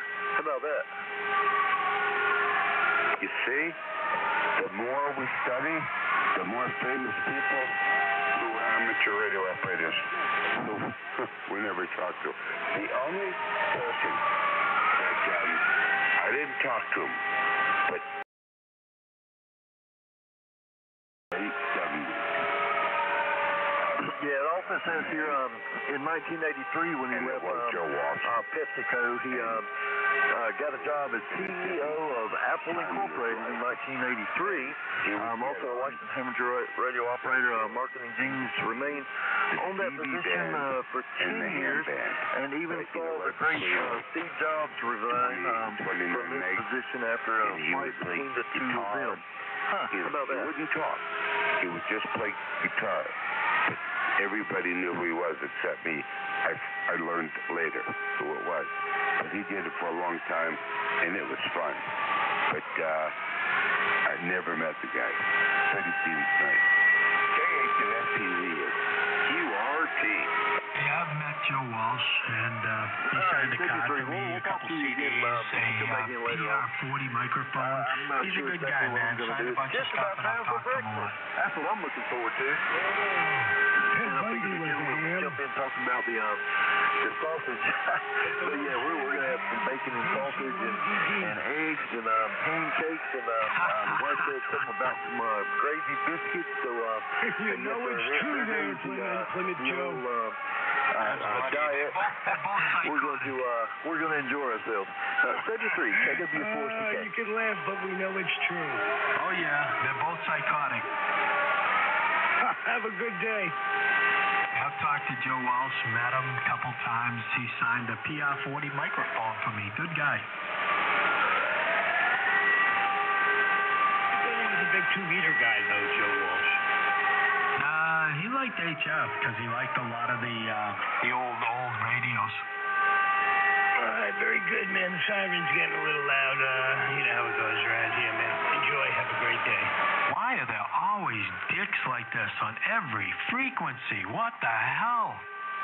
Yeah, here's another little tidbit. Yuri Gorgorin. We're better off in the free band. Uniform Alpha number 1, Lima Oscar. Yeah, it looks like an Oscar. He became the first human to travel into space in 1961, and he was also an amateur radio operator. So how about that? Man, it's starting to get too hard to hear you guys with this clown playing his stupid sirens. Come on, we got to be able to turn some beams and aim some stuff and get a good direction on these people.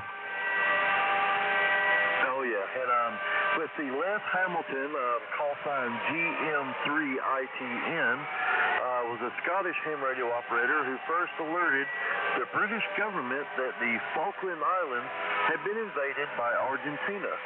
During the occupation, he was also the only person in Britain to be in regular radio contact with the islanders.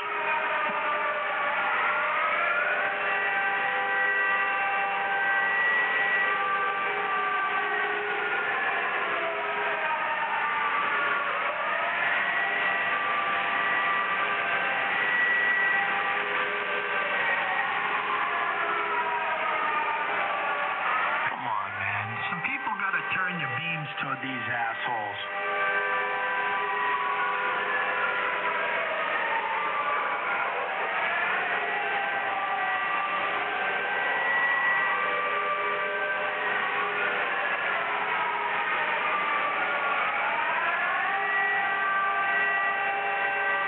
Juan Carlos, Echo Alpha Zero, Juliet, Charlie. He was the king of Spain from 1975 to 2014. He was the amateur radio operator. Until we can get rid of this clown with the sirens, it's impossible to hear people. Same stupid noises, everything. Breaker 19 on the CB channel. Come on, guys, turn your beams and let's get some headings. We can get some headings on this guy.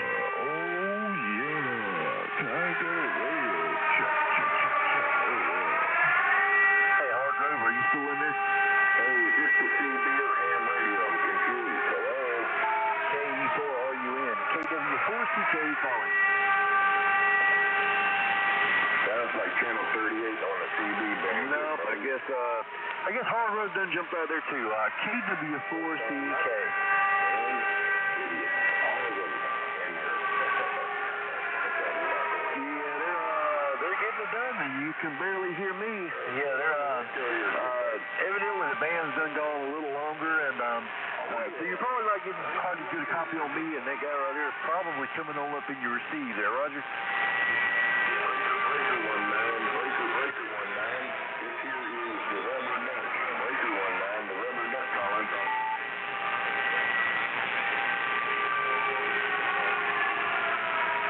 Breaker 19, this is the Rubber Duck on my Galaxy phone.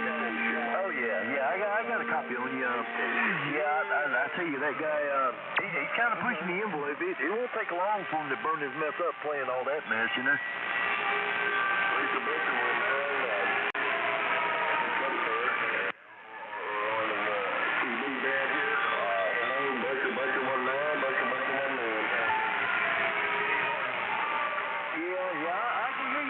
But it's a little rough at times there, Roger. Yeah. This here is channel 38 on the CB band. Over we on CB. Oh no, this is channel 20 on the CB band. Oh, okay. Yeah, I'll check that out next time around, Roger.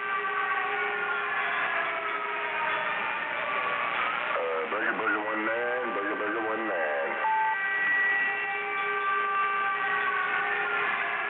We got a bunch of good buddies out there.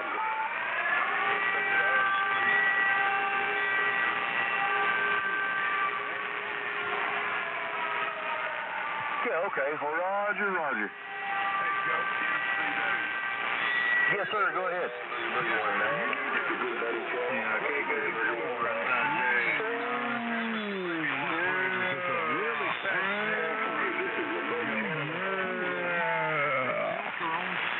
This must be the good money channel of HamRadio. That's where the terminology in HamRadio of old man come from. Those two women, the male amateur radio operators of the time, didn't know what to call these two women, and that's where they started calling them, and the women liked it when they called them old man. And it's a fascinating read. The first two lady women amateur radio operators. Pretty cool reading, man. H4Bill. Yeah, okay. All right. Well, appreciate it, Barry. Yeah, it seems like the noise done dropped back now. I got a really good copy on you. You definitely not running QRP tonight. Oh, yeah. I'm running QRP. They built from what I remember reading about them, and they built and worked and contacted one another, and then the other guy started hearing them on the air and thought, well, who's this? And it's pretty cool reading. You'll like it. Yeah, okay. Well, Roger. Yes, sir. I'll go look that up, and I'll have a report for you. Maybe I'll read about it and tell a little bit more about it on the Outlaws tomorrow, Roger. Sounds good to me. I love to read the history like this. And if anything goes, what kind of radio stations they put together, get the material. We're talking probably early 19. I don't know. Could be I can't remember the dates. It could be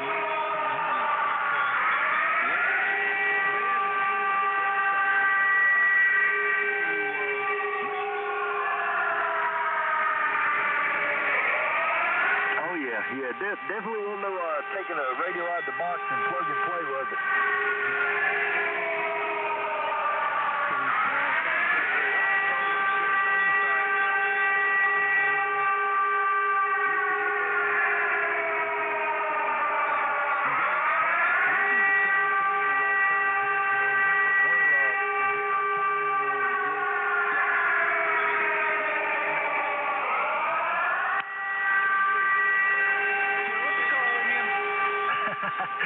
Roger. Well, I tell you, Barry, my stomach's getting to growling, my mouth starting to water. I can smell that bacon frying. Oh my goodness, man, I'm starting to really get hungry now. All right, gentlemen, well, I'll catch y'all later on. I'm gonna do go enlist this raggedy LD Moss amplifier. Cool down just a little bit. KW4CK. I'll see you.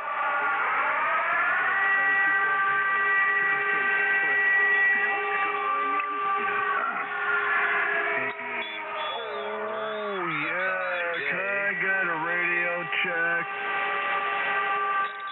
Is this radio getting on over that firing guy?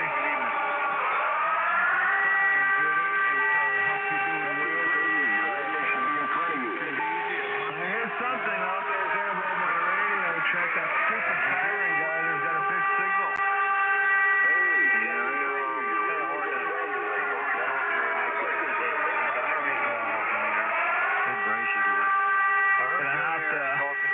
Gonna have to increase some power.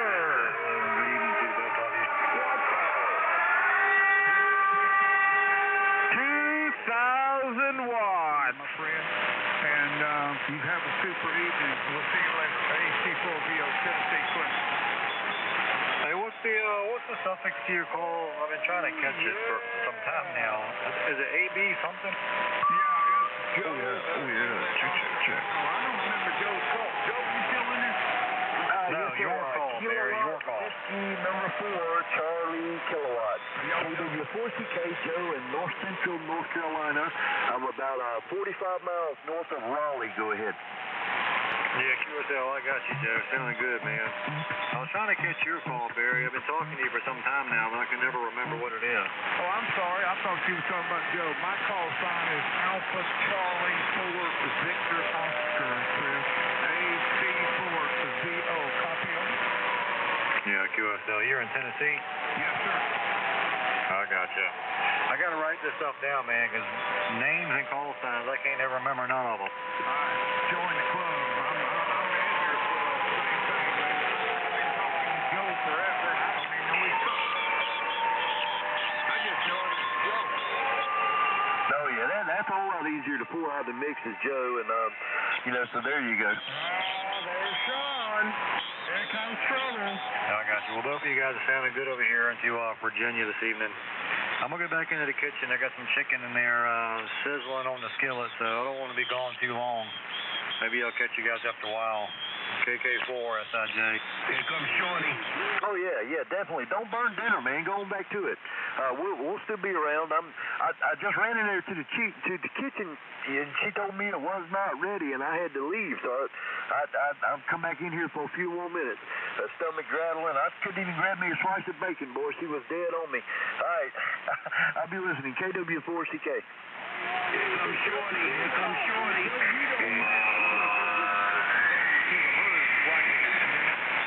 I tell you, Barry, you got to do a little something to subside the herd, because one thing you don't want is a bunch of hungry, mean chihuahuas, Roger. I hear you. I was raised with America 3.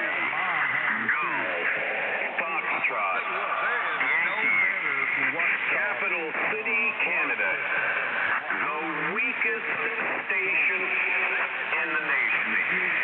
I'm so nice, I'll say it twice. The weakest station in the nation. Whole country, Canada. Capital City. Top of the world.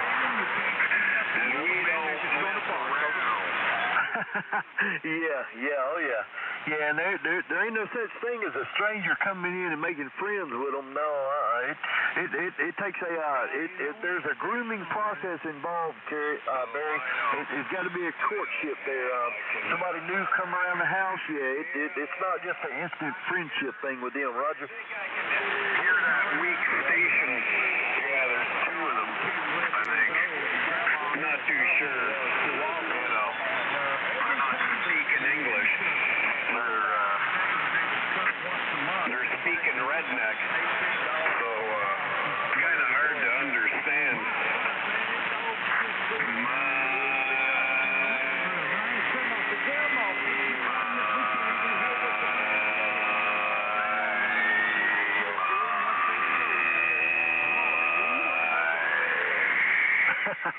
Oh yeah, well that's right, Barry. They're doing what they're supposed to do. You know, that's their job. You know. Yeah, man, you didn't. I was doing good till you mentioned that darn meal you had when the night. Shut up! I was all right.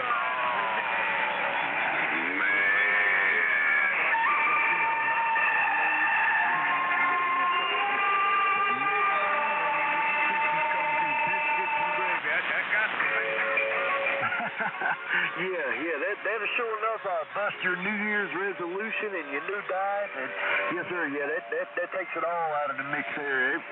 No holds or bars, Barry. Barry, at that point, all bets are off. Go ahead.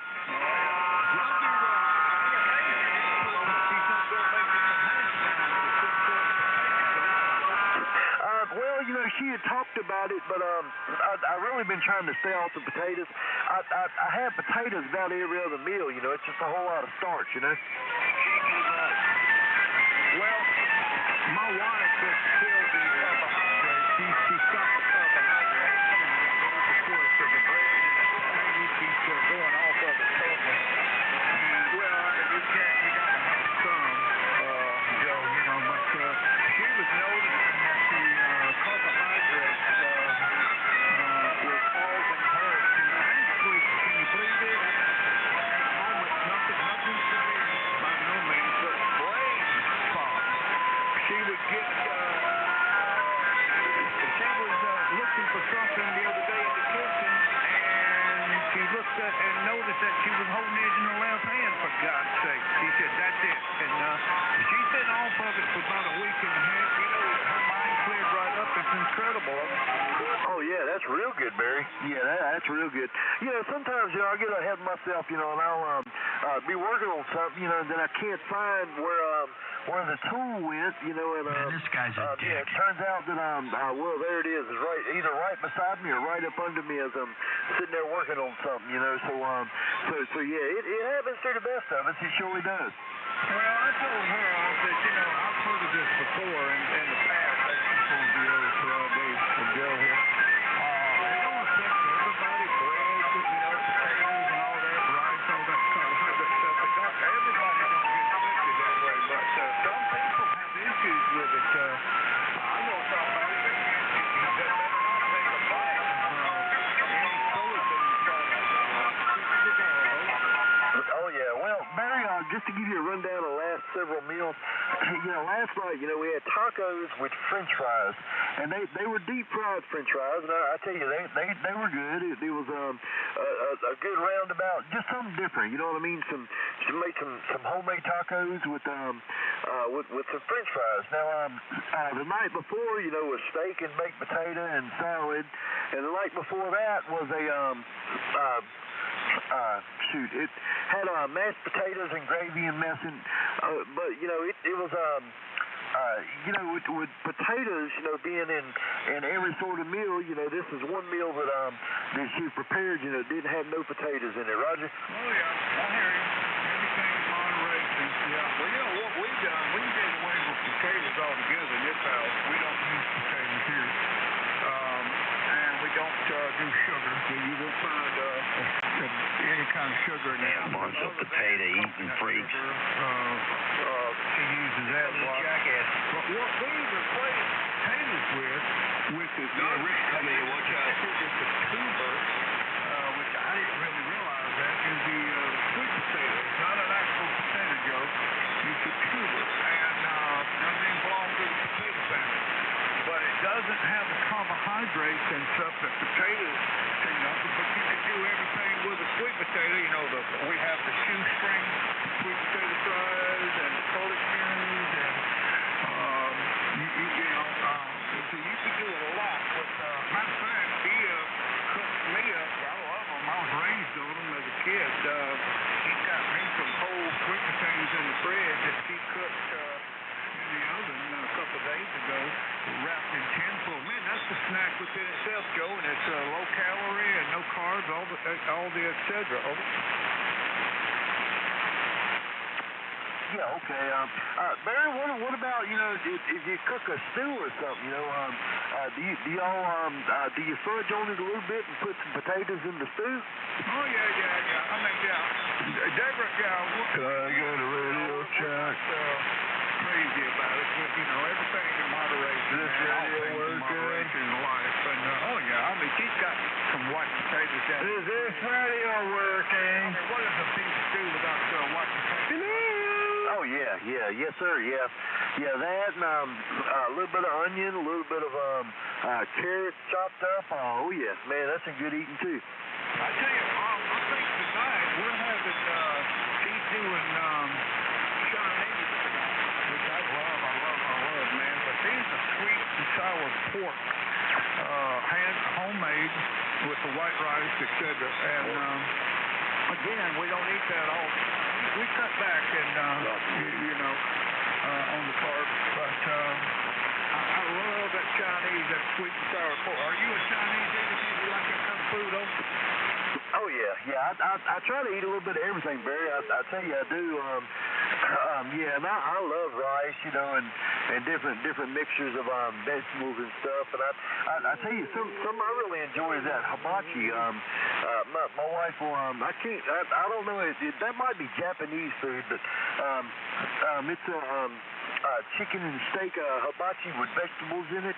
Oh my goodness, man, them things are delicious. That does sound good. Now let me ask you this: do you eat this? What's the name of it? No, sir. No, I'm not really much on seafood, Barry. I tell you, there for a while, about the only kind of seafood I ate was a McDonald's filet of fish. About the only thing I would eat on the menu. But they done changed that. It don't even taste the same to me no more. So last one of those I got a couple of years back, I quit eating them. So yeah, I don't eat no kind of seafood now, except for every once in a while. The wife will get in there and she'll cook some salmon patties. Now I tell you what, I tear up some salmon patties, Roger. Oh yeah. We got some in the freezer right now as I speak. I love them things. Oh yeah, that's good stuff right there. That's man, it's raw fish. They get it on the fish. Now don't quote me. I never had it. I've been told it's raw tuna, some kind of fish, on ice, and got the little herbs around, and you go in there and I ain't eating no raw fish, man. You know what I'm saying? No, me neither. Pizza. I love to eat pizza, Barry. Pizza has all the food groups on it. Especially if you get it, with a supreme style. Where it's got the crust. Is the bread and cereal. You got cheese for your dairy. And then you got different olives and peppers and onions and everything. For the fruit and vegetable. Then you got pepperoni, sausage, hamburger, ham. For the meat and all. But I tell you, some people eat pizza with anchovies on it. They eat pizza with fish on it. I couldn't do that either, Roger. Oh no. I'm not eating no anchovy. I've eaten them before. It's like taking a pinch of salt, man, and putting it in your mouth on your tongue. It's just salty. Good God, that's salty. I ain't eating that, man. I had family for the holidays from Atlanta and the Carolinas, and I ordered pizza. When you got family, for the holidays. No, it's just a fast, snack for anybody that wants it. Well, this one, thin crust, sausage and pepperoni, and I did the no-no. I put pineapple and black olive. God, they loved them, man. They just went on and on and on. But the Stevens family did. It was good. But they also, the same pizza place makes a dessert pizza. Joe, you'll see this thing.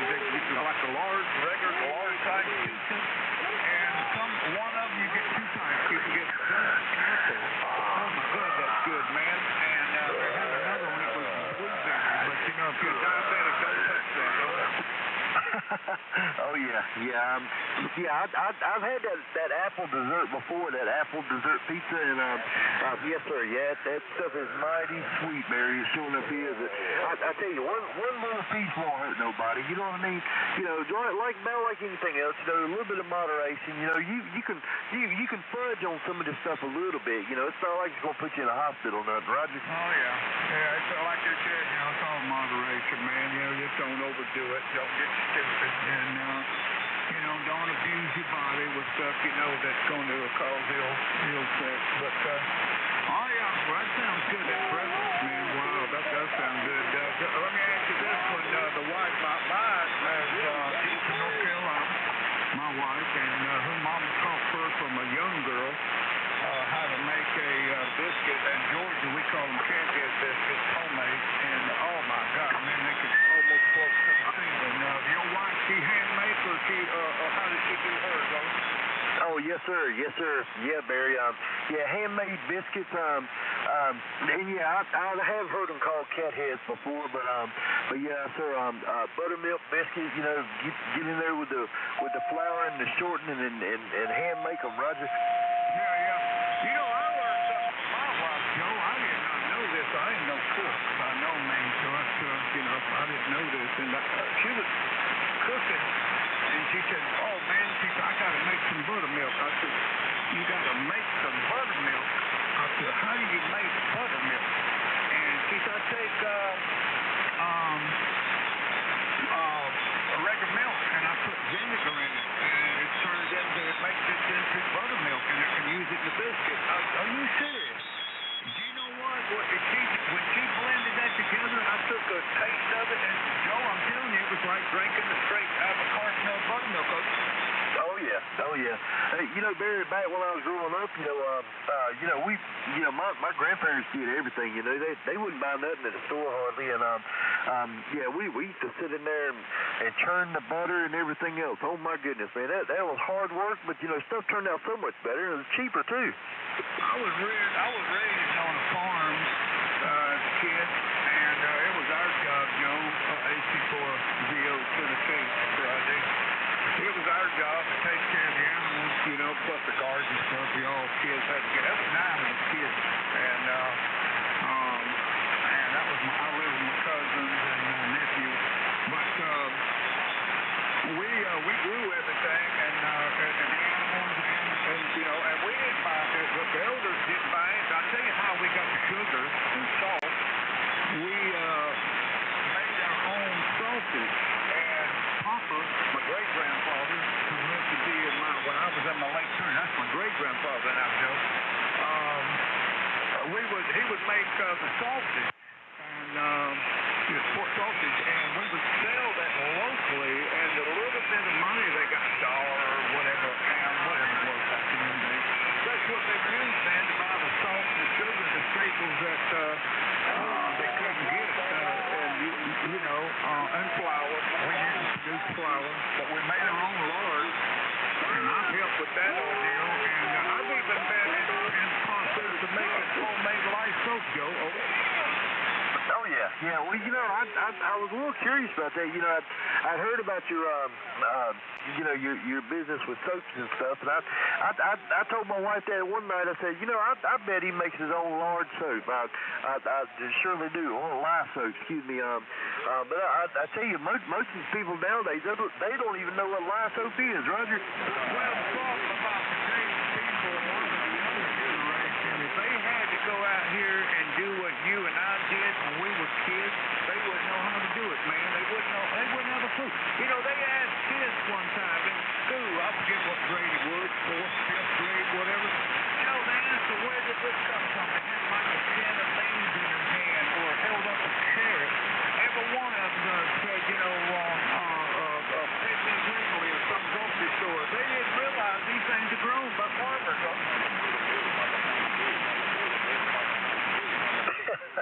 Well, these corners are giving it all they got back there in the background, aren't they?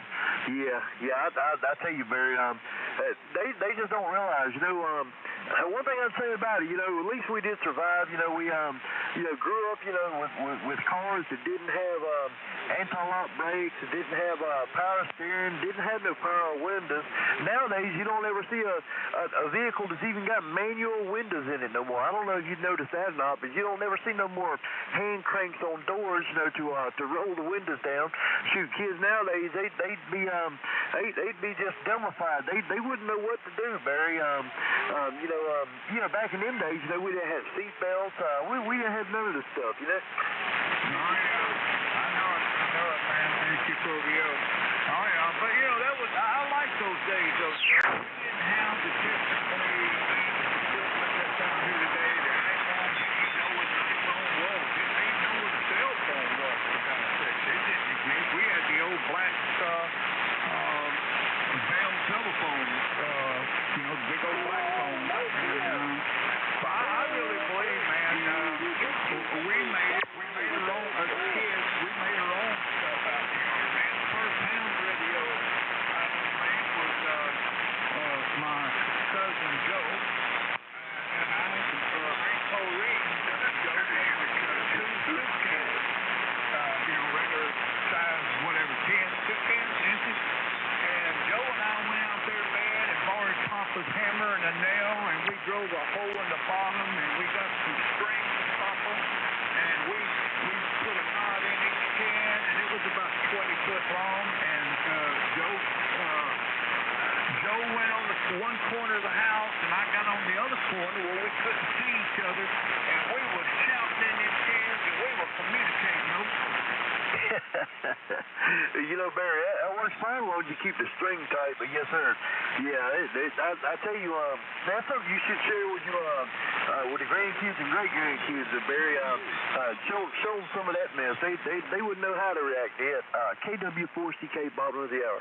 Hey, you hear me over that idiot? Oh, yeah. Are they covering me up?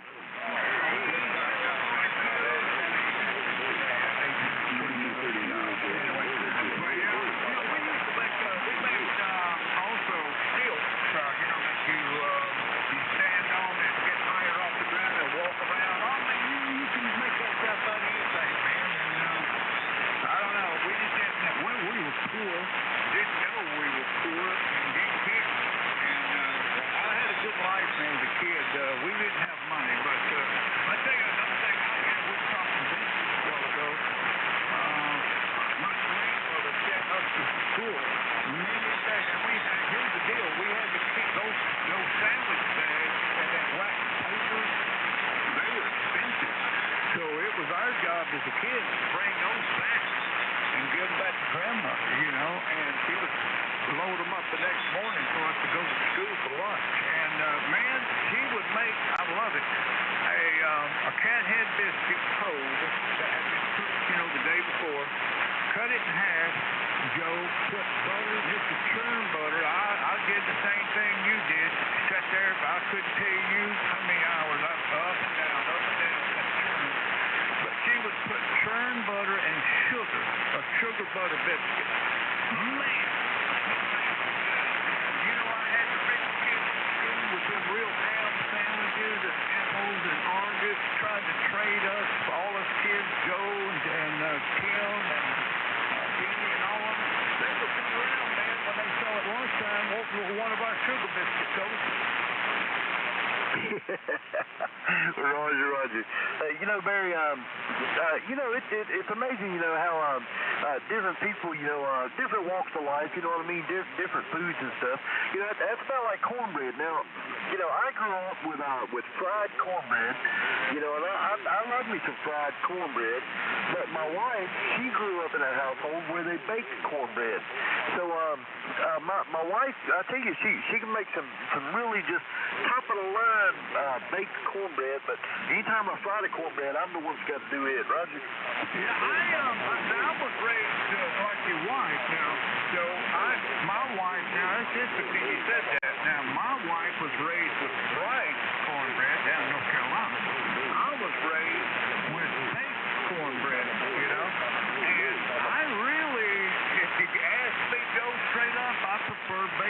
a cake of cornbread with butter in it, you know. And also, we were reared too. We actually used crackling. That was when we rendered off lard. We cooked the lard, rendered the lard outside, and just used cast iron pot with fire under them. And when they float to the top, the rind, the skin, those are cracklings, man. And those are good in cornbread, but the wife said she never had any of them. But I ain't had any of them for years. But same thing in this family. She'll make her own on a side dish of fried cornbread. And I'll be eating it. It's okay. There's nothing wrong with it, man. But if I have a choice with beans, give me a cake of cornbread. That's a regular old baked cornbread. Oh, yeah, you're right about that. And I got another question for you. Growing up, I had a buddy of mine. His mama used to make baked cornbread, and she would throw jalapeno peppers in there.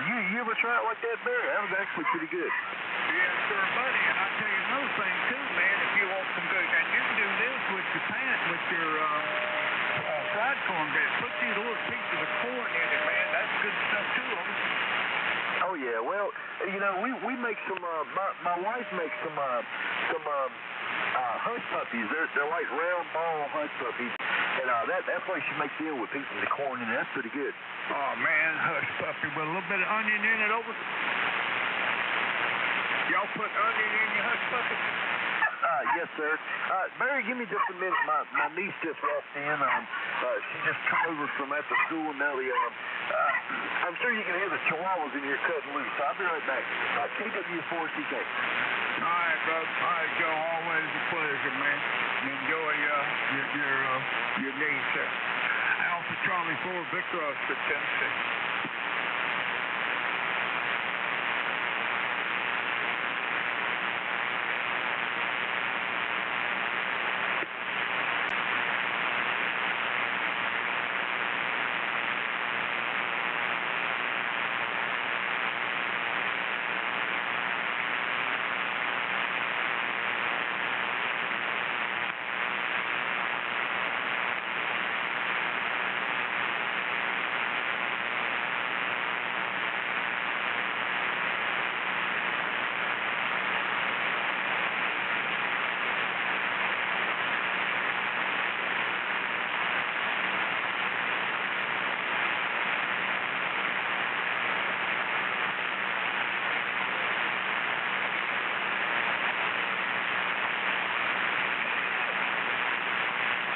Frequency's definitely in abuse. KW4CK. Coming to you from the Gulf of America, K9PGT.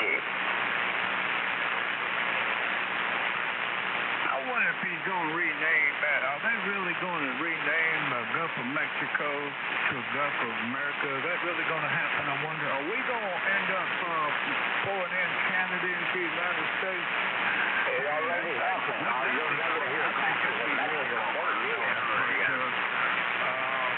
Panama Canal, we going to get that back too? No, all that was done just to make the left head explode. That's all it was, Barry. Those were insightful rumors, just things to cause some calamity, just because the woke nation on the left side were just, they're going ballistic. You had to have something to push them over the top, just kind of push them over the edge. Go ahead. Oh yeah. Well, and I think that, I heard all this stuff. I said, Greenland, we going to buy that too? I hear you, man. Hell, why not just bring Russia into the United States? Get it over with, though. Greenland is very strategic for it's always Panama Canal. That's no bullshit. Very strategic.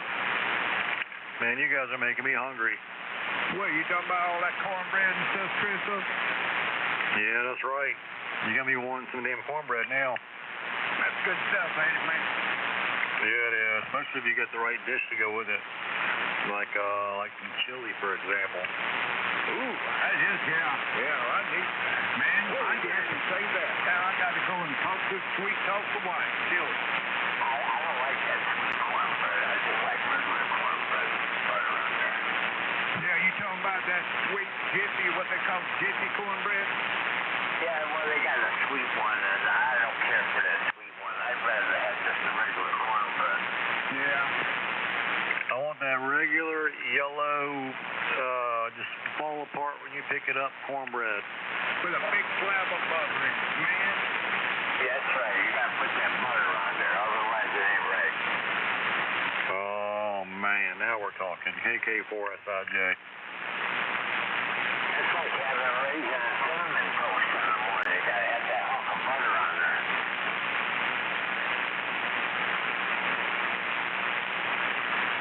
Cornbread been around for well over a century. We used to get our own cornmeal down in Alabama. We had a little local called Pollard's cornmeal. This guy, I knew Mr. Pollard and his son. They're probably still selling it down there. But man, they had two types. They had the cornmeal for like cornbread, and then they also fine grind, and it was good for fish. When you was on bag of fish, get cornmeal. That was the difference of night and day, Chris, from the stuff you buy in the grocery store. Oh man, you ain't lying.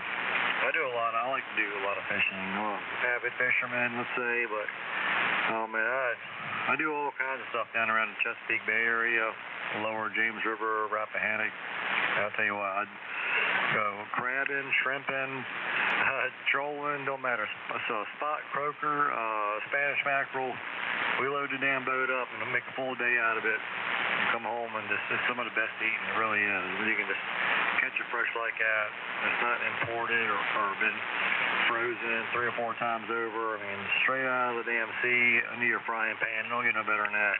You are correct. It makes a big difference in the taste of the product. It really does, man. Especially when you freeze it, yeah, it messes the taste up altogether. I think my favorite fish, other than catfish, freshwater, is it's a toss-up.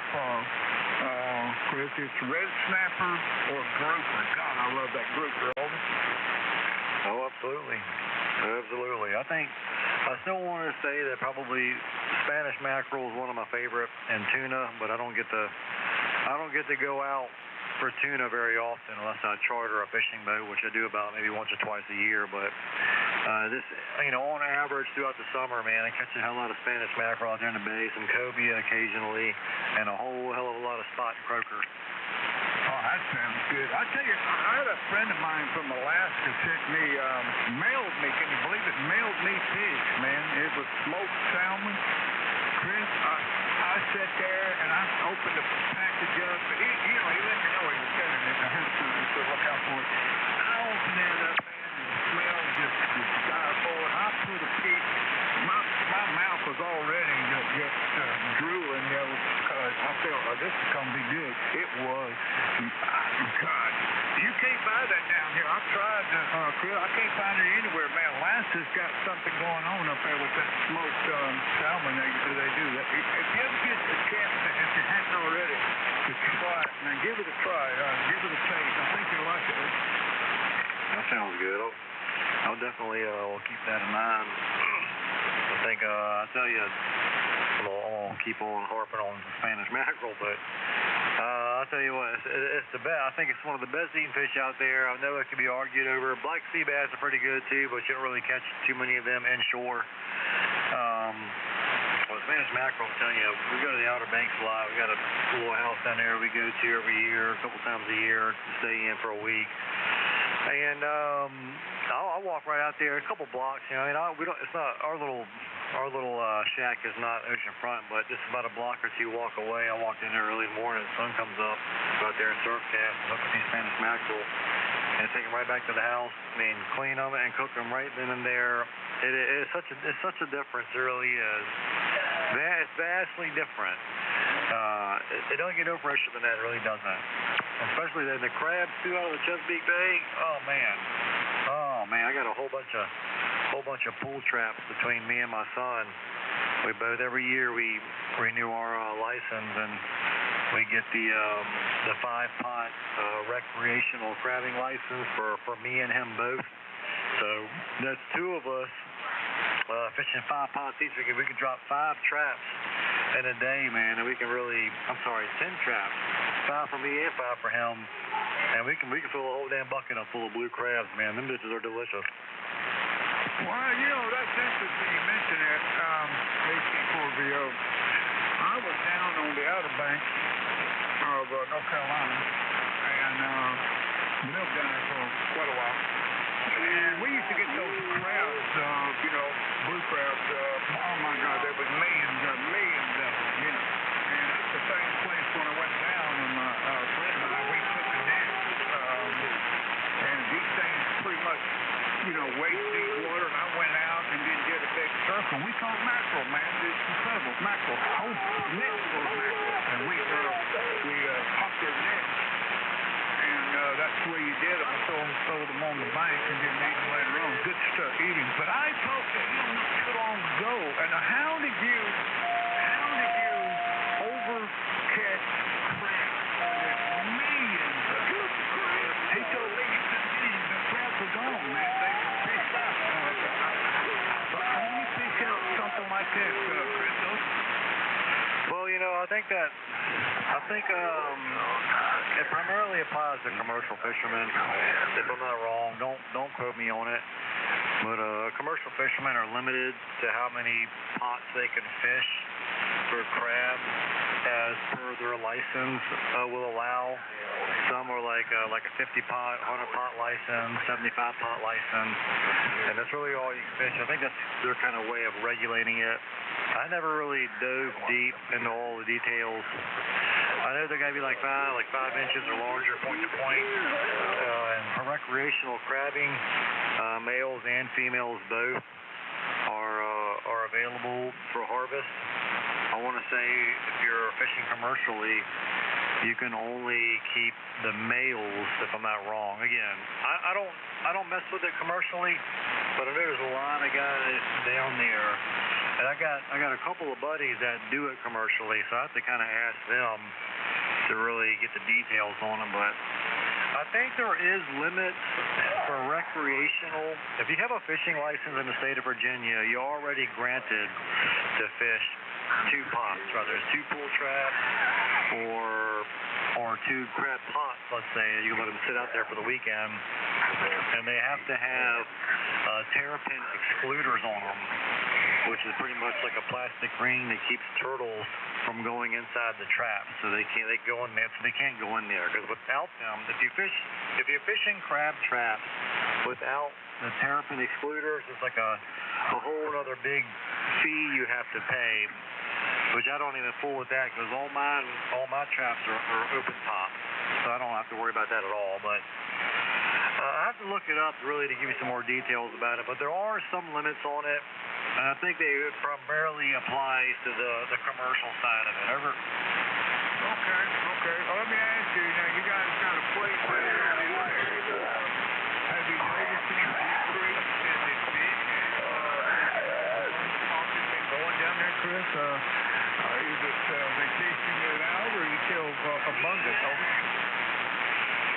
Well, I mean, we have me and my wife own a little beach house, let's say, down in the Outer Banks. It's nothing fancy. It's just like a little 3-bedroom, single-level, little shack on stilts down there in Kill Devil Hills area.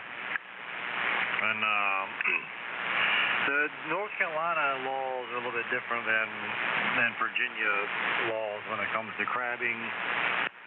So I'd have to look it up again, to be honest with you. But I hear it every year. They're like, crab shortages, crab short of this, or a lot of the watermen down around the Chesapeake Bay, up into Maryland, are kind of always blaming the guys that are fishing for the menhaden. They're saying that they're putting a real bad hurting on the menhaden, which in turn is putting a hurting on the rockfish, striped bass population and spawning.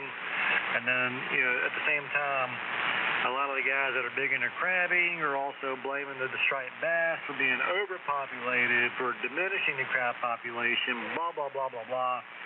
But then every year, studies come out saying that The blue crab population right now currently is at an all-time high. So I don't know. It's a lot of mixed information out there. Yeah, we get the same thing here in Tennessee with the deer population. 1 year, oh my gosh, the disease and overhunting and yada yada, and but at the same time you got to watch everywhere you drive or you'll run over one. They're all over the place, out in the yard, they're everywhere. But we don't, they're endangered, well, not species, but for the area. And then you find out, 2 months later that they extend the hunting season, Chris, because we're overpopulated. I don't, Lafayette ain't got a clue what the right's doing sometimes, though. Yeah.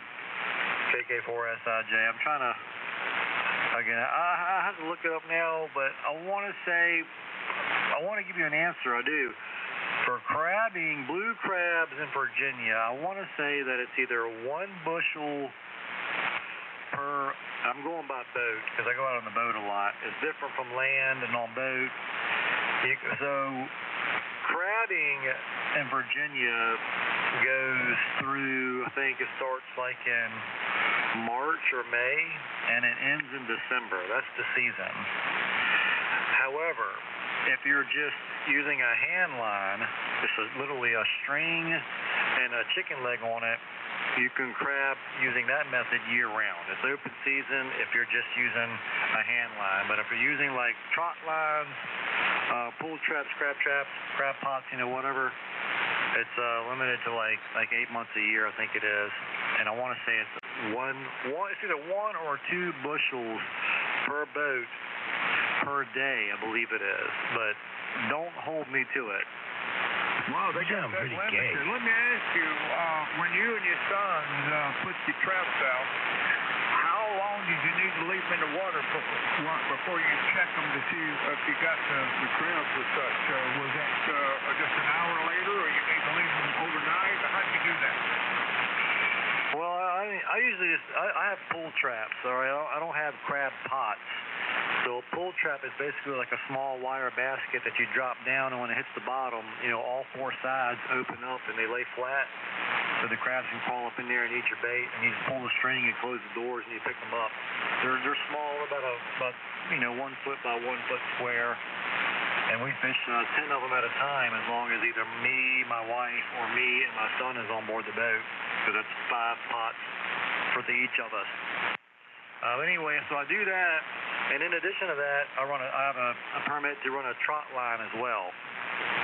So usually we'll run the trot line, catch whatever we can if they're there. We'll drop the trot line, then we'll go check our pull traps, and then come back to the trot line. It's kind of do like a circle, and sometimes we'll just cruise around in the boat for a little bit, or do a little fishing just to kill 20, 30 minutes, 45 minutes, and then we'll come back through, and then we'll pull all our traps and check for crabs. If they're there, great, drop them back down, then circle around to the trot line, pick that up, run that, drop it, and then maybe go just, fool around for a little while for another 30, 45 minutes, and then rinse, repeat. Wow, sounds like y'all got it going on. Nice setup. Sounds like what you have down there. This little house on the outer bank. Man, don't. Hey, I wish I had one. That's awesome. Good for you. You got your place right on the water, or right close to it, and nothing wrong with that. Hey, I'll tell you something I got into. I wasn't familiar with it at all, Chris, and I was on the pier down in Panama City. Doing fishing at night. I love to fish at night. And those people out there, they had some serious gear, man. I mean, really, some serious rods and reels and all that. They were shark fishing.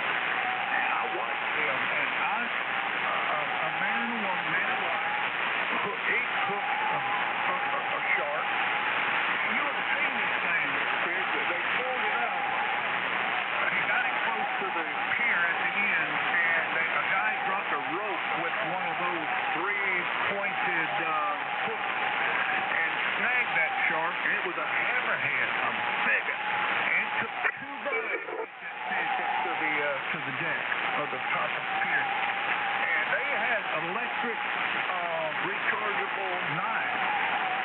They were ready. They had all this gear, man, and they were sitting there, and they were cutting this shark into big steaks, Chris. Big old steaks, bigger than a beef steak. And we were watching, and the lady said, "Would you like one?" I said, "Oh, man." And she told me, she said, "Take this shark." It was big round as a dinner plate, the steak was. It's huge, and it's always light meat, too. And she said, "Take this." And she said, "You guys are staying down here?" I said, "Yes, ma'am. We got a little motel over here. It's got a fridge, got a kitchen." She said, "Take this, go by and get you some zesty Italian salad dressing, and soak this steak, this shark, in there overnight, and put it on your grill tomorrow." That's some of the best eating I ever had in my life. You know that texture, that meat looked like beef. I don't know if you've ever eaten shark, but the actual texture of the meat itself looked like it was a beef steak. Yeah, KK4SIJ. Oh yeah, definitely. I've had some shark before. We fish for shark. Actually, it's just for the sport of it, really. Very rare do I keep one. It's a lot of work, really. Maybe some of the small. I mean, and over the years we've kept some of the smaller ones, 3 or 4 footers or something like that, and we've grilled, steaks off of them. Like little sandbar sharks, black tip, stuff like that. But the larger ones, I mean, we caught some decent sized ones, 6, 8 foot long off the beach. I got a lot of heavy fishing gear and stuff, and the kayaks. We kayak the bait as long as the ocean conditions are permitting. We'll throw some rigs and bait in the back of the little kayaks there, and we'll kayak them way out offshore. Not I say way out, but it's more like 100 yards, 200 yards at the most, and that's about all I'm really got the energy for, and drop it. They're a lot of work. They are. I have no interest in catching a shark that's anything larger than 8 foot in length. I mean, that's head to the tip of the tail. Anything bigger than that, it's a hell of a lot of work. I mean, you always need a small team to handle them in the surf, to de-hook them, and to send them back out on the way. It's a lot of work, but not to mention if you're going to try to skin one, gut one, dress it. I mean, it ain't like holding up a catfish. I mean, you're handling, 300 or 400 pounds of a fish there.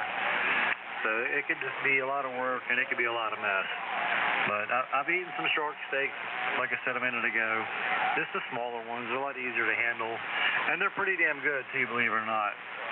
That's the Italian seasoning or the salad dressing you're speaking of. I don't think you can go wrong with cooking with that, with anything. Good on seasoning or marinating steaks, chicken. Tuna steaks are really good too. Tuna steaks are good. Marinated with that zesty Italian and grilled over some rice or something like that. It's really good too. Let me get back in the kitchen here. I gotta get back to my stove here, right up and burning something up. But I'll catch you a little bit later on there, Barry. KK4SIJ.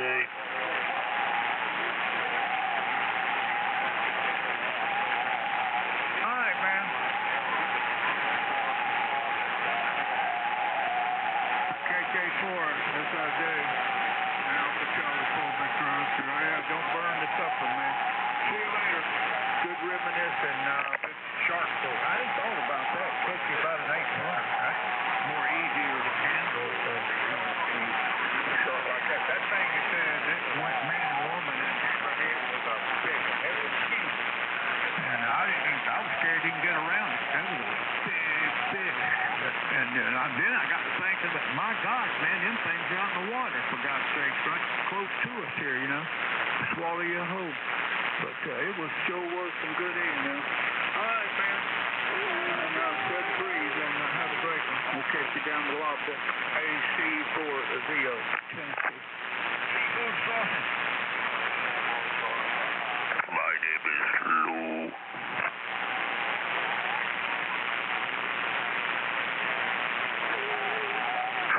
My name is Lou.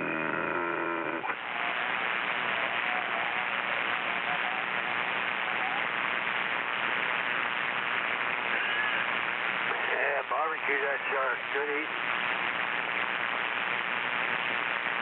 Might go chase like the Mexicans.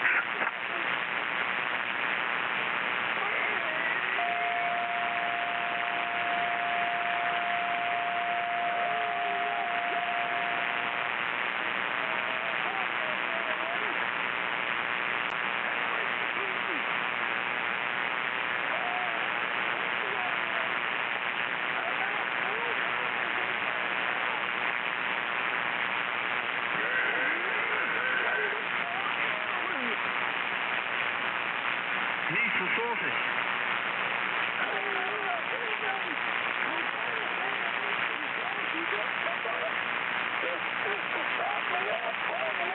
My name is Lou. My name is Lou. How do you do?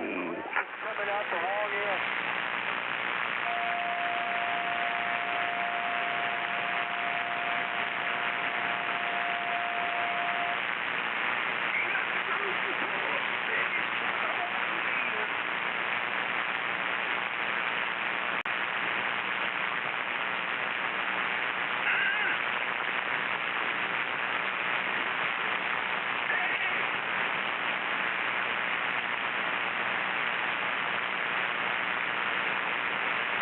He loves the sausage. Sausage!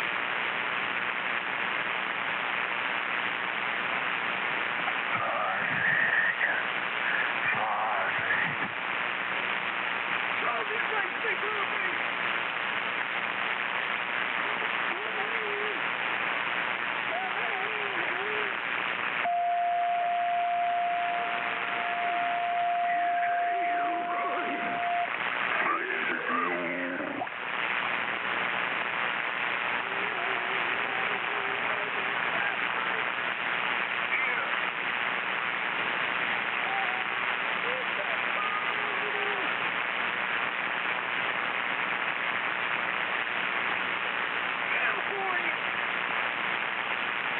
Needs the sausage. My name is Lou.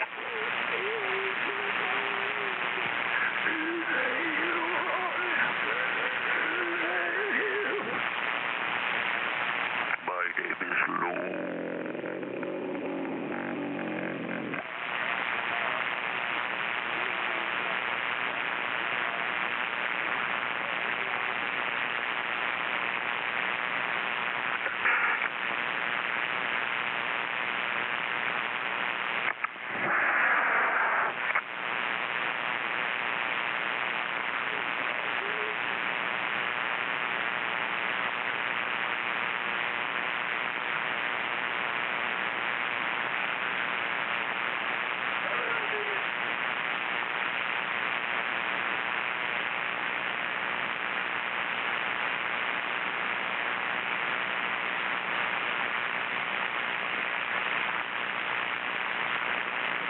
Needs some sausage.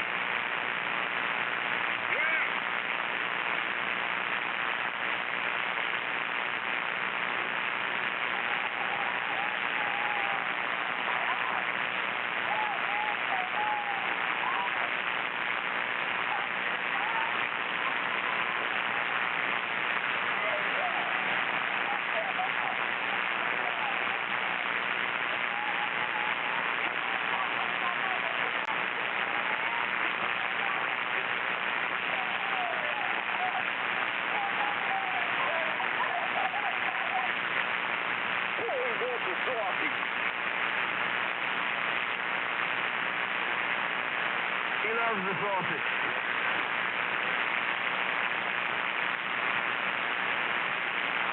Can't stop thinking about the sausage. God, donkey.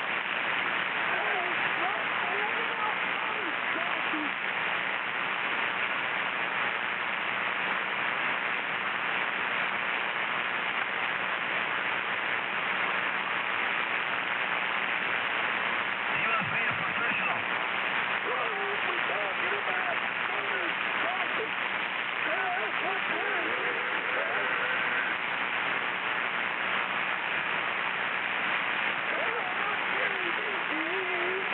He's a pretty sound-minded individual.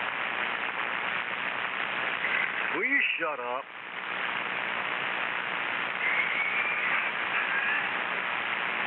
You got sausage on the brain.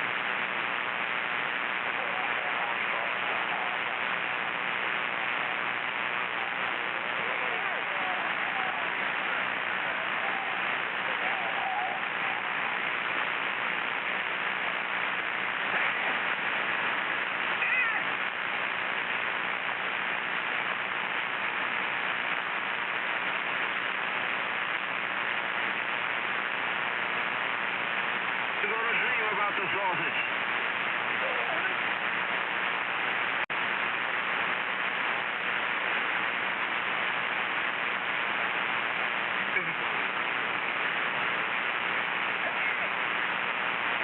You're gonna wake up craving the sausage.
The sausage market is soaring.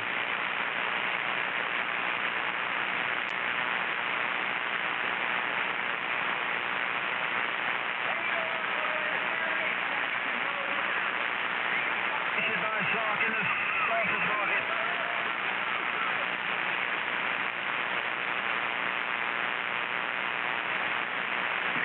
Excuse me, is this the Sausage Fest?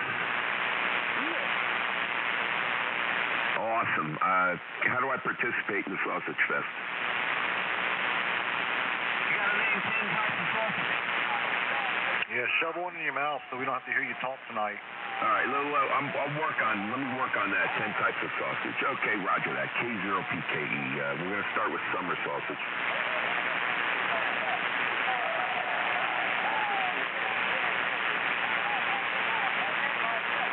Yeah, shove one in your mouth, Dave, so we don't have to hear you talk tonight.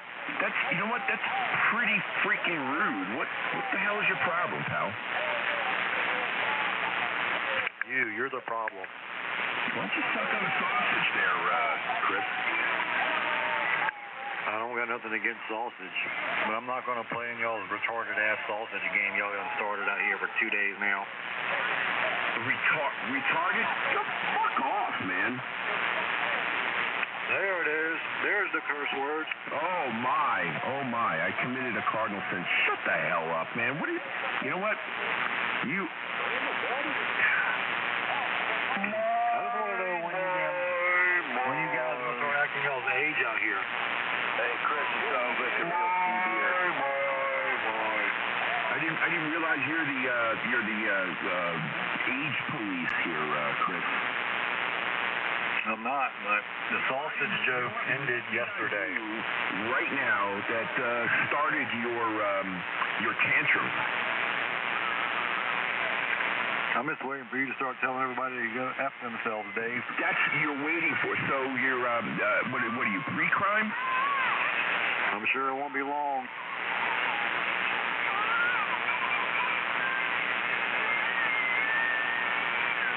I guess you're gonna blame me for all those sounds and everything, huh? No, I'm not gonna do that, Dave. I'm not gonna do that. Get that baby some sausage and hurry. I think he does need some sausage. Maybe I'll just start blaming the FBOs for the baby sounds like everybody else does out here. Blame the damn FBOs for everything. No, don't blame the FBOs for everything. They are part of the. They're not part of the solution. They are part of the problem. I don't know why you're sucking the sausage of the FBOs when you're not even an FBO yourself. No, I mean that's true. I'm not an FBO member. But you know what? You got to give credit where credit's due. And the way I see it, they are the only ones that are attempting to make a difference out here, whether you agree with it or not. Because sure, ain't nobody else doing anything about it. We certainly can't rely on the ARL and F.C.C. Just go through another frequency. That is true. The FBOs might have been, cute at first, but, with human nature and hypocrites, and, it turned into a freaking sideshow. And that's what's, helping to promulgate this baloney. Maybe. I mean, you may be right. But you want to know what I think about this frequency? I mean, we want to know what I really think? No, I didn't ask.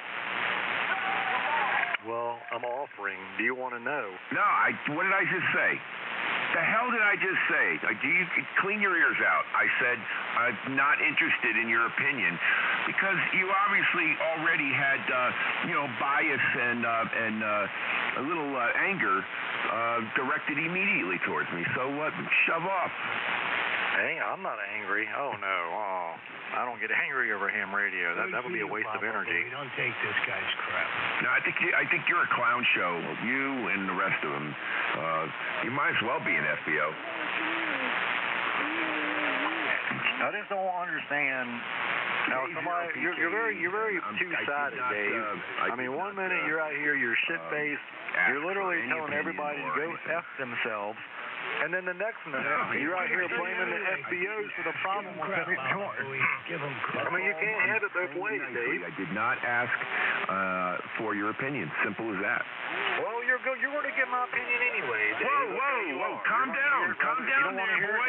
Calm down. Turn the dial or turn down the volume. No, calm down.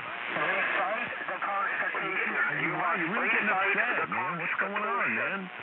Have a beer and relax. I've been on here a hell of a lot longer than you have. Trust me when I tell you, I'm not getting upset. I didn't realize there was a seniority roster. Well, no, not seniority, but experience. I'd rather put it that way. Experience. Okay, whatever. You're untrustworthy. What's your never mind. I was going to ask what the class license you are, but that doesn't matter. I've been licensed since '94, so what? That's fine. Excuse me, I almost choked on my chicken noodle there for a second. I'm sorry, 96. I'm wrong. 96. Almost made him choke on a penis. Or sausage. Yeah, no, my class of licensing is extra. I'm an extra class operator, in case you're wondering. Extra right. Oh, well, congratulations. Extra right. Extra Charles. That's all it gives you. I wonder if that. I'm wondering when code is going to come into the conversation. Look, I get it, man. I do. Guys like you're not alone. There are many others out here. They don't like what I have to say, and it's all right. I'm okay with that. I have come to peace with that. It's right just to be upset about 7200, but I think it's, I think you're having a temper tantrum is what you're doing. And you could just simply QSY. I mean, that's all there is to it. I think that is the only thing that's going to fix it, is if we all, silently QSY, and then the malarkey will die. All right, well, just do us all a favor, Dave, and stop complaining about the very thing that you condone out here on 7200, okay? Because it makes you a hypocrite. We're all hypocrites. Come on in. There's room for one more. Not me. Oh, you're Mr. Perfect. Right. Okay. No, hell no. Only if you knew. I'm the farthest thing away from being perfect. What are you accusing me of? Are you accusing me of anything? I mean, I'm not perfect. I'll admit that. I like to have fun. I like to kick back. But if you're going to say using the F word is, you can't argue that. Dave, you're talking to a radio Karen. That's you're right. You're right. I'm wasting my breath. Definitely a radio Karen. I don't know you. I got nothing against you personally. I don't know why you're causing this animosity. It seems like I say the FBOs are part of the problem, and you seem to be saying I am the problem. Do you realize what you mean when people? All right, I'm not going to pick on you no more.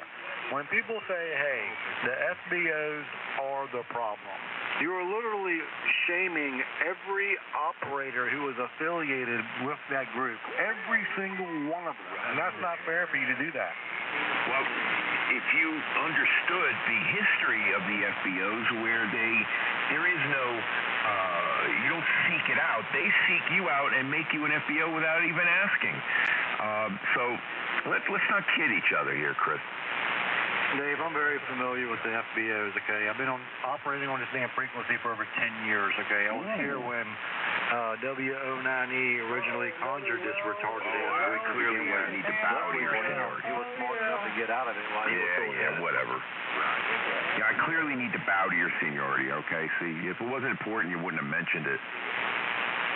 It's no balance, and seniority ain't got nothing to do with it. I'm just saying, when you look, I'm trying to do you a favor here, okay? Whoa, there you go. And let's just take FBOs out of it altogether, right? We're not even going to mention FBOs, okay? Let's talk about keep your enemies close, how about Dave? POTA operators? Anytime somebody comes out here and wants to operate POTA, they get bombarded with cormers and jammers, people trying to run them off, and all of a sudden, it's the POTA operators that's the problem for the trouble on 7200. It has nobody else. Nothing else is going on. It's the POTA to blame. Now you're blaming every single individual operator who's ever been a part of or affiliated with POTA operations, and you're giving them all a bad rap. Is that a malnurse? I blame the administration. A bad rap, okay? All right. All I'm saying is, maybe it will be wise of you to just focus your energy on particular operators that are causing the trouble and stop blaming the whole damn group. 8 years has been going on at least. Well, you know what? Wise.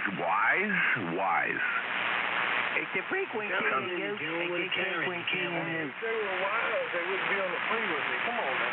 8 years. That's all I'm saying. I mean, there are some problem operators out here.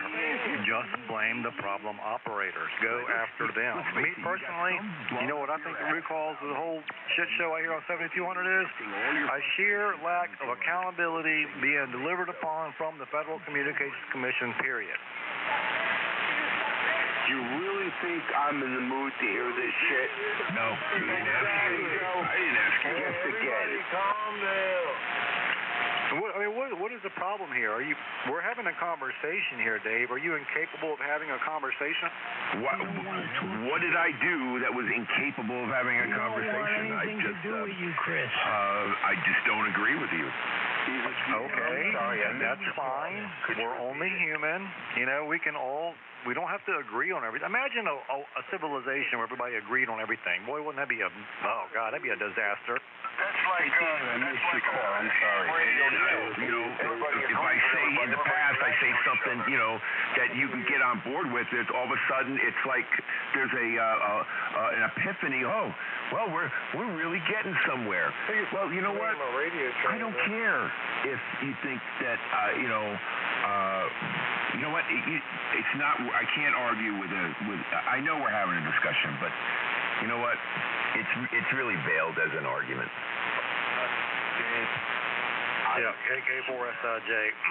Well, I mean, we can agree to disagree. We can agree to disagree. But I'm just trying to make a point here for everybody out here. I've been saying it for weeks now that the problem is bigger than FBOs, no-coders, CBers, contesters, and motor stations. It goes beyond that. It's just, I think a lot of you guys are just embarrassing yourselves and making complete fools of yourselves by just doing the quick finger-pointing blame game. I think that's the least of the problems here. KZLPT for you, Mike, because you came into the conversation late and $1 short.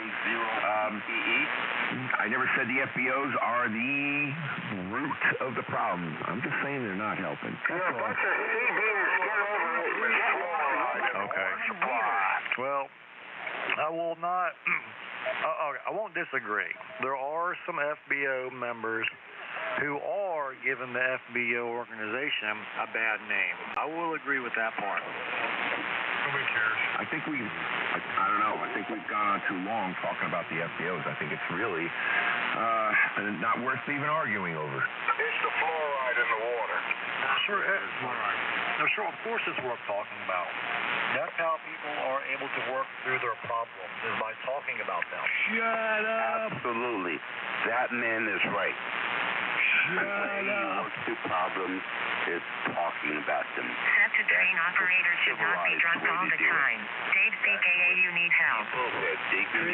Chris, just go away. Going through Set to train operators should not be drunk all the time. Dave CKA, you need help.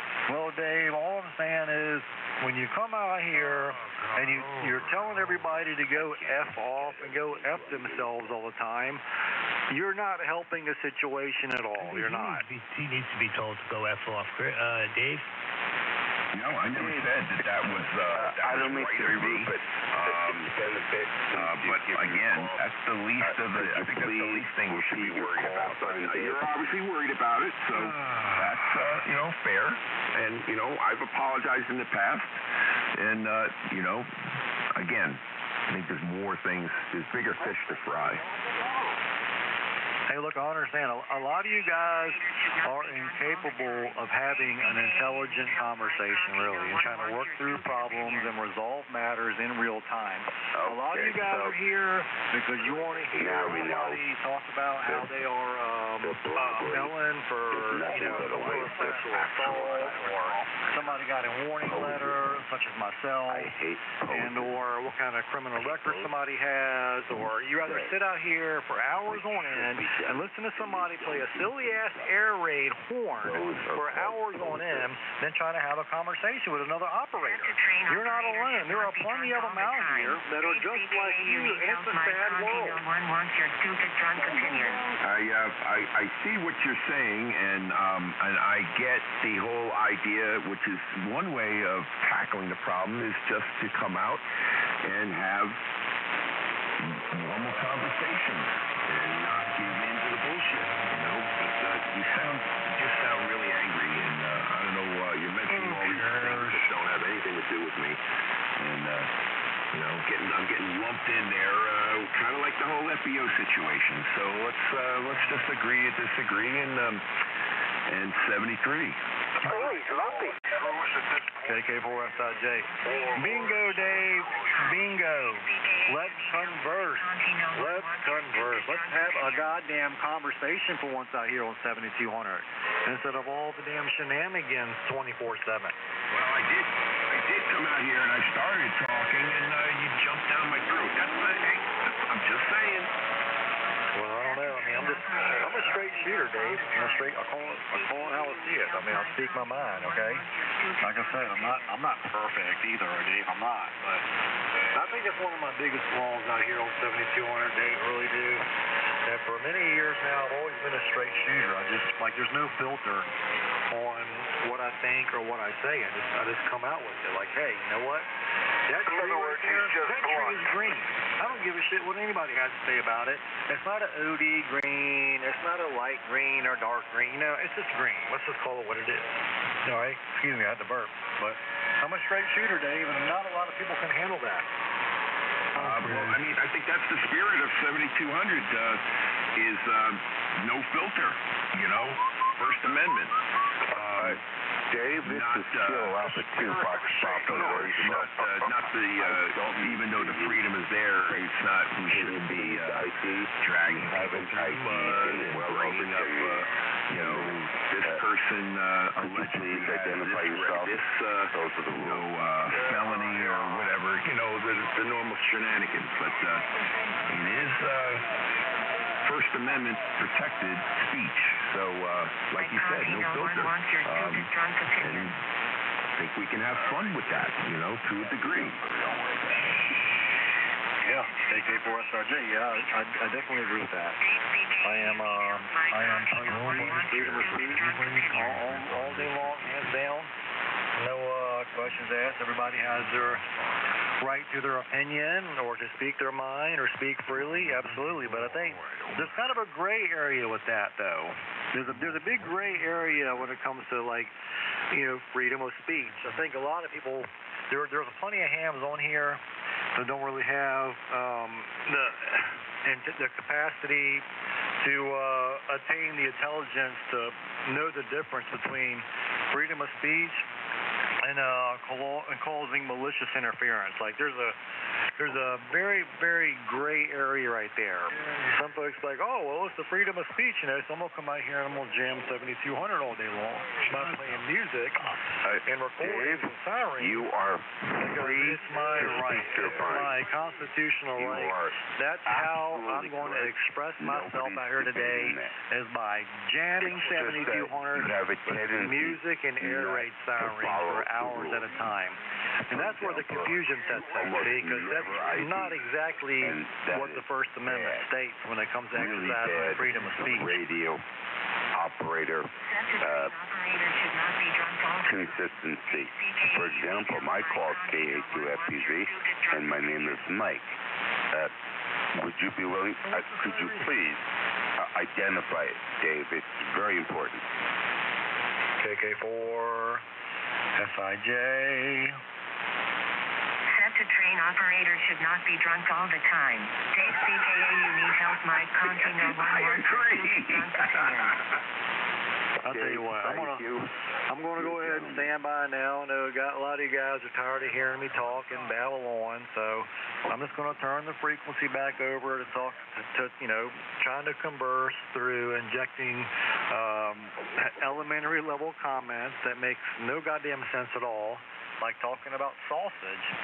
It's almost like a perverse, provocative slang being exercised out here to try to insult others or to make fun of other operators. I keep talking about sausage. He likes sausage. He looks at sausage. He eats the sausage. He chokes on the sausage, you know.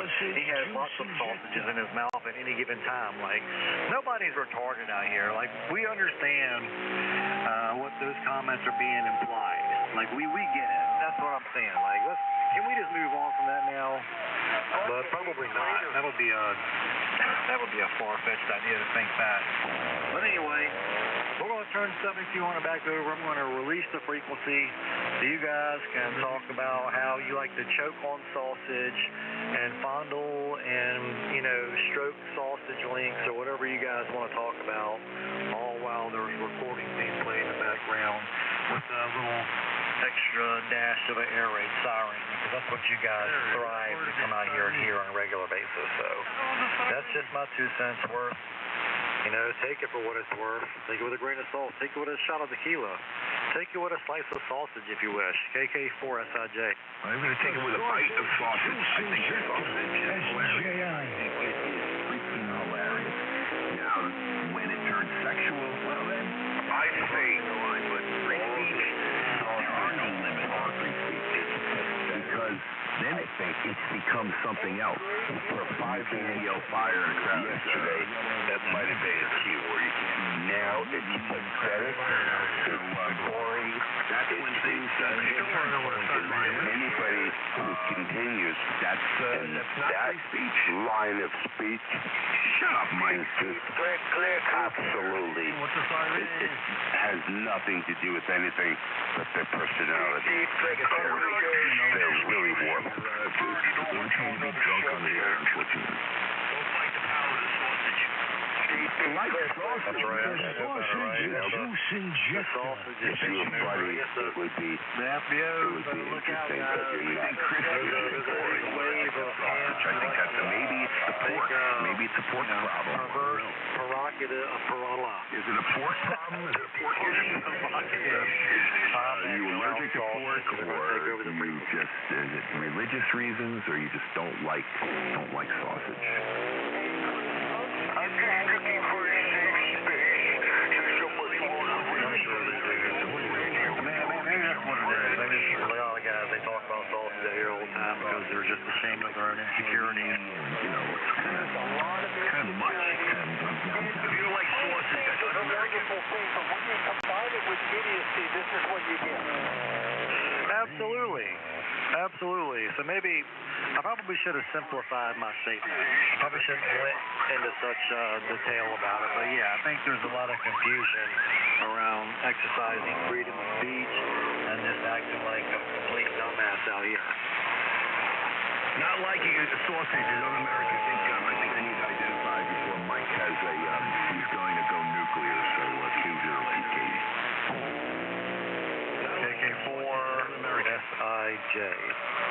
If you don't like sausage, that's un-American.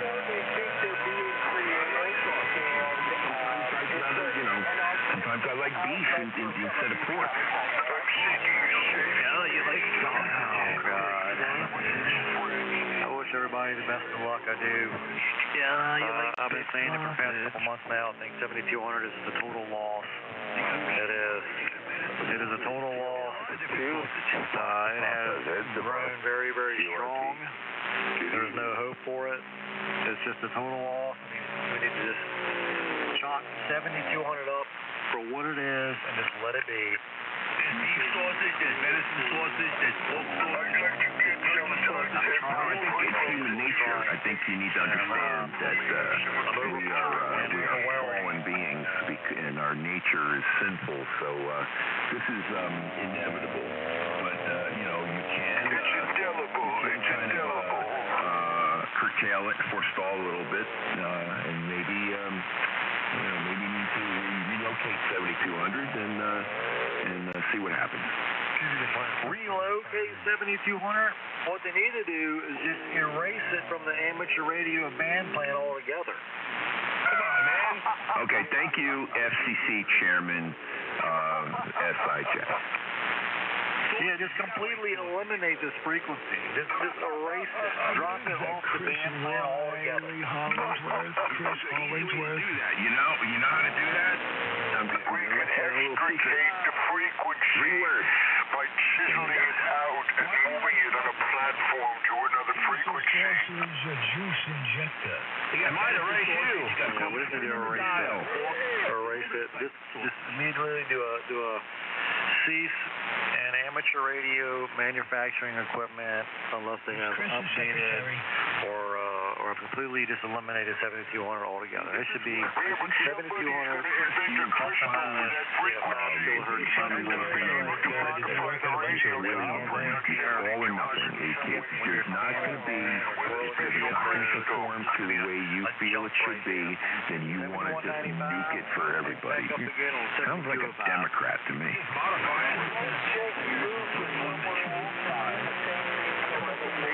Chris had a bad experience with sausage, I think. No, but you you can erase it from equipment that's going to allow you to I think Chris's panties are too tight We can do today. that. We'll just modify it. No. It'll be unmodifiable. No, I'm sorry. No hard mod is going to allow you to open up 7200. This is going to be completely dropped off the variable frequency oscillator altogether. It's just going to completely skip. Necessity is the mother of invention. Chris, what happened with you and that sausage? Even if they did come out with radio equipment like that, you guys He's the sausage juice injector. pull them out the box like you do a lot of other amateur radio equipment. We're going to start yanking screws out, popping covers off. We're going to have a screwdriver on one hand, a magnifying glass, and a soldering iron, and we're going to start modding this bad boy. I done spent $3 grand on the damn HF transceiver, and I'm going to have 7200. Yeah, I want that 7200. Make sure when you buy a new radio, you ask for the 7200 modification. You got the breathalyzer analog. Absolutely. I agree with that 100%. Admitted that he's about censorship. That's what it's all about. Make sure you, besides the Mars mod, you get the 7200 mod. I think the breathalyzer should be incorporated with the construction of microphones, is what I think. Because you're talking into them, so they should be able to detect the amount of alcohol you've had to consume through listening to yourself just, windbag it into the microphone. And once it detects, oh, wait a minute, he's above legal limit, I'm going to go ahead and disable transmit on the transmitter. So you won't be able to transmit until the level, the blood alcohol content level. Cannabis breathalyzer module aftermarket edition. No. All microphones. I don't care if they're made by Hal or Shure, whatever. It doesn't matter. And my phone, I suppose my phone now should have that We too. won't do it in the microphone. We'll incorporate it into the audio circuit of every transceiver. That way, no matter what microphone you use on it, maybe we can find a way for it to pick it up. You got a breathalyzer in your mic. Circuit of every transceiver out there. And it'll be like, oh, wait a minute, we got a. I'm sorry, you like can't a little meter on your radio. Your BAC meter. That's what we're going to call it. We're going to replace the ALC with a BAC. So if you got to make sure you're under the limit, or your transceiver will not transmit. Shut up, you asshole. Chris, I can't believe you're actually being funny. I'm being dead damn serious. We're going to replace the ALCs with a BAC. See, I choose to believe that you're being funny because Chris has become the official idiot of censorship. I refuse to believe that. Mike, you are no longer the idiot. KK4, SIJ. That's it. We've made an executive decision this evening. We are going to eliminate the ALC in your transceiver. It will be replaced with a BAC. So, for some of you who don't know what ALC stands for, automatic limiter control or limiter circuit, or you can call it a couple different things, but we want to replace the ALC with the blood alcohol. ALC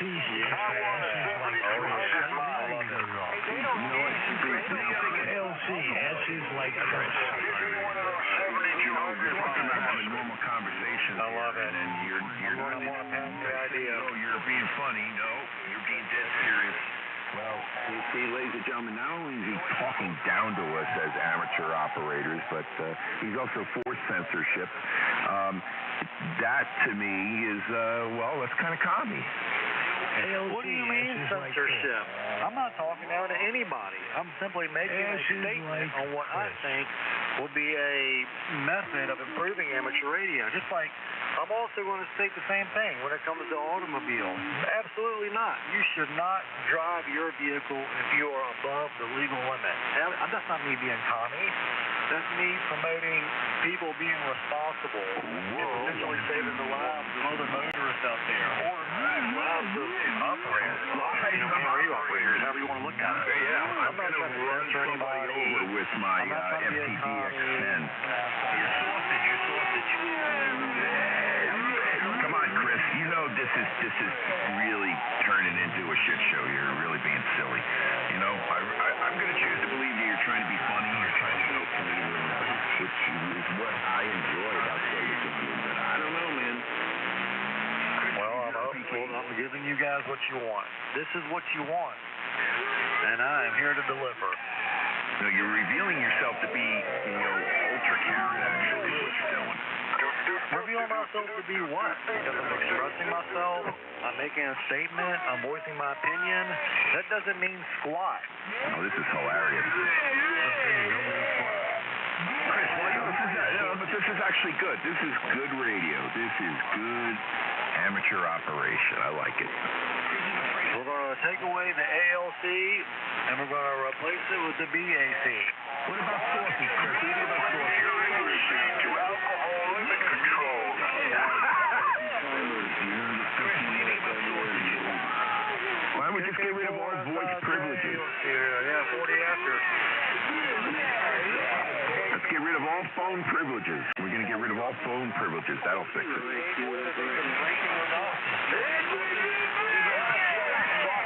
I know. You know what? This is the fault of because they took away the CW requirements in the testing. That's who's to blame. Oh God! Here we go, Dave. Once again, I hear playing the blame game, playing the SBOs. Now we're gonna blame the CBers. Now we're gonna blame the F.C.C. for dropping code. Who will we blame now? No, I do not believe that. I was just throwing that out there because you know that that's part of this is you know that's part of what's blamed. You know what I'm talking about? Yeah, there's a lot of truth to it, though. There's a lot of operators out there, Dave, that really think that. Like, they are just hung up on it. Kind of like trying to convince a liberal that guns saves lives. You know, it's rooted that far in their head that they really think that the reason why amateur radio is the way it is today, in some cases, is because of the dismissal of the code requirement, and that's not true. That's a quick one to point the finger at, but the real issue is a lot deeper than that. Well, I agree with that. CW is simply an operating mode. The test proficiency in an operating mode just does not make sense. There's actually a wall keeping people out. You know, mainly you primarily hear this argument coming from the old timers, the older hams. Those are the ones that are always ranting and raving about, oh, no coder this, no coder that. They are the same ones that absolutely cannot draw out a block diagram on how an SDR receiver works. Well, they're just angry because they were put through that torture of getting this thing. Some of them may actually be really good at it, but it's kind of like kind of a ridiculous argument. And they're actually like hurt. Like, oh my God, I can't believe we're not going to torture anybody anymore. Well, I don't know. Like I said, we can argue about code all day long. On the railroad. And it never gets anywhere. It never does. There's never no ending. People argue about code all day. I had a guy, I was talking to a guy the other day. It was, who the hell was it? Gary Davis it was. K1LNS now. He's been around for a while. He was off the air for a short time there, about 5 or 6 years, and now he's back. But he made a statement saying, well, what if you're out at sea and, you know, your vessel is in distress and you can't send CW? And I was like, oh, my God, like, Gary, get with the times here, okay? It's 2025. Nobody sends a distress signal out from a vessel in distress via CW no more, okay? I think maybe the last CW transmission from a vessel in distress ended with the Titanic when it went down. It's a different day and age now. Like, guys like Gary and many of the older hams need to get with modern day and time radio. I blame that damn FT8. Oh, God, I don't even know. I don't even mess with the FT8. I do like PSK, though. I listen to PSK occasionally, and Riddy once in a blue moon, but I don't got nothing to do with FT8.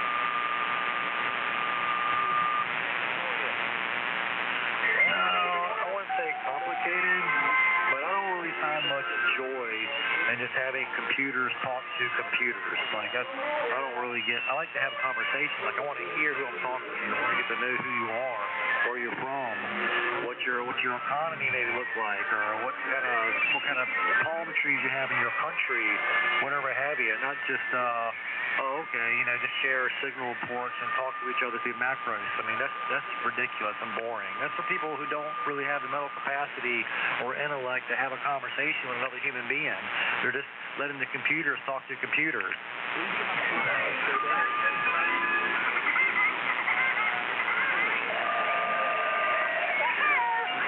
People that don't know how to genuinely be authentic, original, and just talk are the ones that are hung up on FPA.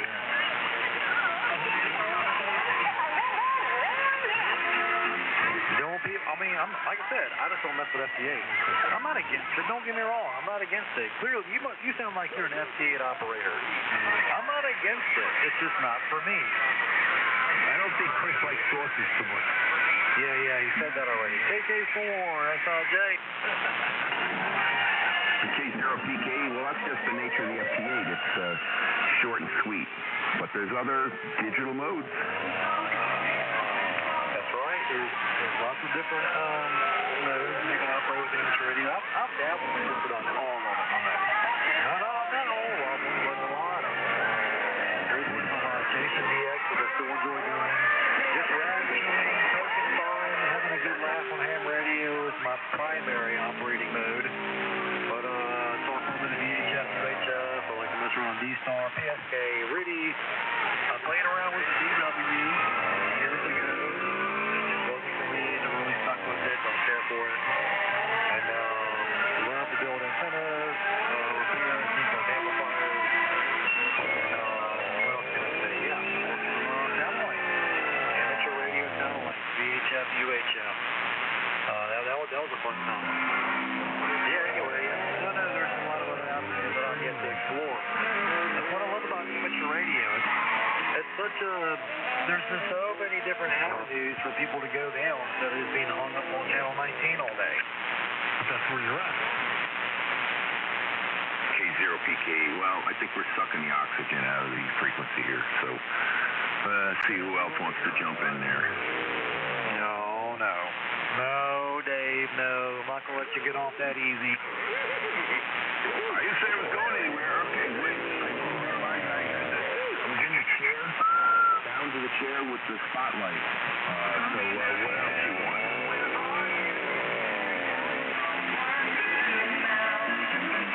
KK4 SIJ.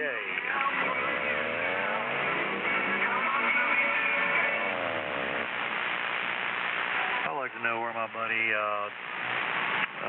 Mike Watley is. I haven't talked to him out here in quite a while. WA4D. Come on out here, Mike. I like knitting. I like watching birds. He's probably enjoying some bird watch. We got a bird watcher. You know, I read. I like to read too, by the way. I read a while back, and I'm trying to remember where the hell I read it at. It was about a year ago now. But anyway, I read where a lot of peeping toms, people who are perverts and like spying on their neighbors, are bird watchers. You bird watch in the forest. Yeah, I mean, that's right. You do.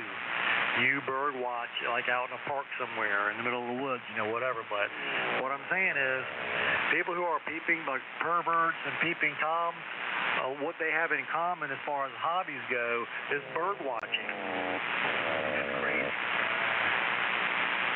Yeah. I guess because they got the equipment to do so, like, really, really nice set of binoculars or cameras with really powerful lenses on it so they can take really close-up detailed photos of birds or people or your next-door neighbor who's really hot showering through her mini blinds that were left open. And there you are with your camera lens. That's her fault. She didn't close her blinds. I mean, maybe she wants to be seen. I don't know. That's not the argument here. Where are you going with this? I've already made my point. A lot of perverts, as far as I'm concerned right now, also share an interest in bird watching.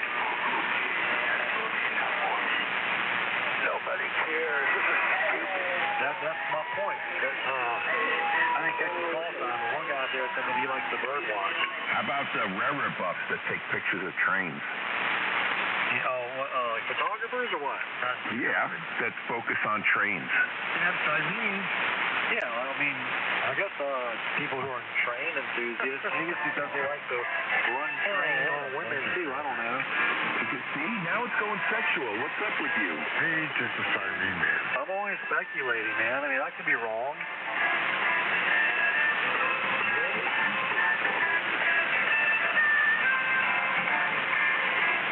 KK4 SIJ.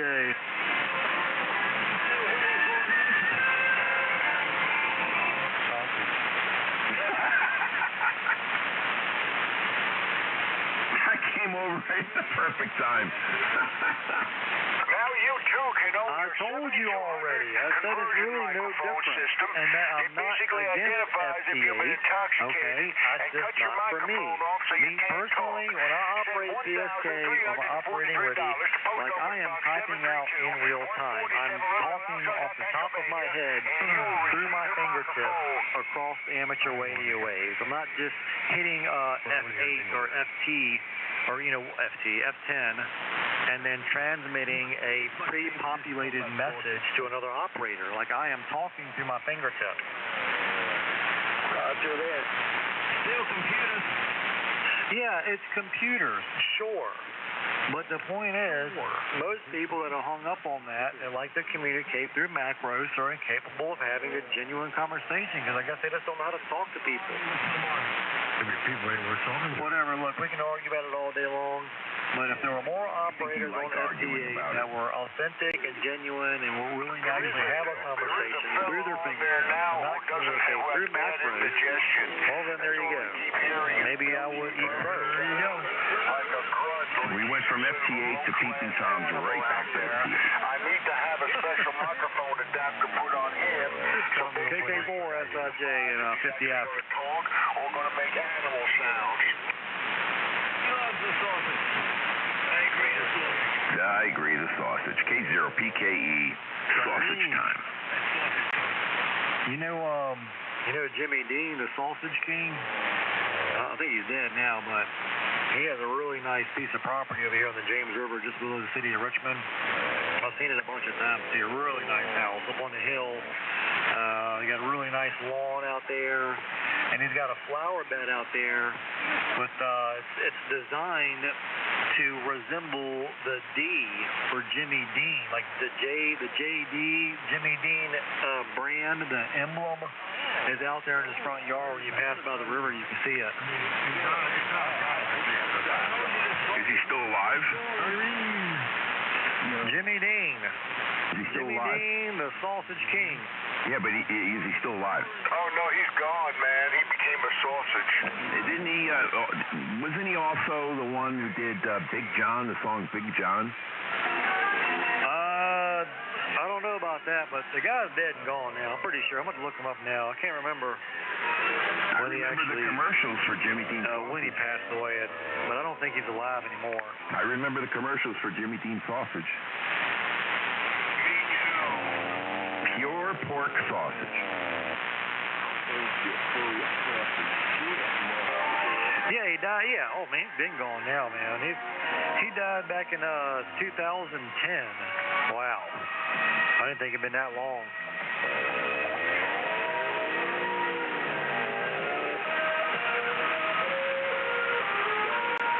Yeah, he became very popular on television in the 1950s and 60s. Was also known for songs like Big Bad John and Cajun Queen were some of his big hits. Yeah, that's what I said. Big John, Big Bad John. Yeah, I never heard of it, but anyway, they sure like to make sausage. About a miner who saved everybody. He sacrificed himself to save everybody else. Jimmy Dean, the Sausage King. I hope it's the same Jimmy Dean I'm thinking about.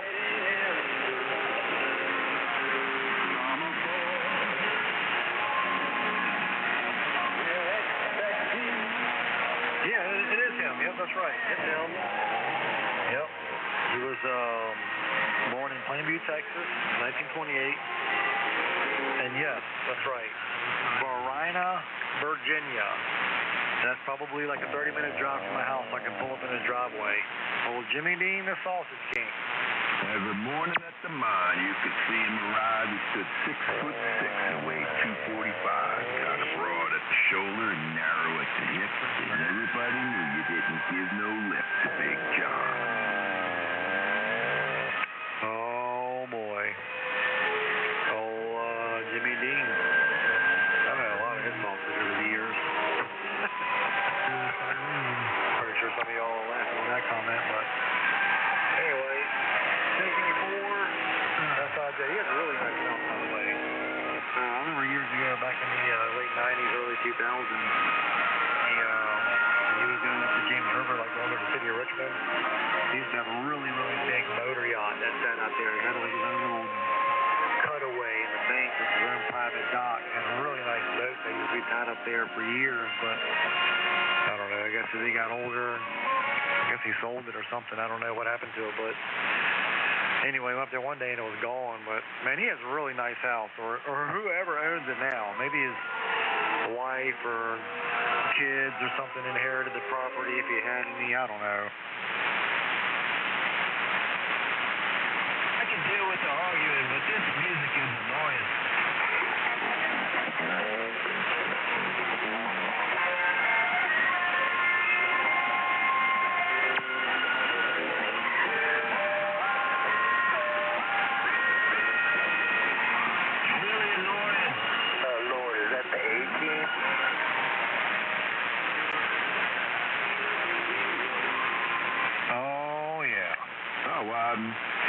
Charlie Daniels did a cover of the song, Big Bad John. Charlie Daniels covered a Jimmy Dean song? Yeah, Big Bad John.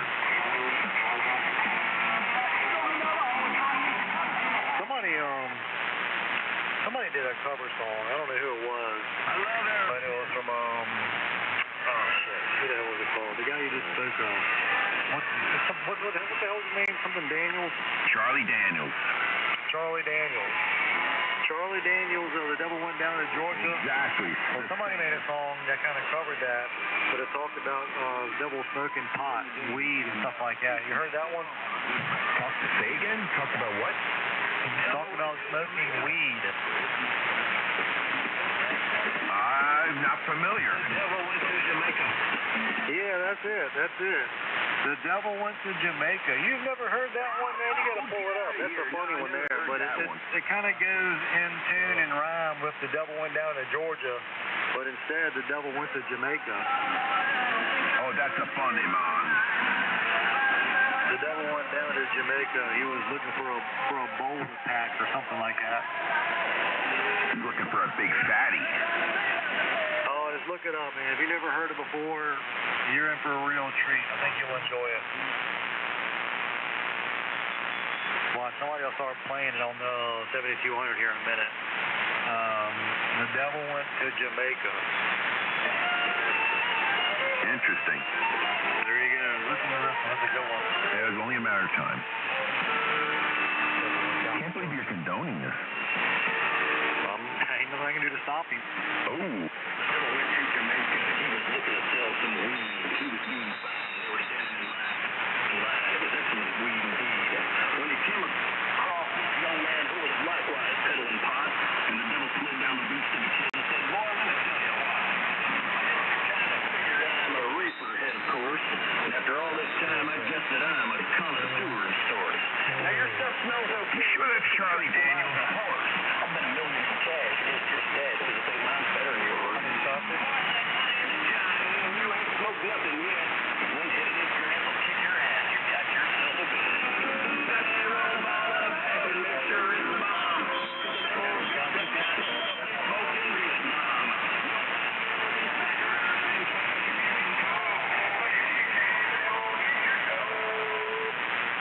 It's Travis Mayer. There you go. That's it. Oh, and Weird Al did it too. Weird Al Yankovic, man, he's really made some creative songs over the years.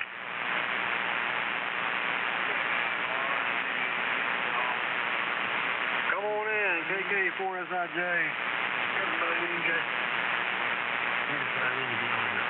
K0PKE, the water is fine. Did you say you didn't mean to be on here? I don't know. I just said come on in, the water's fine. But, yeah, we do have sausage, sir. Yes.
On frequency.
Excuse me again.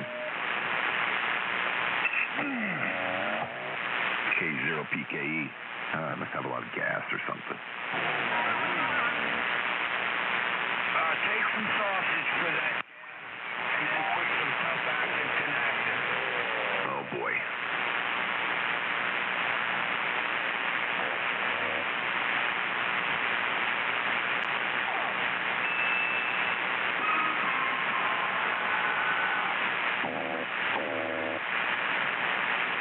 Okay, I'm back. I had to go get me a glass of water. All this damn talking done dried my mouth out.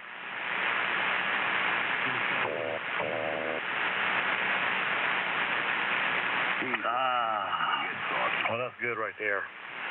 Ain't a bottle of water out there nowhere that can beat a cold glass of this well water I have over here. Unfiltered, straight out of the ground. It's the best for you and the best tasting.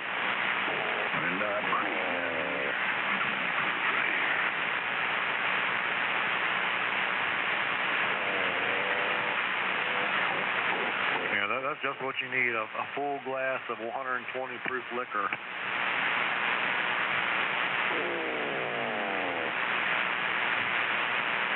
It don't get no better than this, I'm telling you. I've drank Dasani, miscellaneous branded bottles of water, Deer Park. Deer Park claims that's good water. Well, Deer Park is wrong because they haven't had my well water.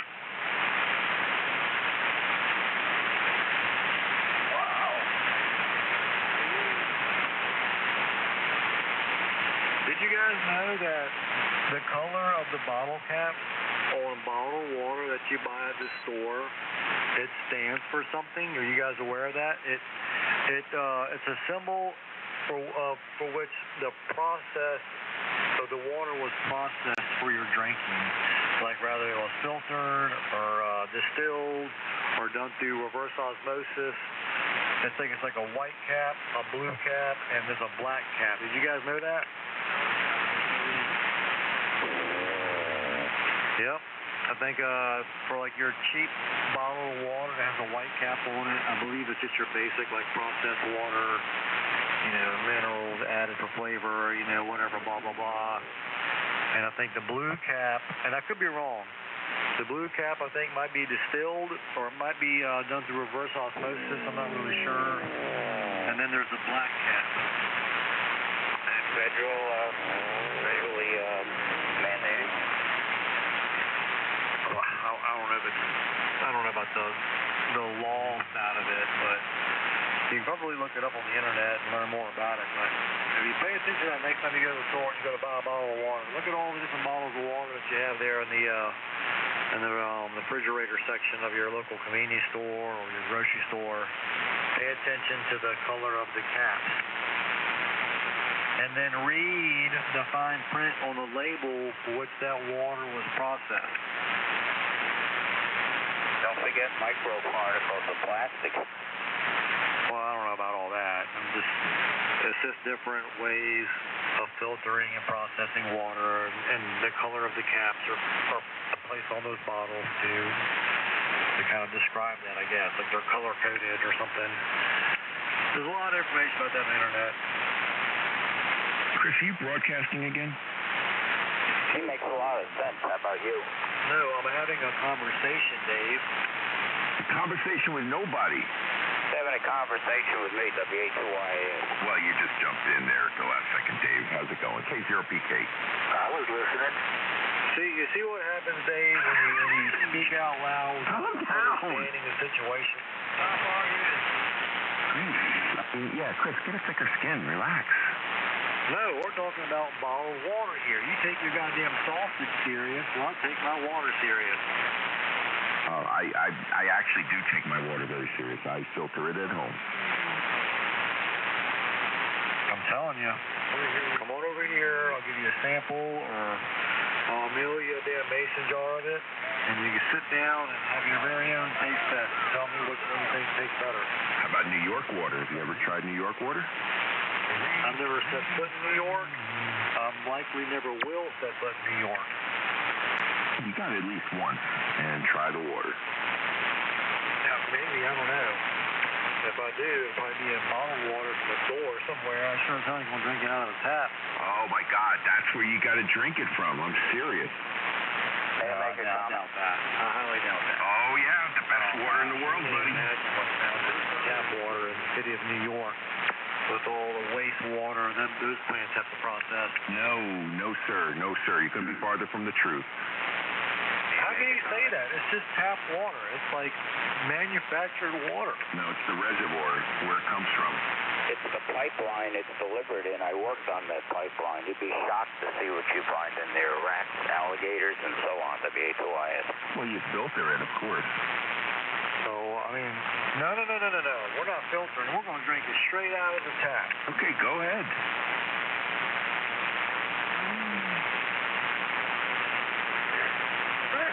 So I'm saying tap versus bottled. You got to have New York tap water.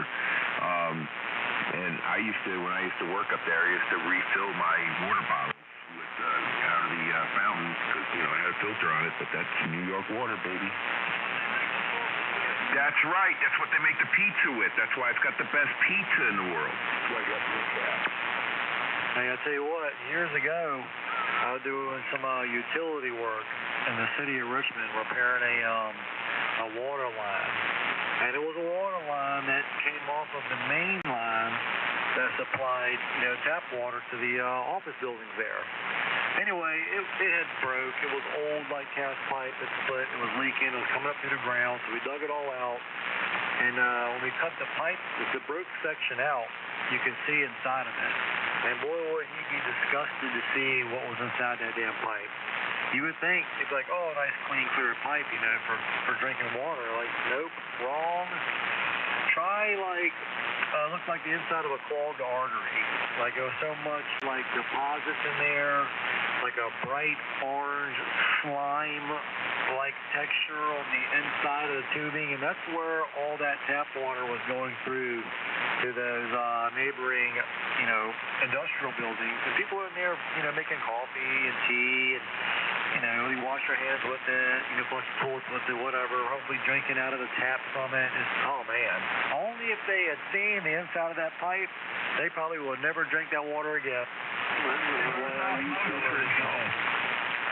What's worse, that or airline water? I don't know, probably smoking crack would probably be worse than all of it altogether, but I don't know, that's just airline water, that's just condensation. Probably, I mean, I never drank condensated water before out of an air compressor, but I'm sure it's not toxic. I would recommend filtering it due to the contaminants inside of the tank. Yellow snow. Somebody said yellow snow. I don't want anybody in Canada to Irene. Frank Zappa. Hey, Chris. Frank Zappa. You talk about somebody that took one too many trips to the moon on mushrooms. Hey, Chris. Go ahead. Delete my signal level. Anything's possible. What was that, Dave? What's my signal level? Well, you're strong as always, about 10 over 9. Yeah, I don't have an amp. I'm on the 100 watts. Good, thank you. Yeah, no, I heard you good. About 15 over the last one. 51st state, yellow snow.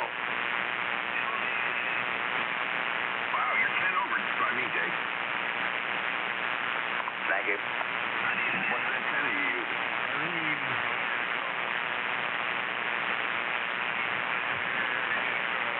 What antenna you running, Dave?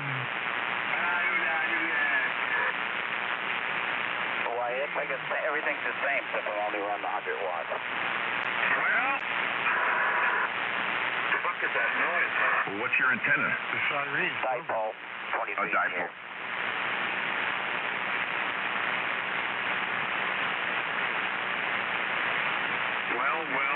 Well. There's a very, very, very, very deep hole with water in it. The siren. Yep. Time to go for a road trip. Don't eat the yellow snow. Were you going to see your daughter? Turn on your siren. Yeah, I'm going to go back out to Alberta. And then I got some electrical to do on our house and some drywall. But the water in Canada tastes a hell of a lot better than the water in New York. That water is not yellow. Our water in Ottawa is the most tested water in Canada. They test thousands of different shit in the water. 51st state water. I mean, what we need to do is go hike up somewhere into the mountains of Canada and drink that beautiful blue, clear, cold glacier water. Hey, Chris. Hey. You wish. Yeah, they're counting the Marine Corps right now. Why? Are you getting tired of all these acid rain lakes? Are you tired of drinking all that acid rain? Hope nobody's pissing upstream. Pretty much the 70s and early 80s. What they found out was that the local Right on, Sean. You got it. the Marine Corps, the Marine uniform.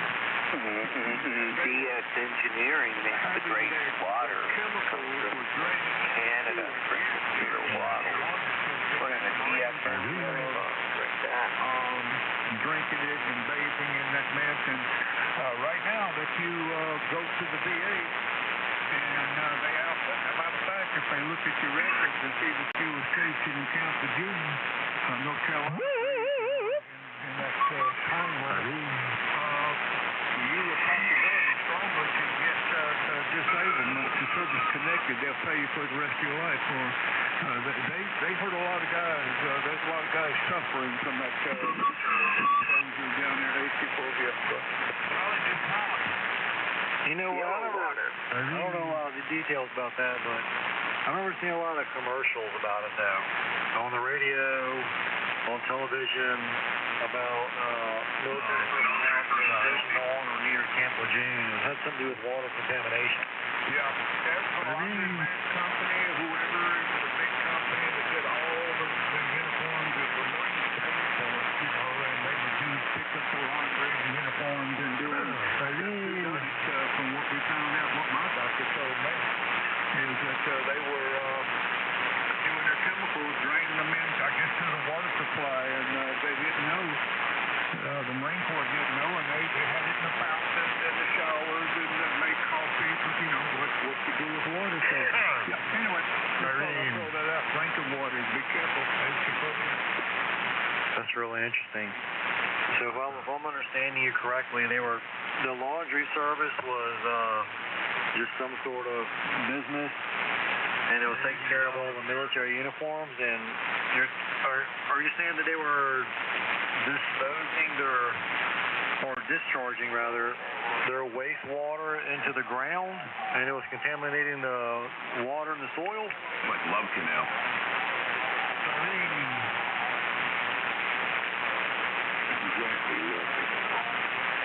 So they were discharging it into a nearby canal, and that's how they contaminated the groundwater? That's terrible. And surely they should have somebody regulating that, like you in a wastewater facility. I mean, it goes through rigorous testing before it can discharge in the rivers.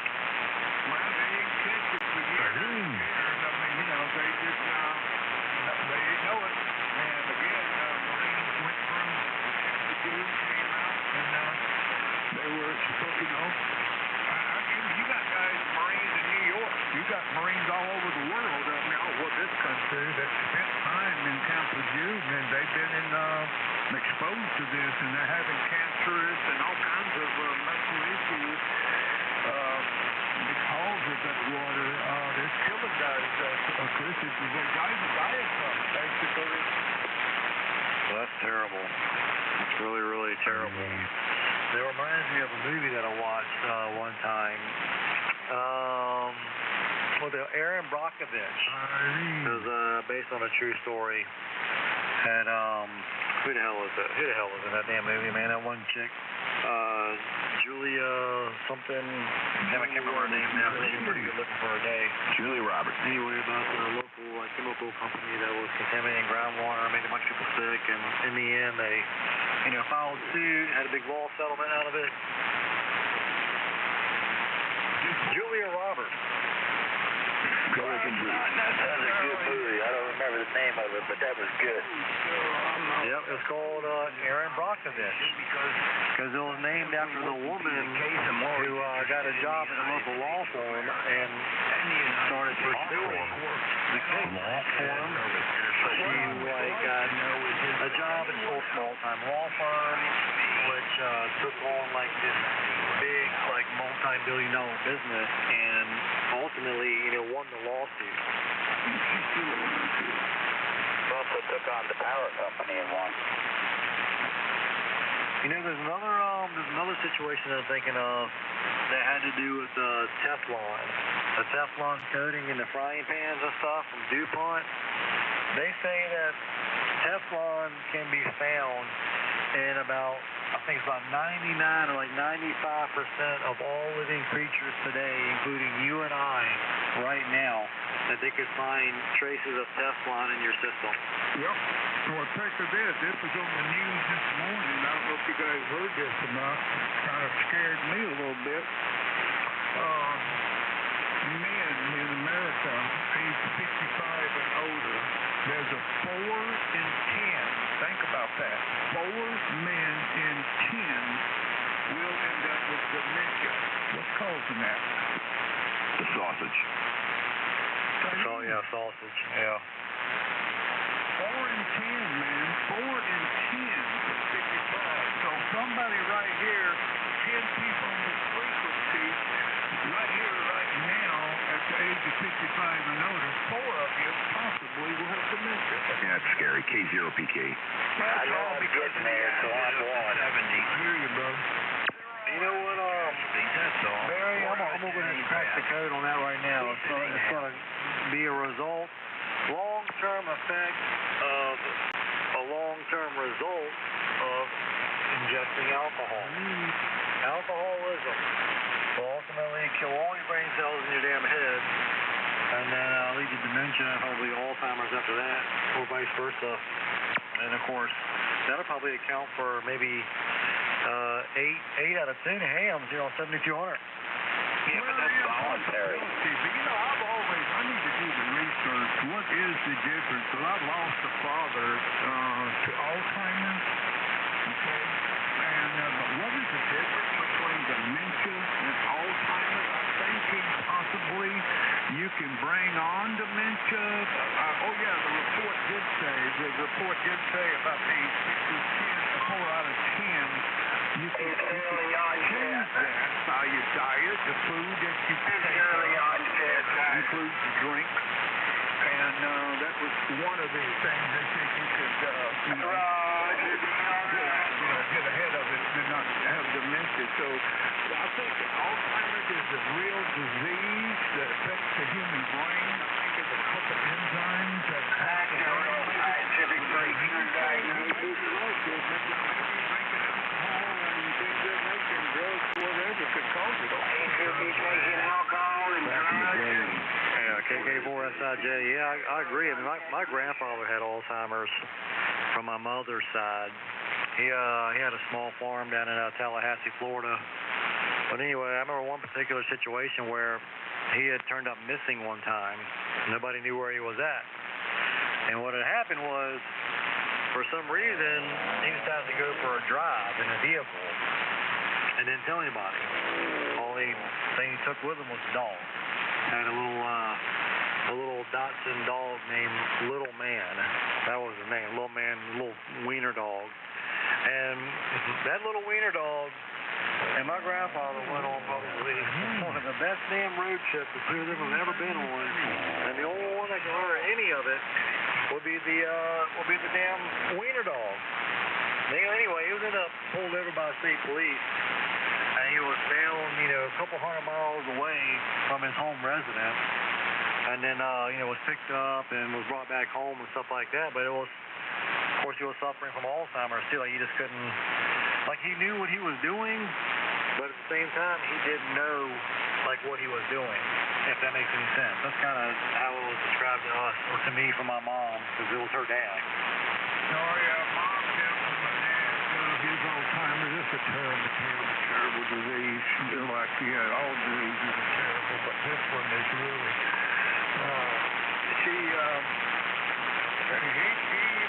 It was only limited to her as far as his health care. If any workers came in from hospitals and things of that nature, he wouldn't have anything to do with them, and they were conspiracy in his head. They were there to try to take him out of his home. It was terrible, man. Mom kept him home. Dad died at home in his own bed. My mom's 97 and in good health right now, as I speak. Thank God. But I'll give her thumbs up, man. Mom stick with him. It took, because he had it for 10 years, Chris, and I tell you, it's a terrible disease. But dementia, though, 4 out of 10. Think about that. And they did speak about food, the type of food you should take, diabetes. They brought diabetes up and high blood pressure. That was another one that could bring on, they said. This is a news report. I'm just repeating. And so I don't know. I guess maybe you can control dementia a little bit by your lifestyle. I don't know, Chris. I don't know. I'm starting to wonder if maybe diabetes might be a reason for K0PKE to kind of act out when he does at times. Because sometimes he'd be a really fun ball just to get along with and talk to, and then, it seems like at the snap of his fingers, man, he'll tell you to go F off, and I'm just like, what? What did I do? What did I say? I don't know. Oh, you deserved it. For a while, and then all of a sudden, somebody will just turn the switch off, and he'll be back to a regular nice guy again. That might have something to do with diabetes, Dave. You deserved every FU, man. Well, I don't know. Somebody said, no, you didn't think that eating habits and all could help dementia. Maybe you know something the station knows? I don't think there's any food that's going to slow its progression. Victor Echo 3, November Sierra Tango, North Central Florida.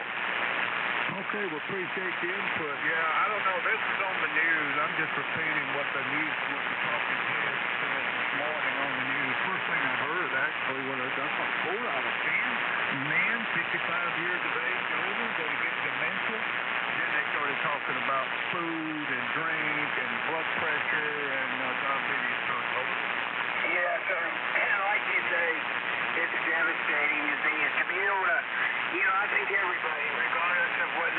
was or how they were brought up, where they live. They have some good memories and good times and knows their family.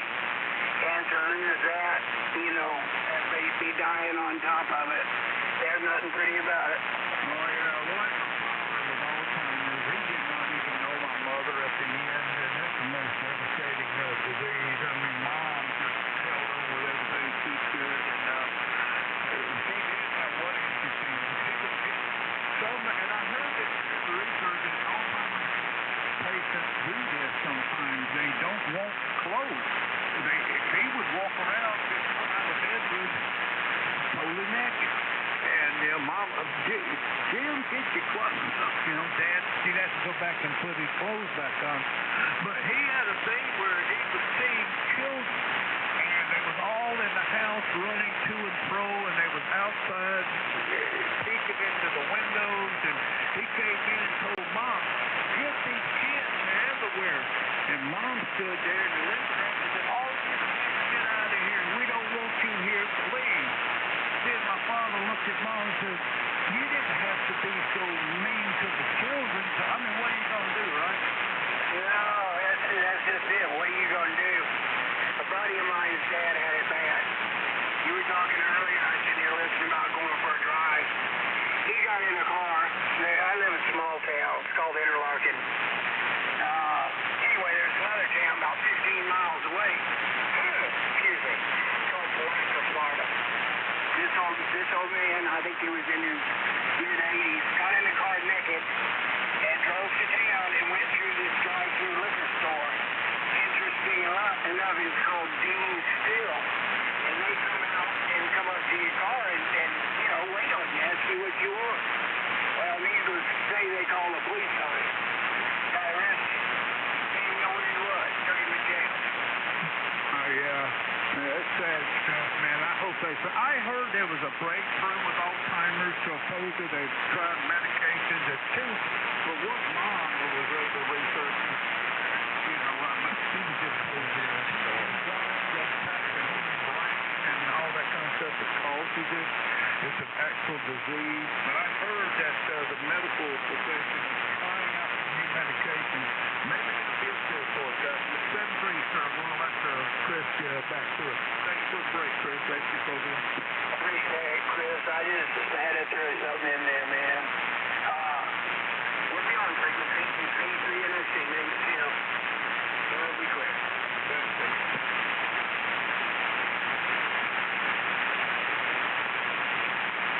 Chris, you still there? Chris, you still there?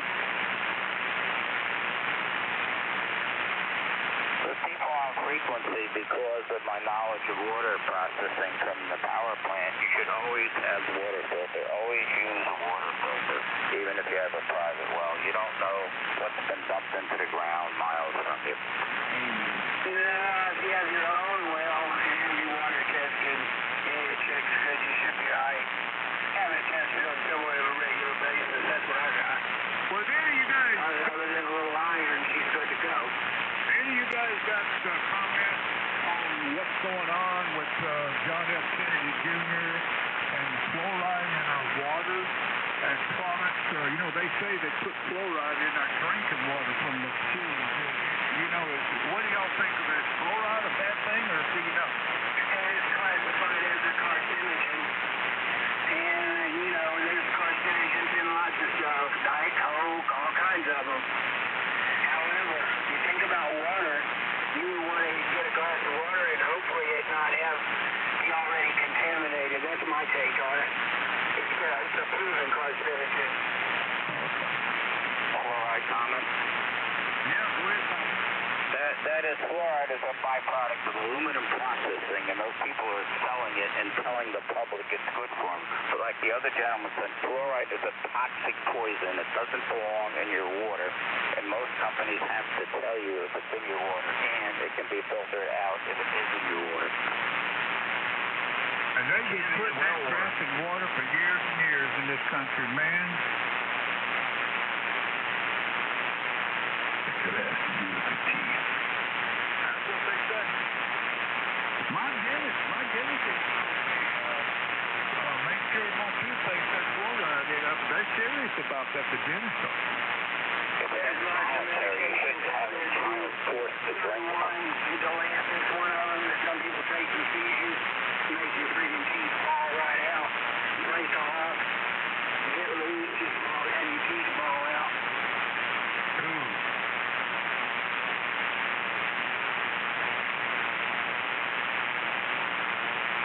We know what's best for you, process. I wish people would talk more about that PFAS. I think that's how you pronounce it. That stuff they're spraying in the fields, it ends up, that's carcinogen and causing cancer. And I think just a couple states do not allow it. All others do. And yet they know what's wrong with it. I don't understand that one either. It's called profits, nothing but profits. Yeah, it's all about the dollars. Kind of like when they blew JFK's head off from a couple of different angles, and you know, it was Oswald on the third floor with a 30-pound rifle. One of those deals.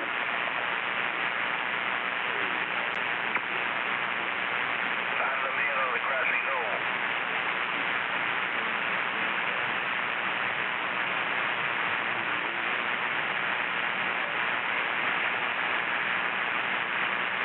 I am the man on the grassy knoll.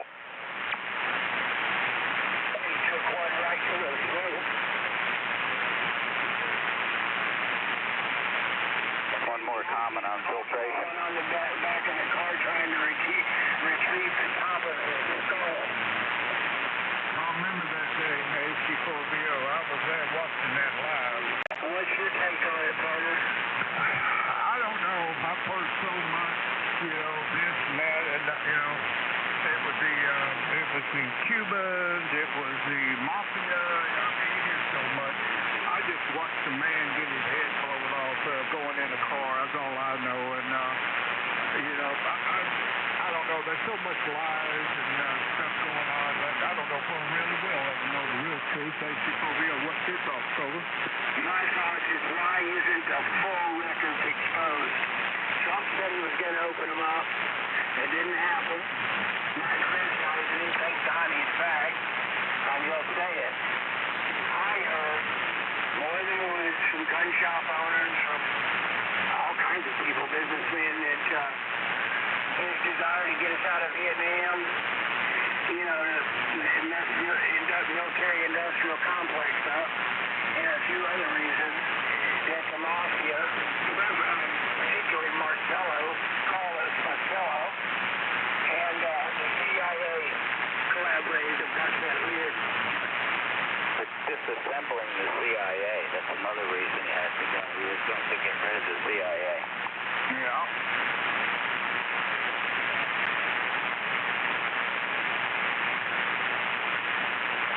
I figured there was something going. You remember right after that, Ruby was coming through the hallways, arrested, and the guy walked up and shot him and killed him point blank. Remember? We actually saw that. That was on TV. Yes, sir. That was live. And you know what? It almost goes along with the rest of the whole other plot. Jack Ruby, as you know, was a gangster, ran a nightclub, had some connections. So he's going to trade his whole life in to walk in. How the hell do you walk in a parking garage where you got a guy that supposedly shot and killed the president and walk right up to him with a 38 and pop him? How does that work? You got a 44 caliber bulldog. You're a liar.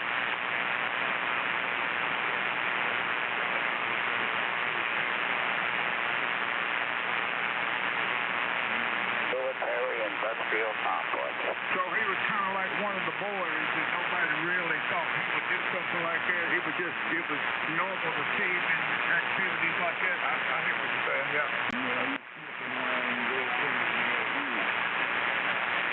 Yeah, makes sense. You remember Ruby standing there with the lump on his eye before they pushed him, turned him around, and threw it, you know, pushed him in that interrogation room. He's like, I didn't have anything to do with this. And he's got a real serious look on his face, too, like, hey, man, you know, I'm innocent. Just a thought.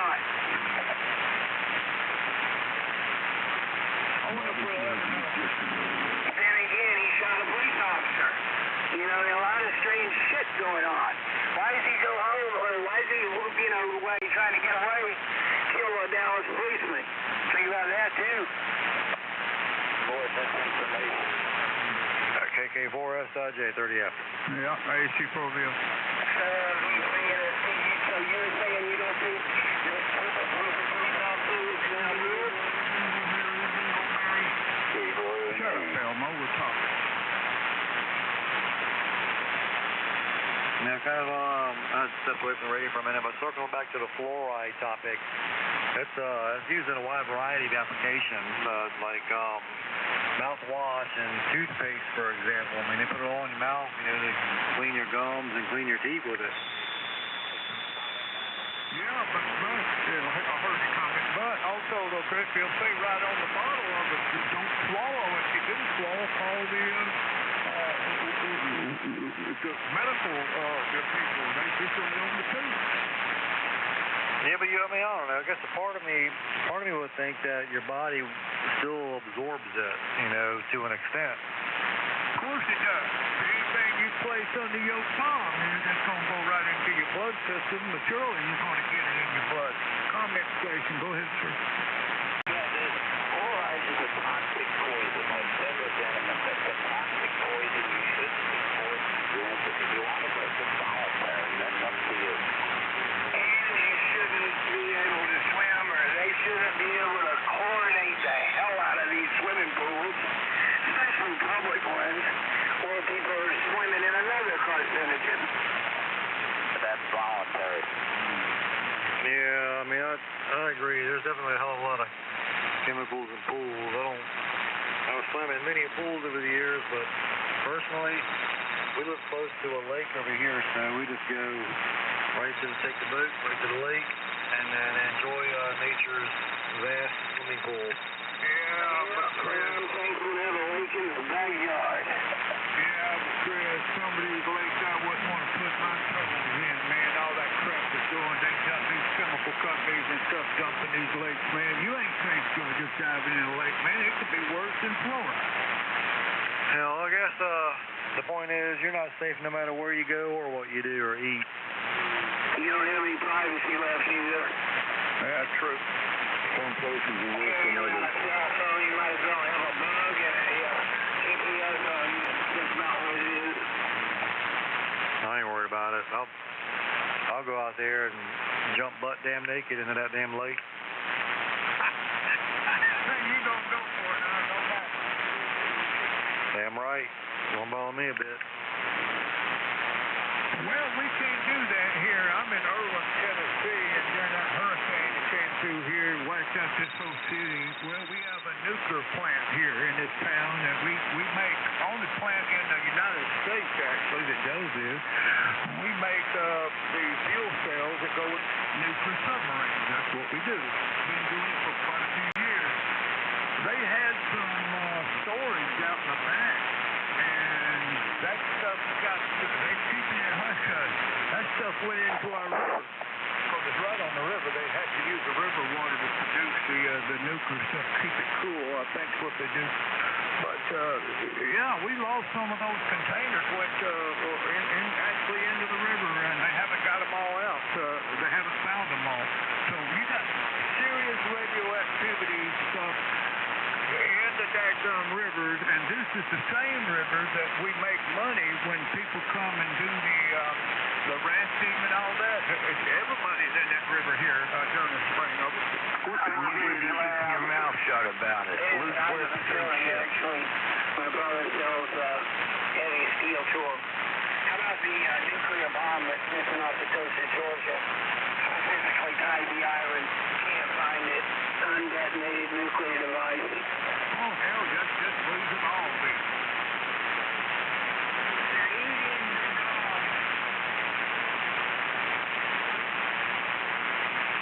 You know, we were talking about that earlier, about eating a dog. Somebody said eat a cat. If I had to eat one, I think I'd prefer a dog. I don't know if I'd want to eat a cat.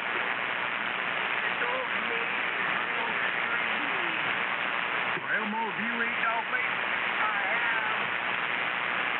Is it like chicken?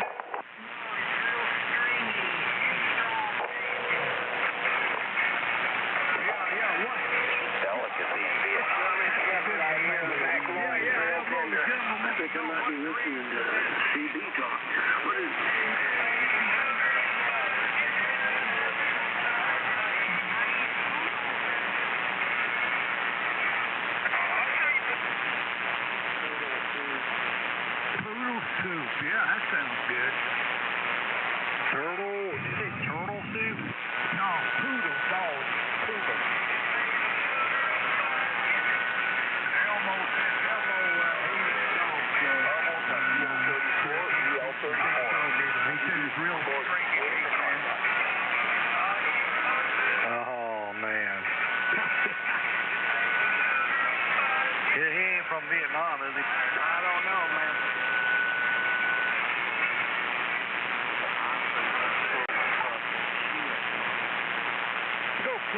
nasty mouth out, you fool.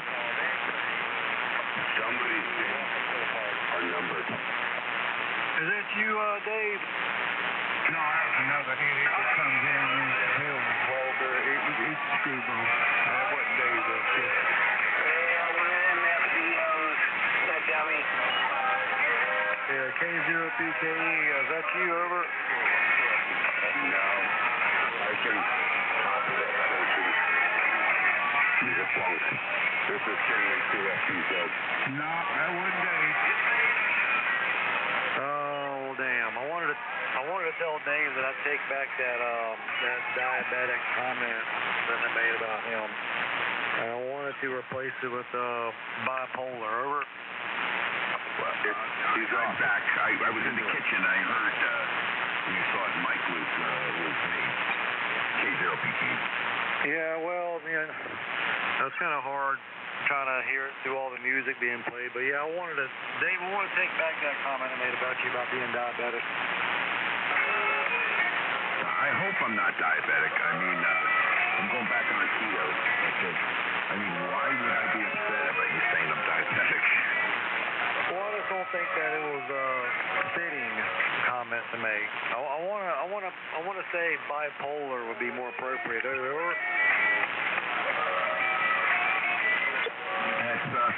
That's very possible, but I'm just waiting for the other side of bipolar to kick in so I can do some cleaning.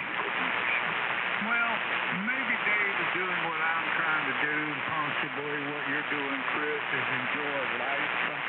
And we all have different ways of enjoying our lives. We have, ways differently, morals, different ideas, and it's all good, man. It's as long as you're not hurting anyone else, what's the harm? That was a wise statement. Good gracious. I like Dave. Dave is one of my favorites out here. I just don't think Dave feels the same about me. Chris, folks think about you. I mean, that you know what I mean. Not a bad way. I don't. We're all having fun out here. I mean, come on. Are you guys fixing to go and choose the person? Almost a GL 34. Are you thinking about me, Dave? That's not what I meant. I know what you meant. I'm not. I got no. Chris, it does not. It's not a big deal. It's just banter. My gosh. Stop while you're ahead, Dave. Stop while you're ahead. Stop while I'm what? What kind of head? Stop while you're ahead. You're digging yourself a hole. I am? Wait, I think we could use different terminology.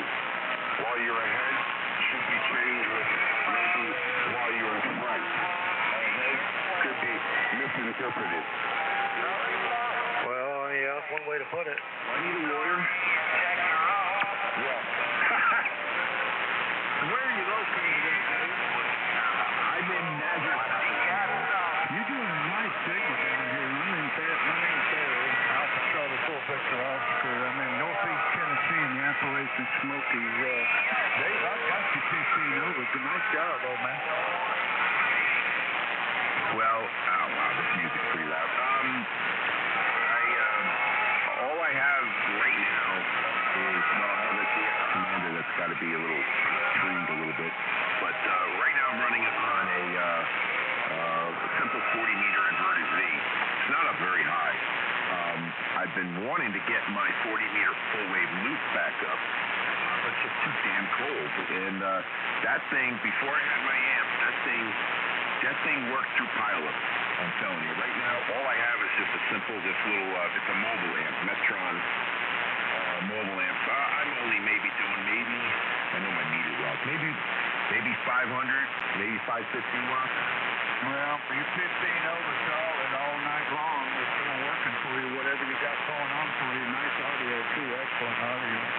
I'm running a in-fed wire, and I live on a mountain. I'm actually on a mountaintop, and so I have high elevation. I guess it helps me a little bit, but you're doing a great job. That's why you're 20 over in the north central Florida. How's this ICOM getting out. Oh, you're getting out. You're getting out. Well, thank you for the good audio.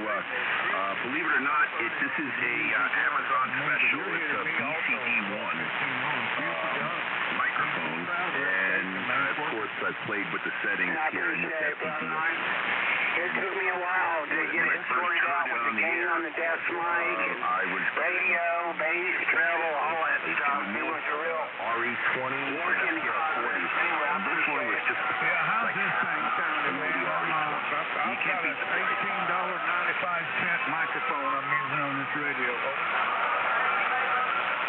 I heard $18.95. Some moron teed up and whistled in here at the end of it. But it sounds good. Like I say, you're 20 over on me with good audio. That'll work then, yeah. I've got $18.95 in the microphone. That's all I paid for the mic, man. It's a test mic, but it seems to work. Yeah, you're sounding great. Oh, it's good audio, man. Good audio. Yeah, it's a Behringer. You guys know about them Behringers, man? You get them off Amazon. It's $20. Really? I thought they were more expensive than that. Eight of them. Oh, that what they are? Okay. Wait a minute, Mike. What'd you say? That they use Heil components? Yeah. Heil. Oh, he did not like the Behringer. Competition, that's it.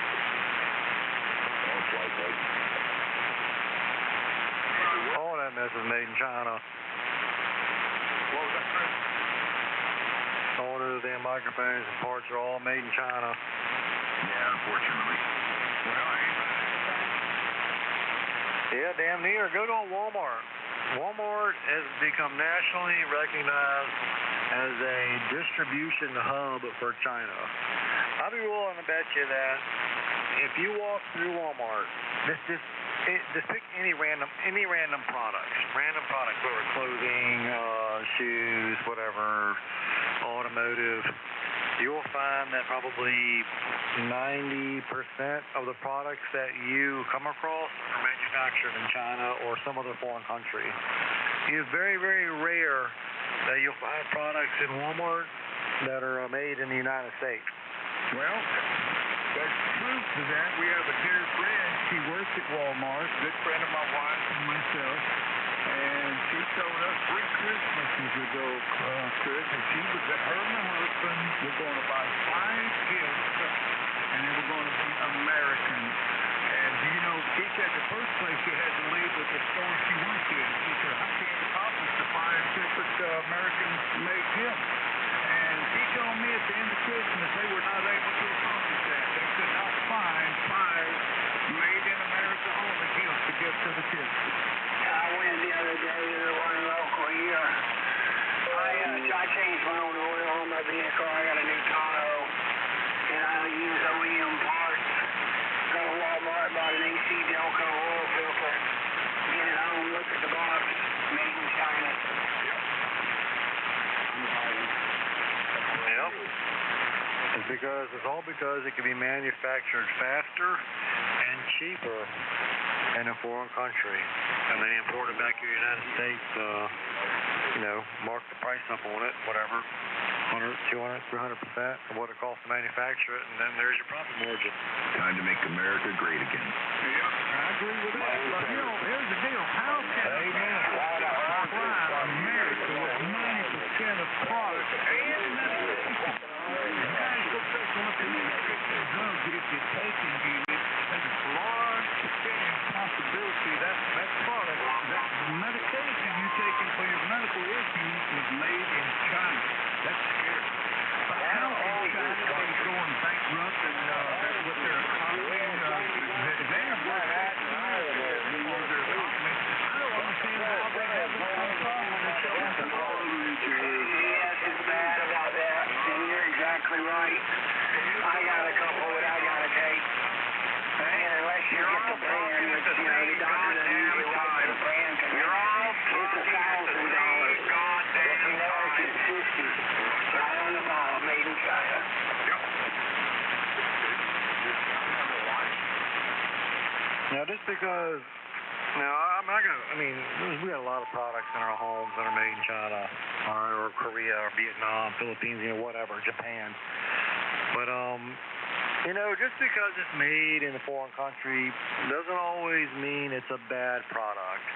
Or just because it's inexpensive doesn't necessarily mean that it's cheap, per se. I've had a lot of good products over the years, from fishing rods, car parts and stuff that were made out of the country, but have proven to be worth their weight in gold, let's say. Well, do you remember years ago everything was made in Japan, then it moved to made in Mexico, then it moved to made in Taiwan. Now it's all to China. But the only ones out of all them, the Taiwanian products were the best I've ever seen. They were better than some we made.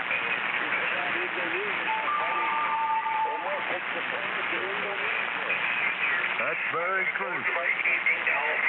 KK4SIJ. I bought several sets of tires from this distributor off of eBay, and for my trucks and cars and stuff like that. And they're fairly inexpensive, but I tell you what, they're actually pretty nice tires in my opinion. And they ride great. They've lasted a really long time, and they were literally half the cost of me going to, they call it discount tire. There's a couple of them that kind of popping up all around the country. There's no discount to discount tire right there. I can tell you right now. I went in there, got an estimate of getting some damn tires from my truck one time a few years back. They wanted like $900 for a set of tires. And I was like, holy shit, $900 damn dollars. And so anyway, as I was looking at the quote, and they're talking about, purchase the tires, to have them mounted, to have them balanced. There's all these taxes and fees, and like mounting and balance fee, tire service fee. There was like tire disposal fee, and there was another one that was called they charged me like $3, and they called it an environmental fee. And I asked the guy, I'm like, let me ask you a question, sir. I'm like, what is this environmental fee? Like, what is this money for? Like, where is it going? He's like, I don't even know, man. He's like, I just work here. I get asked that question quite often, and it's just something that the corporation does. And he says, like, to be honest with you, I think it's just an excuse to grab a few more dollars out of your pocket. That's all it is. It's disposal. It's the same thing with your battery, Chris. You go trade the battery and buy a new one. You're going to pay a fee for them to do away with that battery. And same thing with oil. There's a fee when you get an oil change. They have to do something with that oil. They start to charge for that stuff now. Yeah, but there was already a charge for a disposal fee on there. And then in addition to that, they charged an environmental fee on top of that. Oh, that's something different then. Yeah, I'd be interested to know what that's all about. Yeah. It's just fees on top of fees and fees. I'm like, man, I'll leave the hell with this. Anyway, I ended up ordering my tires off of this tire distributor on eBay and got it for literally half the cost. And had them mounted and balanced at a local tire shop, cost me like $100 to take care of all 4 tires. So I ended up saving myself like $400, ballpark about $400. Where's the tires? What country made the tires? It's just, I have to look up my purchase history now, but I can't remember the damn name brand of it, but it's some tire company overseas somewhere, and they were fairly inexpensive, but I'm going to tell you right now, they actually were pretty nice. And they lasted a really long time. They rode really well. It felt good on the truck. I never had no problem with it. And I was like, damn. I'm pretty impressed with those. Not to mention that saved me $400 just going and buying like a pair of like a BF Goodwrench or Goodyear Wranglers, for example, which was twice the price. What about that GL34? What is the contact?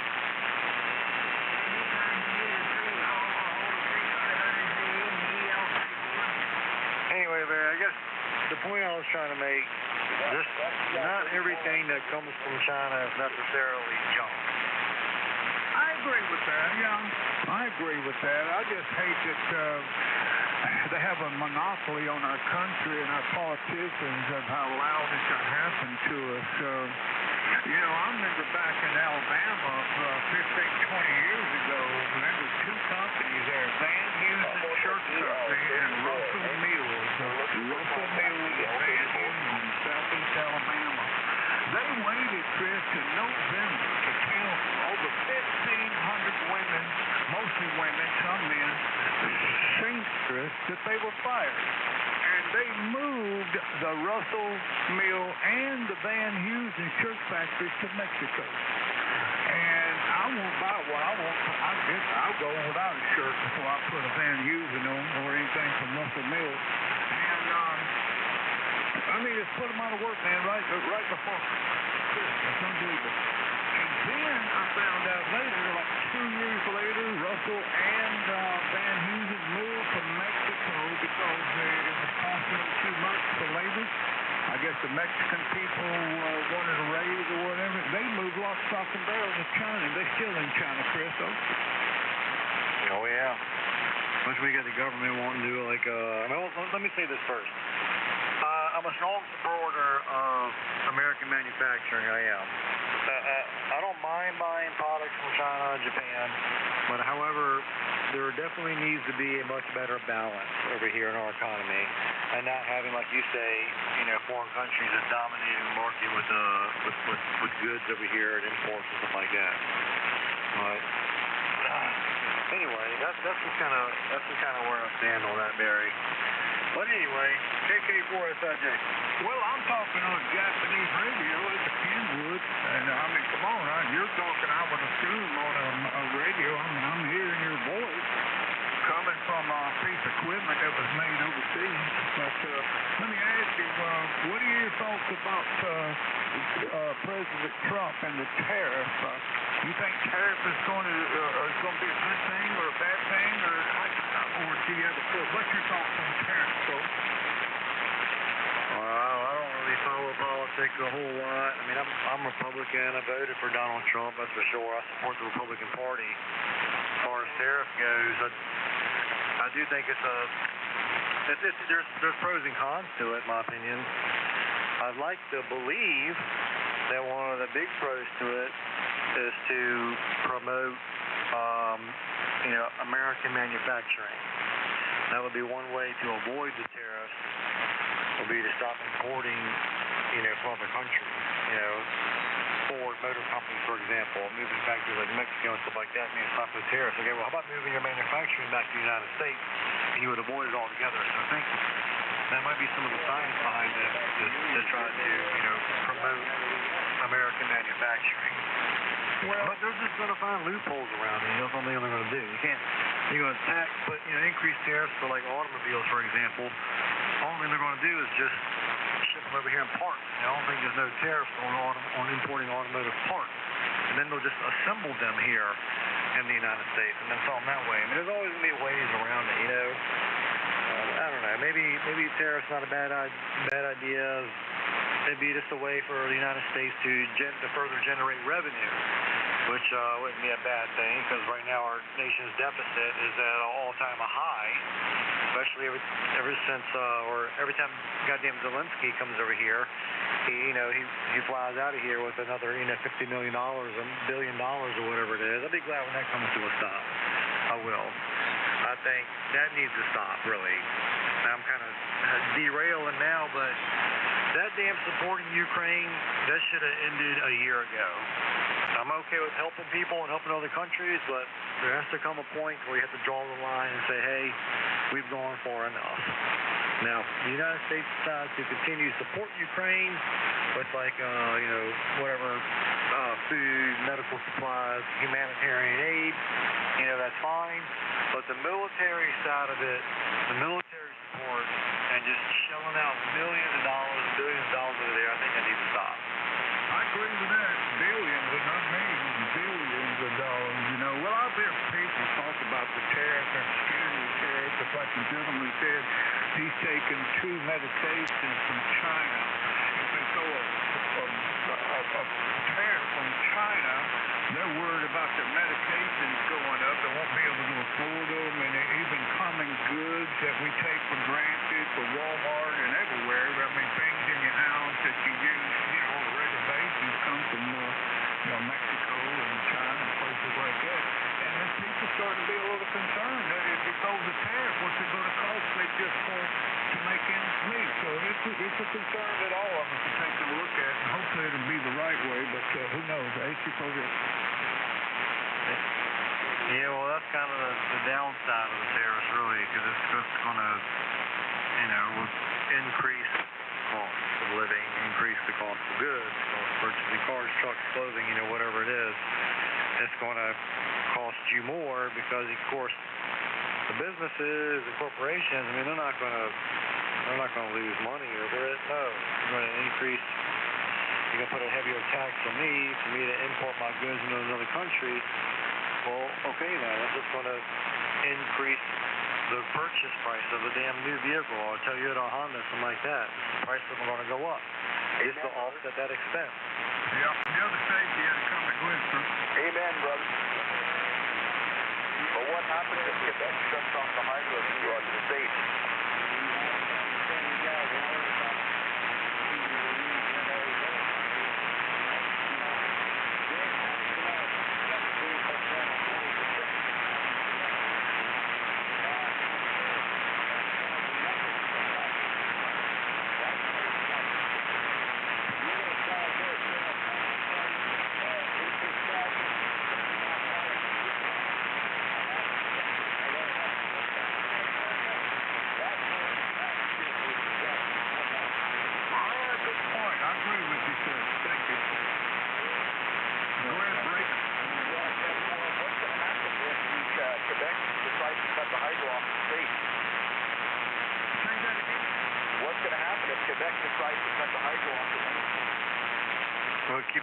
Quebec, Canada? All the what? What did he say? He said they supply hydropower to the state of Maine. What he's going to do is for Canada, Quebec decides to shut down. Well, Maine needs to, build their own damn power station. Yeah, really, good point. What's Maine doing drawing power from Canada? What's that all about? That's been going on for about 20 years, maybe 40 years. Quebec is supplies the hydro to Maine, and Maine sells it back to Ontario. Wow, I hear you. Well, thanks for the input, man. That's a good signal. That's 9, Tennessee. Great job. I bet you a lot of that they're probably sure it has something to do with EPA regulations. I guarantee it. Oh, because they think that, China, for example, or Canada is in a whole other planet somewhere outside the solar system, so they can operate however they wish to do so without any sort of, EPA regulation. What about it's going to be interesting times, both in Canada and the United States. Michigan, to New York State. The tariffs are going to be good, maybe for the States, but not for Canada. But it's going to be rough, man. Yeah, Maine's going to have to. May have to do some rearranging there. I'll tell you, I agree with you, Chris. You said that all products come from China and elsewhere are not good quality products. In my business, I have a chemical I get from China. It's the only place that has it. It's the only place in the world that has this chemical that I use from a base chemical for my product, and it's quality, man. It's certified. It's everything it's supposed to be. So, and the price is all things are high now, but it's not extravagant. It's reasonable. So I have no choice. It's the only place it makes what I need, and so I buy from China, Chris. I have to, but again, the product is excellent. Oh yeah, like I said, America can manufacture some junk too. They have in the past. Same thing for China. I think you get what you pay for in a lot of cases. You do. Well, the problem I think what we got going on is everything that we got today is used and thrown away and buying new. You remember back years ago when America made products, $64 deals for a remember that we used to have a little corner shop now where a guy would work on your mom's toaster or whatever.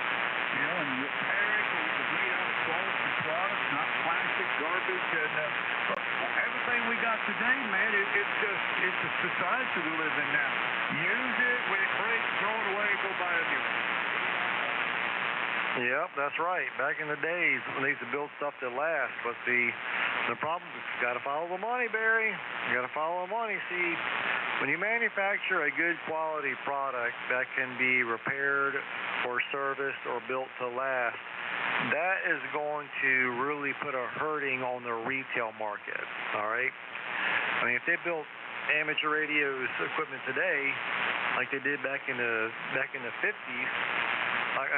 Johnson Viking Ranger transmitter, for example. I got one sitting right behind me. It's an awesome transmitter for talking AM. It's old school, though. But the point is, it was built to almost withstand the test of time. This ICOM 7610 right now that I'm talking on will never see 60 years of service like that Johnson Viking Ranger behind me has. And why is that? Because, well, they don't build stuff like they used to anymore, that's for sure. But anyway, because if they built stuff that would last, then there would be no need to keep, putting out the cost to manufacture all those products when nobody's buying these products, because the ones they put out previously are built to last. Here's a good example. Take Martin Guitar Company, all right? Everybody, well, not everybody, but a lot of people have heard of Martin Guitars. Martin Guitars, they are their own biggest competitor, because people, or the big guitar players, avid musicians, will be more prone to seek out an older, a specific make and model of a Martin guitar built 30, 40, 50 years ago versus buying a brand new Martin guitar today. Oh, yeah, I agree with you. It is about the $1 bill. It is, if you make a product like the toaster, the bed toaster, like Mom had, thing was, my God, weighed a ton, made out of solid metal, steel, and lasts forever. And yeah, there's no profit there. I mean, it's a one-time sale. Maybe they may have to replace it 10 years from now, but I mean, my God, man. I feel what you're saying. The manufacturers, it ain't that something to think about. They focus so much on the product so that they would last at least through their warranty, and so that you would have to throw away and replace. Oh man, the engineers that are involved in that concept, they got it going on pretty cool. Oh yeah, absolutely. They're using lighter, cheaper, materials and components to manufacture them faster, more efficiently, and a hell of a lot cheaper, and still charge the same amount of money for it or more, knowing that it's going to probably last about 3 to 5 years, and it's going to take a shit on you. Then you're going to be out buying another one. So there you have it. Anyways, a comment, go ahead. KK4SIJ. Break. Go ahead. Yeah, 10-4, I agree with you guys. I have a friend of mine that's in the car industry. People are no longer buying cars. They are leasing them because they know the average life expectancy of a car is between 5 to 6 years. I've got a friend of mine, a ham radio operator, who's up in age. He just leased a car, and I asked him about it. We had a conversation a week ago, and I asked him, why did you lease, man? Because I remember that leasing deal years ago, and it just wasn't profitable to do it. They could show how many miles you could put on it, etc. And man, he broke down how much he had to actually pay for it, and had always a bumper-to-bumper warranty on that vehicle while he drove it, and he could trade it in like 2 years, 3 years to a brand new one without, and also they guaranteed the same monthly payments on the lease deal as long as he kept it going. I think it was a positive thing. I would probably go lease one myself if I needed to. Go ahead. Yeah, 10-4. So, for example, the radio I'm talking to you all right now is a 1970 Easton 101 in a South Suburban.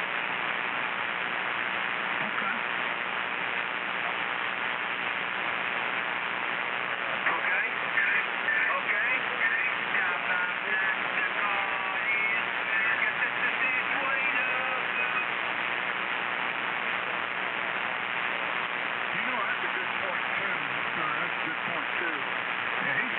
that he could only put 21,000 miles or maybe it was 24,000 per year. And he told me, he said, I'll never put that many miles going to the hospital, the doctor's office, and the grocery store. He said, I won't put that many miles on it. He said, I'm not going to drive from here to California. He said, yeah, that's a good point.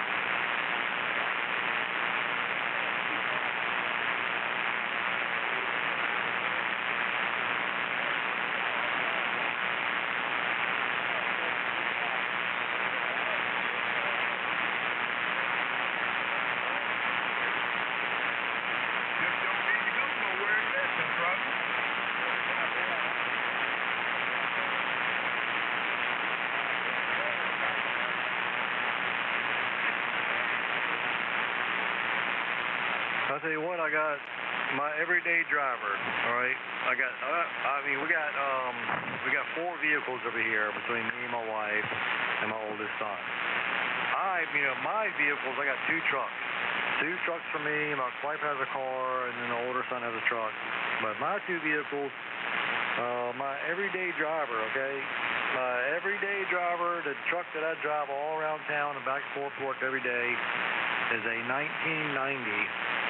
Little Nissan pickup truck with a 4-cylinder fuel-injected engine in it, and it's a 5-speed manual transmission in it.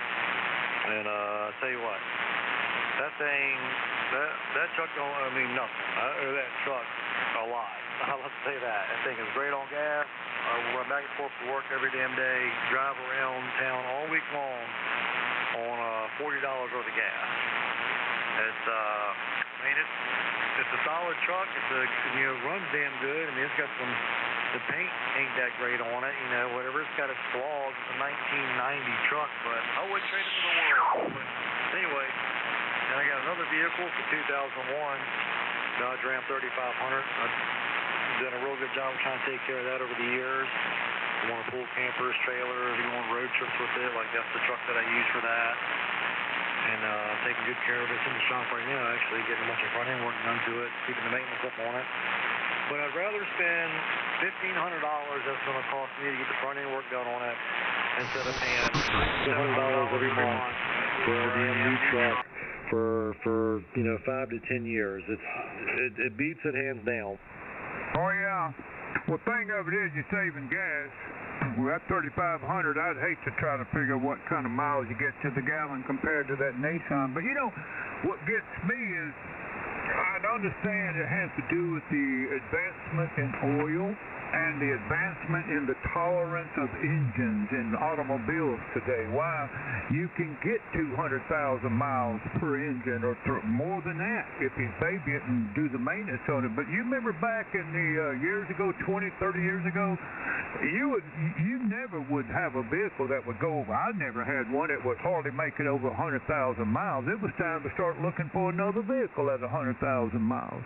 And today, you go to any buy here, pay here car lot, you are going to pay $15,000, $20,000 for a used car that will have 150,000 miles on it. They sell them all day long. Oh yeah. Well, I don't drive the dually every day. Like I said, just road trips or pulling trailers or campers or something like that. I mean, that's really it sits in the driveway most of the time, and I would ride it back and forth to the store maybe once a week or something. It's got 150,000 miles on it for being a 2001. And my little Nissan pickup truck has got 275,000 miles on it. It's a 1990, and that thing just wants to go. And you can buy them all day long, like Facebook Marketplace, Craigslist, all the different places. You can buy them for cheap. You can get one that's in decent shape, that looks good and runs good, and you can buy them for less than $2,000. And I bet you if you take care of it, it'll last you 10 years or more, as long as you take care of it. You can buy a little Nissan truck, but man, I need to come where you're at. You won't buy no Nissan pickup truck in any condition around here for $2,000. So you ain't gonna get it. Well, they're out there. You just got to look for them. That's all. I mean, it might not be in the best of shape, but it's got a good body on it. It's got a solid frame on it, and I mean, you got to take the good with the bad. I mean, the way I see it is, If the body's not all rusted out on it, the frame's not rusted out on it, I mean, you're one big step in the right direction, that's for sure. And these little trucks, man, the bodies and the chassis will just completely rust away around the damn engine and drivetrain, which the motor and drivetrain wants to keep on running, where the truck will just rust away around it. Oh yeah, I'm gonna ask you a question. I already have my answer for the same questions. I work. I own a business. You work. How come you haven't went and traded in the 3,500 for a brand spanking, brand new 2025 pickup? How come you hadn't done it? Because that would be a foolish move to make. A car note is a good way to stay broke. It is. And not only that, but I'd be better off selling it outright than trying to trade it in. I go to try to trade that truck in, they probably say, yeah, we'll give you $2,500 for it. Well, I could probably sell it on Facebook Marketplace right now, probably $15,000 or $18,000.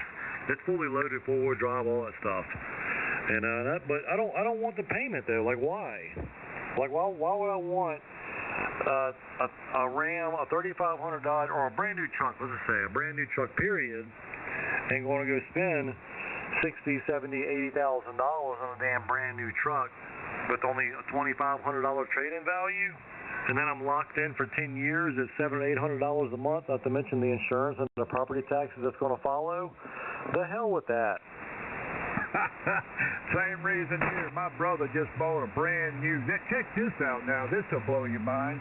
AC4VO. Maybe you've seen it before. Brother bought a brand new house, South Georgia. Okay, bought a new house. And, well, now, since we had a little extra money from the sale of the previous house he owned, they decided to get a new camper, trade in the old camper and got a new camper. It kind of, you have to, I don't know what they call them, man. You got a piece on the back of your pickup truck and you connect to it and you drag it down the road like that, whatever it is. I ain't into campers. Well, my brother had a 2010 GMC, it was a GMC, GMC pickup. Excellent condition. You have to know my brother. He's a mechanic part-time, and he takes care of his stuff, like we all do. And looked good, man. Well, it was red. The new camper was snow white. He hooked up to the camper, and his wife, my sister-in-law, she stood back and said, no, that's not going to work. And he said, what? And she said, look at that nasty that color. Here's my brother's way of thinking. I love him to death, but he's red-headed with big ears, okay, and freckles. His name is Benny. And Benny, instead of going and paying $2,000, $3,000 to get his red pickup painted white to match the camper, he goes up and he and his wife, with his wife's approval, they go up and he trades that GMC 2000 to 2010 for a 2013 Ford Dually truck to pull the camper. Of course, it was white. Chris, he paid $65,000 for a truck. 65. My God, man, you could have bought a house 30 years ago for that kind of money, you know? Oh, absolutely. Absolutely. My truck's also white. The Dually is also white, and it's been in the family ever since it was brand new. Absolutely. My mother originally bought it brand new back in 2001, paid like $48,000 for it in 2001. And it's a fully loaded truck, diesel, four-wheel drive, all the power options, et cetera, et cetera. That same truck new today is like almost $100,000 brand new. It's crazy. I think when it comes to trading stuff in, I think a lot of people make this mistake too. Let's say I got a vehicle and I owe $10,000 on it. All right. Well, I owe $10,000 on it, but I'm only going to get $5,000 credit on trade-in. Now the remaining $5,000 balance that's owed on that car note they're just going to roll it over on top of the purchase price of the vehicle you're trading it in on. So now you're looking at buying another vehicle for $30,000, You got $5,000 trade-in. You owe $5,000 on it. It rolls right over onto that $30,000 truck that you're trading it in on. In addition to that $5,000 remaining balance is owed. So $35,000 essentially, plus all the expenses of interest, if the vehicle ever even gets paid off. KK4SIJ. Oh, absolutely. People don't realize that when they go up, they got the big eyes. So I call the big eyes, the brand new. Look at that shiny. Oh, man, honey, we're going to get that truck right there. That's ours. We're going to buy that one. Ain't that pretty? They're out there in the car lot looking, cars, trucks, whatever. And they get what I call the big eyes, man. And they don't think about the finances, what's this going to cost, what kind of monthly payment. And see, these car dealers, they know that the only thing the buyer is concerned about is what is my monthly payment going to be. They don't care if it's extended out for 10 years. That's not the issue. How much am I going to pay a month? What can you get my monthly payment down? And they will give you jack nothing for your trade-in. It's all about, again, it's that big-eyed, and that's the people the salesmen are looking for. People that are not thinking of the future and what's this really going to cost us and how long and what's this interest rate. My God, you buy a $60,000 truck, and if you, God forbid, get a 7-year note on that thing, you'll end up paying $85,000 for that vehicle. Oh yeah, absolutely. I don't think a lot of people think about that. They don't really thoroughly think about the long term, or not really kind of coming through the details and kind of doing some simple math on the finances and what's actually going to cost you. They just, like you said, big-eyed. Oh yeah, look at me, big brand new truck. I'm turning heads all up and down the road as I drive around. It's, it's all nice. Nothing wrong with it. I mean, if you can afford it, that's what you want to do. More power to you. But you see a lot of them go up for sale real quick, less than a year. It happens all the time. Trucks popping up for sale, brand new, only under for 6 months, only under for a year or two. I bet so. I bet them damn truck payments got old quick. Sure did. You probably got tired of paying that $700-800 a month every single month, in addition to the property taxes and all the other good stuff that follows. But I mean, when I was young, I cared about stuff like that, but not anymore. I don't really have any debt at all. The only real debt that I have is my house, the mortgage on my house.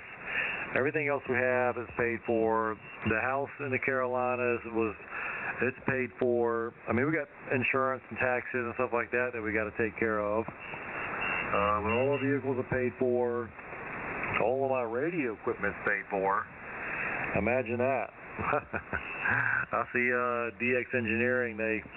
They offer a DX Engineering credit card. I'm like, oh my gosh, that's a mistake right there. If you can't afford the hobby, just get out of it. Get out of it. And you don't got to spend a lot of money. You can, in the grand scheme of things, you can get into amateur radio, HF or VHF, UHF, whatever, and you can do it for under $500, really. It might not be the radio of your dreams, but you can find a decent little HF rig you get for about $500 or so. It's a simple dipole, and you're well on your way. I mean, that's what you need. But anyway, yeah. Imagine, hey, I got me a new DX Engineering credit card, and I'll just go ahead and just charge a brand new, whatever, 7610 and some amplifiers, meters, microphones, power supplies, etc., $10,000 later. Oh, man. Oh yeah, well, that's the same here, same situation. The bill we have is monthly, is a power bill. That's it. My wife and I put our heads together years ago and said we got to get these bills off of us. I don't like paying interest. I hate it. It's just lost money. It's non-productive. They get my money before I even have a chance to even spend it on the interest rates, on the mortgage payments, and automobile. Oh yeah, absolutely. Even like you said, the credit card. I have a credit card. I use one for business. But I've never paid. I've had it, years, and I've never paid one interest on that credit card because we pay it off every month, and that's what we do. But my power bill, which includes my telephone, my internet, my water, my trash, all of it is in one bill locally here. That's all we got. So if we make that one payment, man, and we're out of debt until next month, though. Yeah, KK4SIJ, yeah, absolutely. And that's smart. It is. That's smart money. I have been able to save a lot of money over the years in my savings account for my job and stuff. I mean, I have a good paying job. I do. I make a good amount of money for my age and for what I do. Let's say I'll just leave it at that. I'm paid well, and I've worked pretty hard over the years at managing my expenses and not getting myself into a whole bunch of debt, not financing a bunch of vehicles and running up credit cards and all this other crap. Usually I just pay cash for stuff. I mean, even if I have to sell off some other things, wheeling and dealing, buy, sell, and trade to get me there, I mean, that's what I'm going to do. I don't know, I guess I consider myself patient. I mean, my 7610 here, I just paid cash for it. It was used, of course. A gentleman gave me a good deal on it. I just paid cash for it and was done with it. And like I said, bought a brand new lawnmower about 3 years ago. Just paid for that. It's I don't know. I don't like the idea of having a lot of debt. I don't. And I do have a credit card. I do. It's got a very low balance. I think it's like $300 or $400 on it right now. I just use it from time to time for gas and groceries or whatever, just to keep activity on it, and to keep that line of credit open.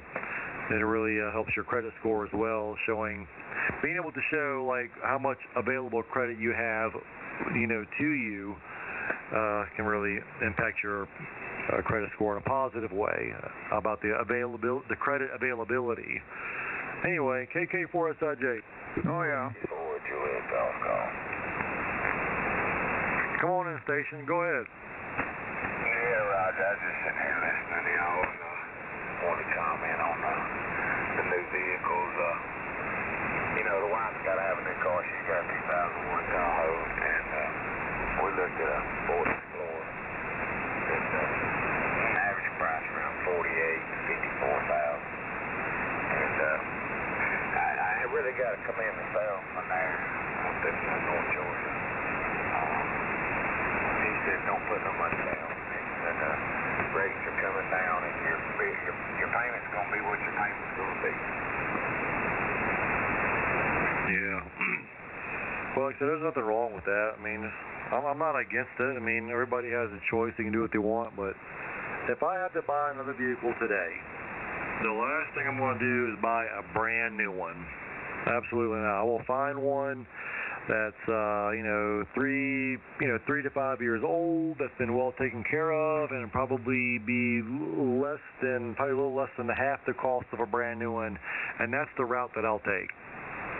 What's your thoughts, what we was talking about in reference to this other station? Oh, who gives a shit what you're gonna do, motherfucker? I don't have any debt. We don't. And that's the way we gonna keep it. Yeah, I tell you, you want to make some money, you need to be sucking you some dick, motherfucker. It is what it is. And the car industry is...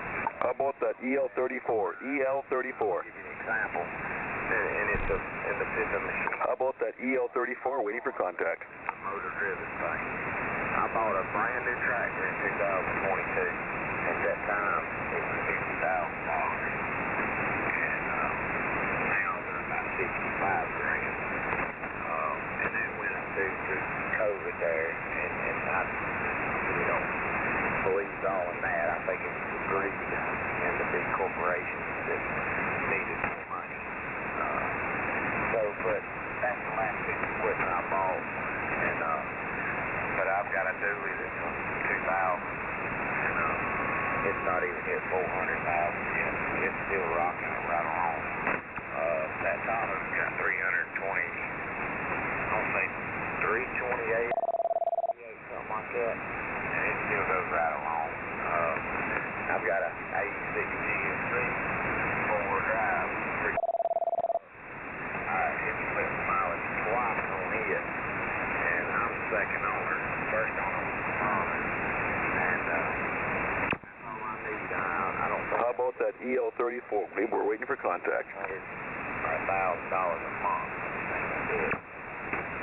Yeah, roger that. Well, I've been thinking about if I had to get a new vehicle. I know you guys are going to say, no, I'll never do it. But I've been thinking about just a roustabout, just to go from here to the, grocery shopping and, around, whatever.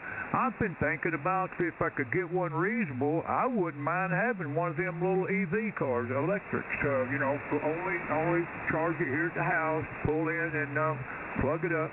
I think it'd be kind of cool. Just jump in a little guy and go down to Walmart or wherever I'm going, go to the big city in Johnson City, 35 miles away, and maybe even go down to Alabama, one little short, well, no, forget that. I'd have to stop somewhere and get it charged out some place other than home, and I wouldn't want to, no, I don't want to get into that. But I was thinking, if I had them reasonable, $20,000, $30,000, little EV, just a little car, and, just to go around locally, I might invest in something like that. I don't know. Greg, would you ever deal with an electric car, or are you not going there? Oh, braking station, go ahead. I'm having a hard time pulling you out, guys. It's the band's starting to go long now, but I'm gonna get on out of here, Barry, and the other gentlemen. It's been a pleasure talking with you guys, and we'll catch you again sometime. But I'm gonna get on out of here tonight. Y'all have a good evening. KK4SIJ.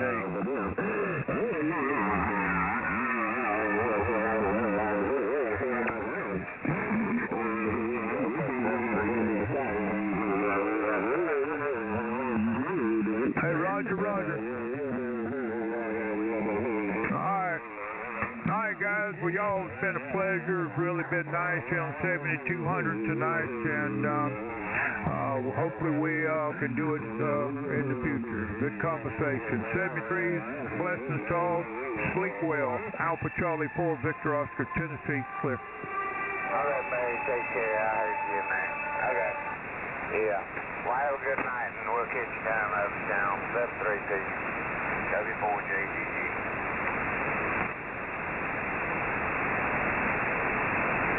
Good night.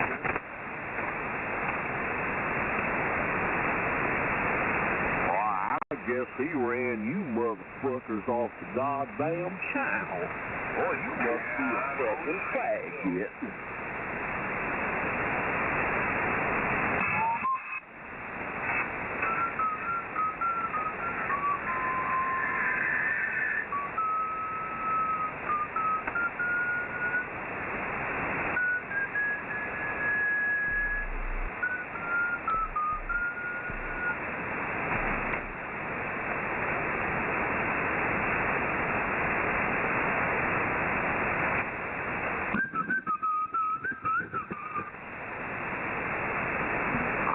How about that EL34? Waiting for contact. EL34.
Roger that.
Sausage. Chorizo.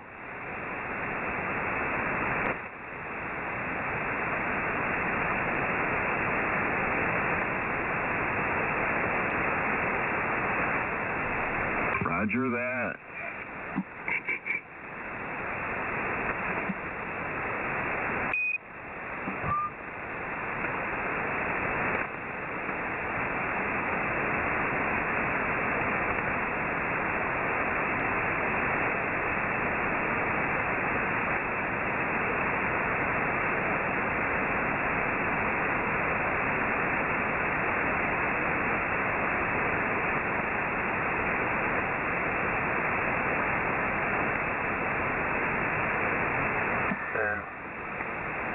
Yeah.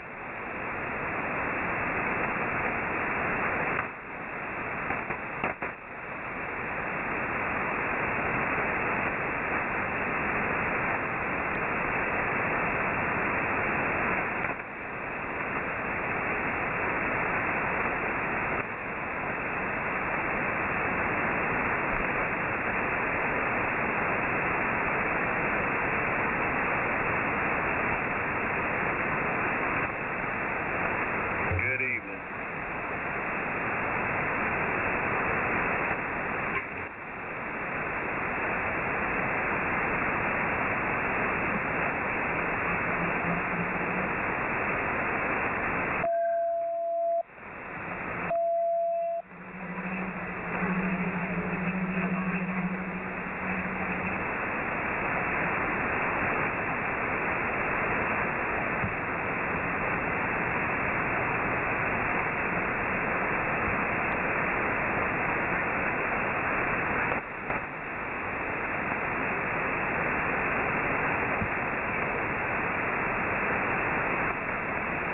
How about that EL34? How about that EL34, WD-40 Anchorage, ready for contact?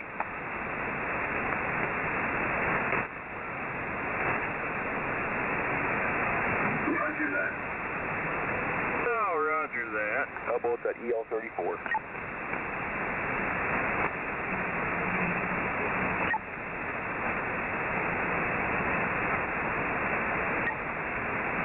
You got a signal. You're making it into Illinois, N9RON. Hey, good evening, Ron.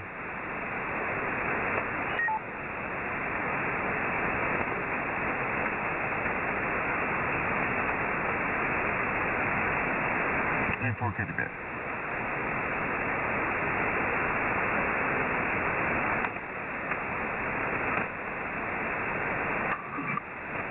Okay, no problem. You're about 56, 57 in Illinois at 9 RON. But I heard somebody else in there. Go ahead.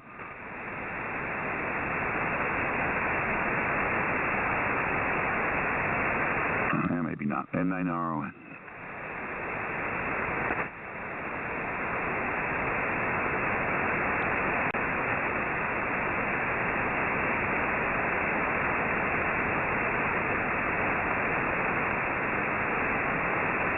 How about that EL34? We're waiting for contact. EL34.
Is this frequency in use?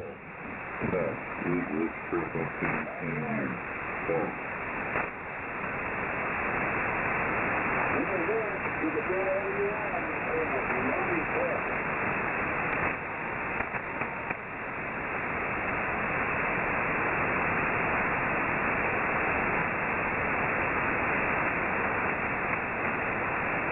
I just wondered if you had a...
Hello, is this frequency in use there, over? Roger, I just wondered if you had a copy on Kilo 4 Romeo Zulu Victor here in Alpharetta, Georgia there, over.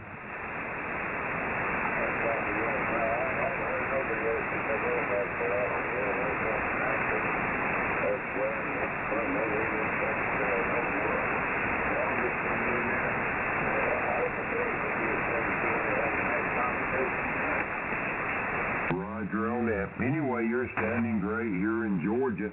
I just want to see if I could get back to you there, over.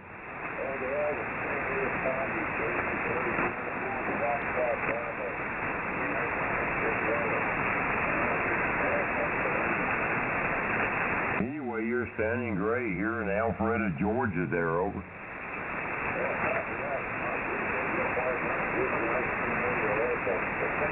My bass show it all, Roger on that. Okie doke. I certainly appreciate the contact, and I'll get out of your way. KK4RZV clear.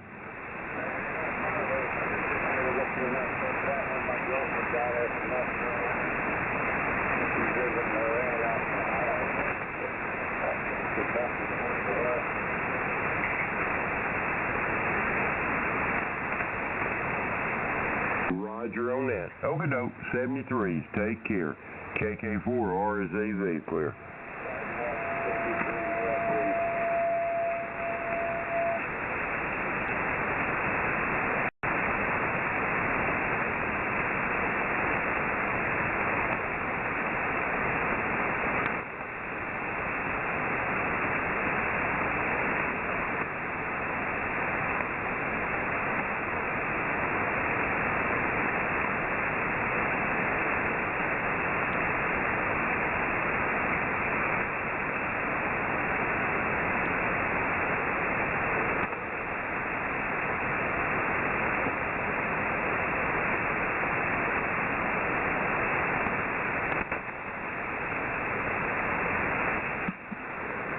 I said happy birthday to you.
Hello, hello, hello.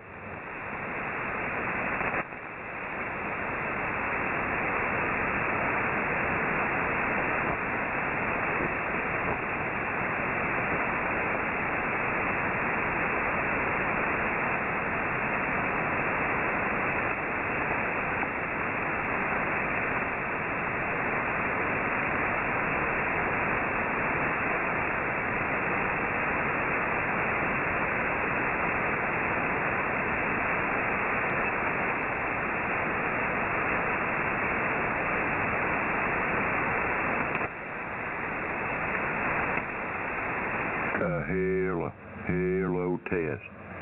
Any, many, money, mo, hello.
Is this frequency in use? This is November 4, Quebec, Yankee India.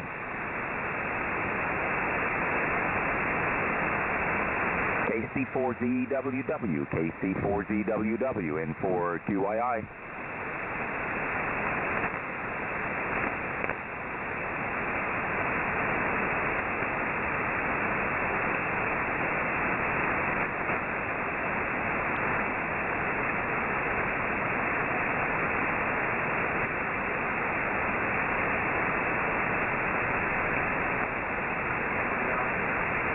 Roger that. KE4STV, KE4STV, KC4ZWW. This is in for QYI, trying. In for QYI, KE4STV. Hey, man, good to hear from you. Great signal, 5.9 plus. Hey, man, you are too. I had to retune my long wire because I wouldn't get any sound. So I called Hilton. I don't think he can hear you. Yeah, I think we're pretty close together, but I bet he can hear you. I will give him a call.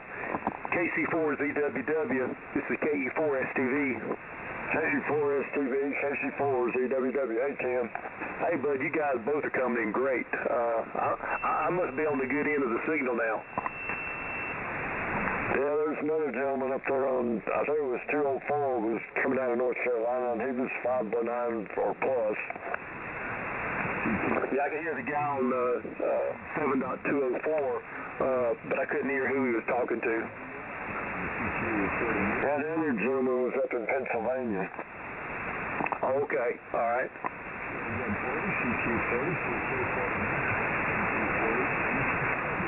Well, you be master of ceremonies tonight since you can hear both of us and we can't hear each other.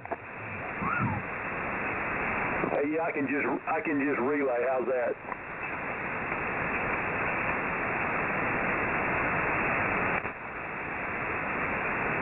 Hilton, are you still snowbound? No, not snowbound, but I actually, the only thing I did today was walk Max around the block. I hear you. It's been a little chilly. It was kind of nice around lunchtime. The sun came out and it felt pretty good. You didn't want to be out without a little light jacket, but other than that, it wasn't bad at all. Yeah, it was, I think this afternoon about 5, it was 35, but the wind was blowing and out of the north, and man, it was shutting through you. Hey, I bet, yeah, we really didn't have any wind today, and pretty much everything we had is gone. It pretty much got gone yesterday, so other than just a few little places that had some water that could freeze up overnight, we've been pretty good. It's still going to be kind of chilly for the next few days. We're supposed to drop down to, well, originally they said 0, they revised it to 9 now, I think, for in the morning, but we've had a lot to melt, but man, there's still a lot of ice that you can't get off the sidewalks and driveway. Hey, I bet, did Chelsea get as much as you guys did? Yeah, they got quite a bit, and then they got a little bit from that slipper system that went through this evening. Hey, I got you. Yeah, I tell you, it just seemed like some of you guys got hit pretty good, and we were pretty lucky. The nice thing about Ohio, where they live, well, really probably all Ohio, is, man, they scrape everything. We went up there Sunday, and the side roads and the subdivision roads, everything were as slick as they could be, or as clear as they could be over. Hey, that kind of makes it nice. Only thing they really was able to do here, they put the stuff out on the road, and actually done it a day before, and it seemed like it helped. Of course, like I say, we didn't get much of accumulation, so it really wasn't too bad. Oh yeah, I still got a front yard full of snow. And mine, I think most of mine left on Sunday.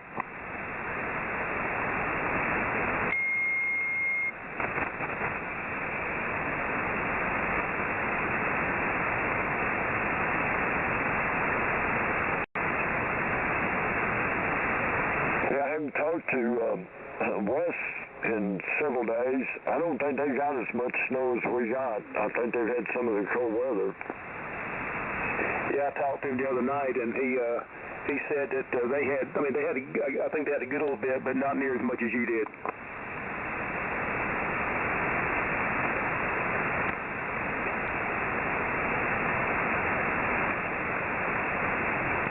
N4QII, Wish, you still there? Yep, got a solid copy, and I can hear Hilton in there a little bit and make out most of it. He's weak, but I get bits and pieces for sure. Yeah, well, like I say, you both are doing great down here, so that part is good. So you guys are putting out, it's just evidently you guys are just going over each other. Yeah, I think we're both just flowing right into North Carolina, if you ask me. Well, we're clear down here, so that's a good thing, you know. I hear you.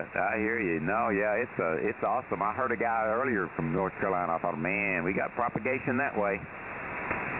It's just amazing how it's kind of changed, because you guys could always hear, and sometimes I couldn't hear you guys, but now it's I guess it's just the way the way the earth turns, right? Yep, it's just how all that propagation goes. Sunspots, all put it all together, and you just never know. Hey, that's true. Is things getting back to normal your way, Wes? Yeah, I think so. I mean, most of the roads here are open. We still got some snow. It's supposed to be 0 degrees here tonight, though, so that's pretty nippy. Yeah, that's a little bit on the chilly side. Yeah, we're warming up. We're going to be, I think, in close to 50 tomorrow. Going to get chilly at night, but we're warming up into the high 40s and maybe low 50s for the next couple of days. And then I think towards the end of the week, we're maybe going to get a little bit of rain. You know, I think the same thing here. They're talking like, I think it's 51 degrees either Thursday or Friday, one of those 2 days. And, you know, it'll be warming up and rain. And then the next week, it goes right back down into the 20s for highs and the teens for lows. Yeah, I know it kind of seems like we're in wintertime, isn't it? Yeah, it's kind of weird. You know, it bounce up and then bounce right back down. So who knows? I have some stuff I need to get done outside, but that isn't going to happen because it's covered with snow and cold. Yeah, a couple of things I don't like. Well, especially the wet part and the cold. But my brother Eric's going to the Bahamas to play golf into next week, and he's looked up the weather, and it's supposed to be in the 70s. So he said he wasn't going to be a big problem for him to have to leave for a few days. Yeah, I'm jealous already. Yeah, that's good. They usually go to Florida or somewhere like that, but for some reason this year they're going to the Bahamas. They must have got some type of special deal. Yeah, me too. At least spring, right? Yeah, spring, summer, well, that's it. I'm back with nature. Yeah, me too. I'm glad we're having a little bit more light when we get home from work, which is kind of nice. I want to go snowmobiling. Yeah, I can tell that the days are getting longer already. I've noticed some of that, so that is nice. Get some sun beating down on us a little longer. Yeah, it's still a little bit in the morning. It's a little bit dark and stuff when I leave, but man, I do enjoy a little bit more sun in the evenings. Yeah, for sure. Everybody at your house doing okay? Oh yeah, everything's great. Everything's moving fine. Like I say, we're just kind of staying in pretty much. We had a couple ball games last night to go to in Gastonia, so we got that done. So trying to keep everybody happy. Yeah, I know how that is.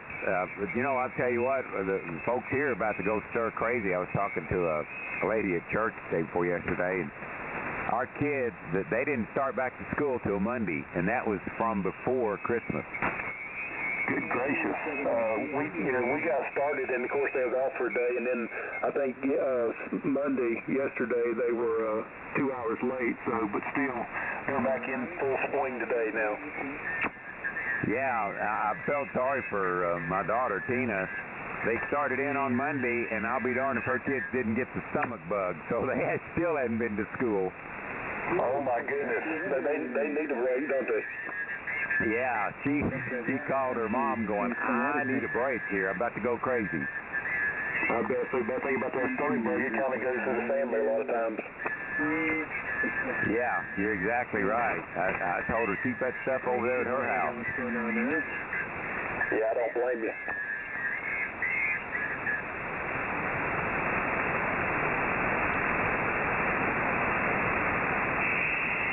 Oh, Hilton still got a copy on you or not?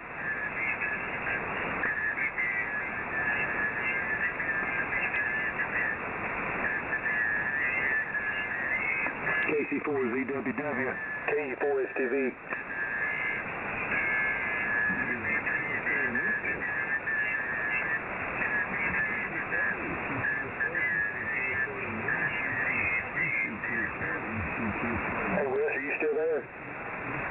Yep. Band went down, but I still got a copy on you. N4QII, KE4STV.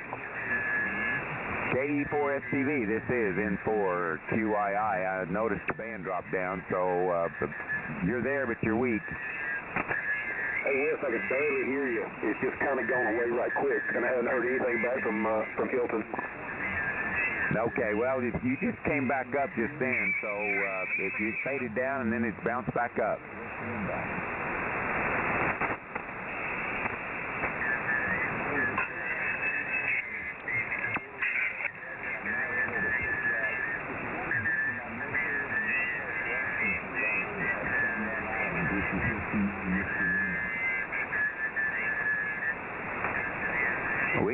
I don't know if Hilton can or not try, we could try 60 meters. I'm not sure if he's on the long wire or he's on his dipole right now.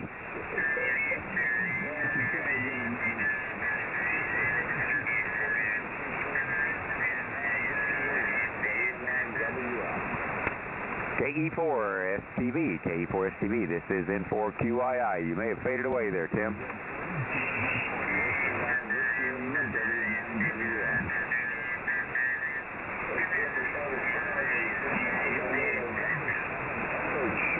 Sorry about that. I didn't catch that. Come again. This is N4QII.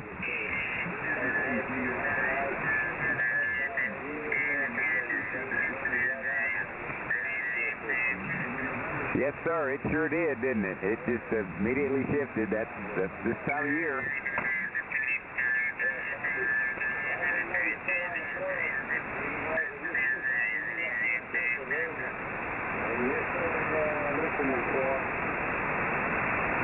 Okay, you got somebody going to join up here on this frequency with you?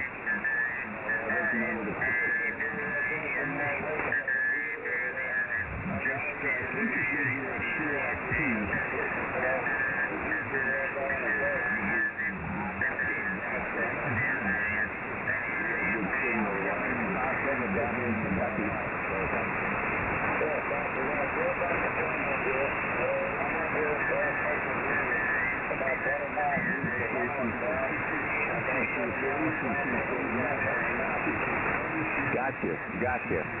I'm in western Kentucky on the Ohio River, so west kind of about 2 hours west of Louisville, Kentucky. Victor Sierra November.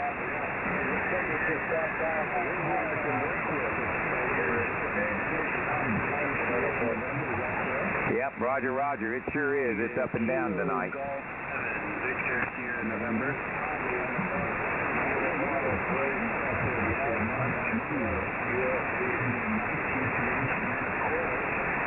All right. KB3USB, correct?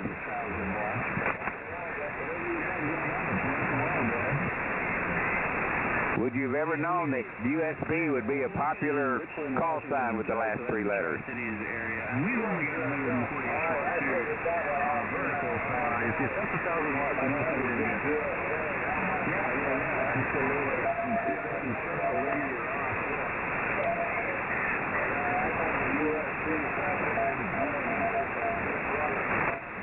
Yeah, there you go, for sure.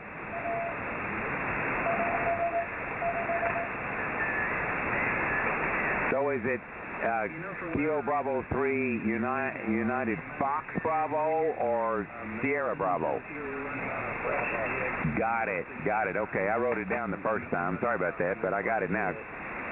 Kilo Bravo 3 Uniform Fox Bravo. Got it.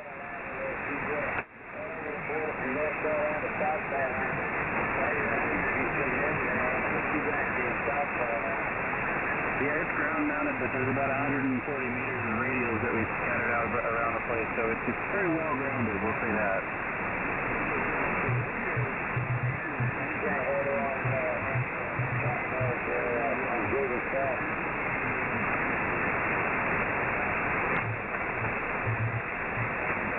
Okay, yeah, I got it. I don't know if you were talking to somebody else there in North Carolina or not, but it was good to talk to you up in Pennsylvania.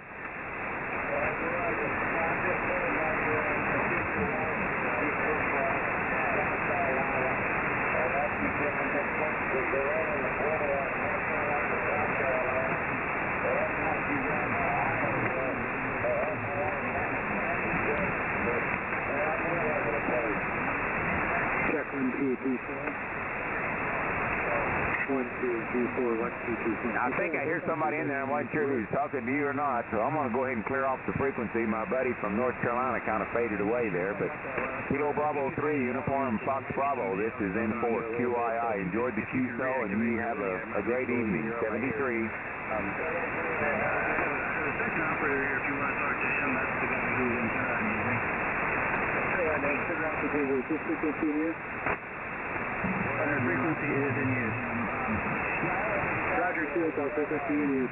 Yeah, this is.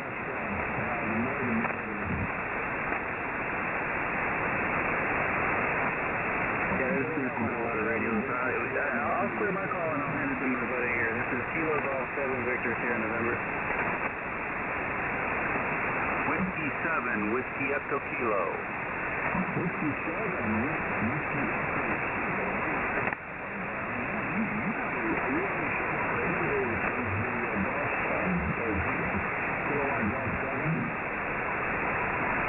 Roger, using the exact same equipment.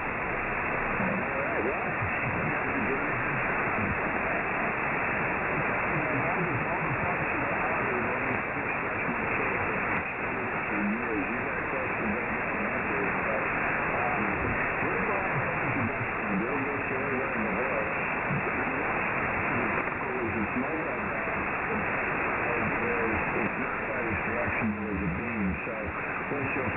People talk about hearing stations in Europe and Japan and this or that, and not hearing anything.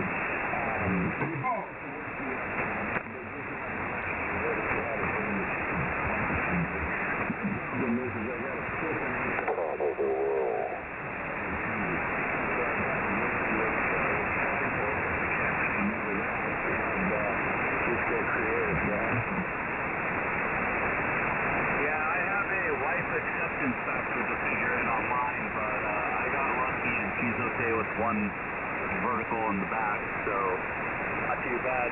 So I got a signal report from you. You're coming in loud 5.9 right now. Those start fading in and out.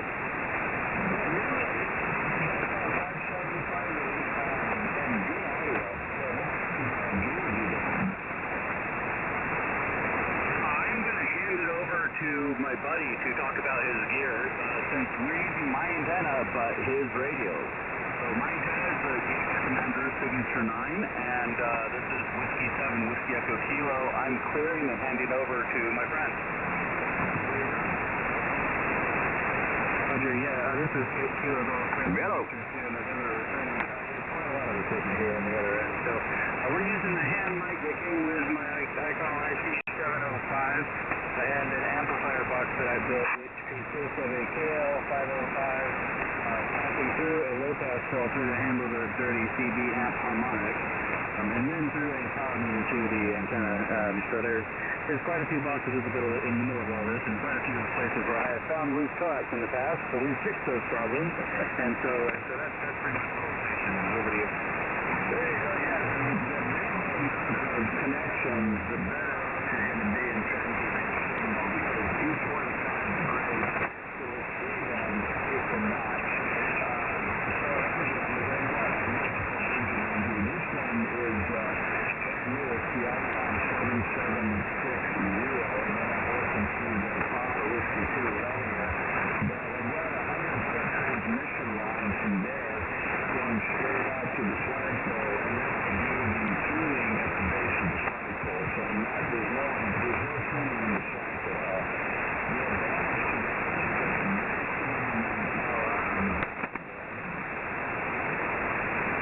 Roger. That sounds an awful lot like the ARRL sweepstakes build, so that's a heck of a station you got there. Yeah, the 705 was last year's tax return, and I haven't been able to get enough scratch together to do anything else. I'm at my buddy's house, partly because, well, I like hanging out with him, but the other part is because I live in an apartment complex, and there's 0 antennas apart from the Yagi that I am only barely getting away with. VHF Yagi. So there's no other stuff that I can really do. I've thought about it for the past few years.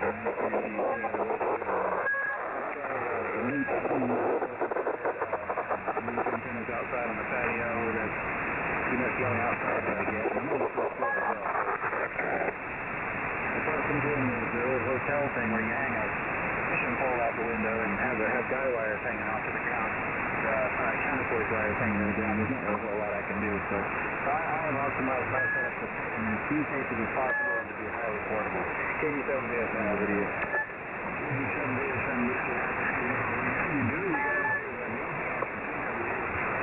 You can maybe fly an inverted V from the highest point and down to the base of the deck, and nobody can say anything about that.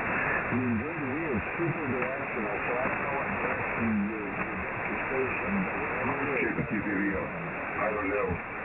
It's a pretty short probably or still mine. Yeah, it's about a 6-foot wide by 6-foot deep concrete pad, and I have 2 other floors above me. I have that's what I use primarily is I use an inverted V on a vehicle drive-on mount, and I'll just have a 20-foot pole that I can hang my antenna from. It'll do that sort of a mobile sort of business and setting up. But the other thing that I can do is I can just sort of duct tape it to the roof of the patio, and that's only just about good enough to get local. So there's some people that will activate a solar, which is within line of sight of my apartment, and I've done that once, so the results may vary quite a bit. About in 30 minutes.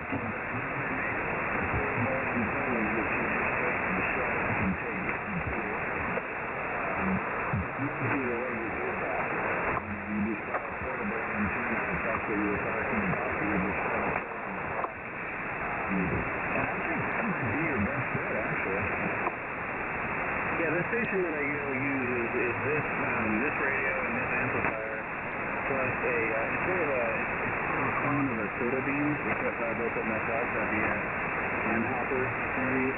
But instead of slow bands, I don't have them just on that. So I've just got this big link dipole that I can throw out. But the problem is I got a little ambitious with building it, and so it has 80 meters on there. As long as I can pull up to a clear spot on the side of the road or a good spot in the parking lot, I can just generally do field day from just about anywhere. Winter field day coming up soon. The only thing I really had is a tent and a heater. There you go.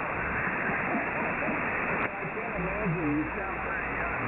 How long have you been licensed? Yeah, I'm 25. I've been licensed since 2015, though. I got into it fairly early. Yeah, I just said I was licensed long before you were born in 1984. Yeah, 84. And I don't know. I read a lot, and I was probably out of the hobby for almost 30 years. We live in an HOA, and I mentioned that earlier. These Nazis are running around and regulating everyone's life. But that said, my wife asked me one time if the flagpole could be used as an antenna, and I thought about that, and I thought about it. Next thing you know, that's what I'm doing.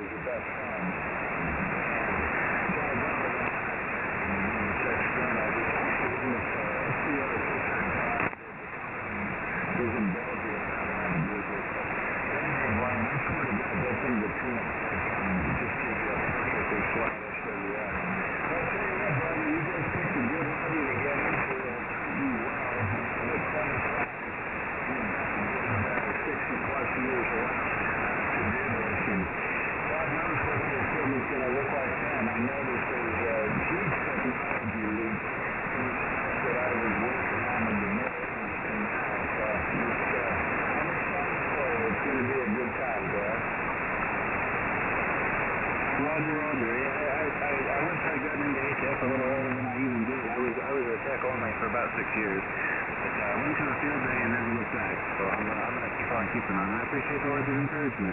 And I'm right with you on the HOAs. I'm going to have to find one place, one house in the rest of the country. Just goes for sale. I'm not in an HOA. For the contact and 7-3.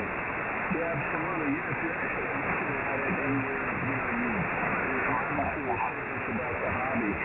Do yourself a huge favor and make a place where you don't have any restrictions, because to give you a heads up, as far as roads around here, I've got 9,000 units, D1 is DMP, and one of them, Michael Papa. This is the 7760. So I've got the best equipment in the stack and money can possibly buy. But it's all based on how well your antenna works. Your antenna is 100% of it. And if I have a beam in the tower, it works the world anytime, day or night. But because I'm restricted, I'm super limited. There's a friend of mine, Kilowatt Charlie 2 MID, that you'll hear on 20 meters every single night. He's out of North Carolina. That's the only signal that you can hear. And it's constant worldwide. And his claim to fame is his antenna. So that's where you want to really put your time, your money, and your study is in the antenna technology. The 73 is doing great. I hope to talk to you again. Whiskey 7 and Whiskey Kilowatt, I think, so they go down. And then, no, Whiskey 7 Whiskey Echo. And then KG7 Victor Sierra November. You guys take care of yourselves. I'm going to be clear. Whiskey 9 Whiskey November. Talk to you later.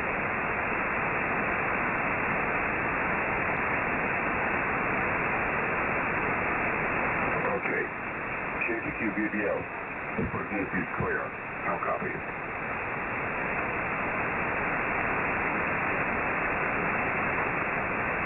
Yep.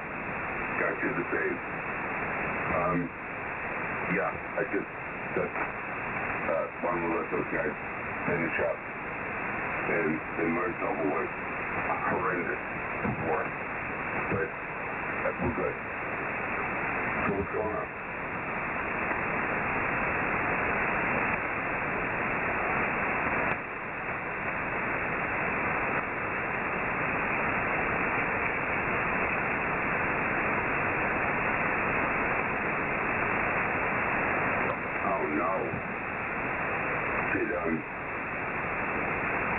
Did she get hurt? I mean, I know she got hurt, but did it re-wound her other fall?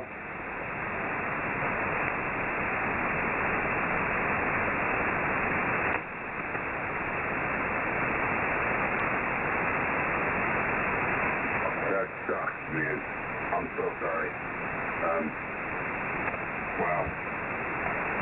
I don't think those fall up, you know what I mean. But I've been kind of told, like at age 90,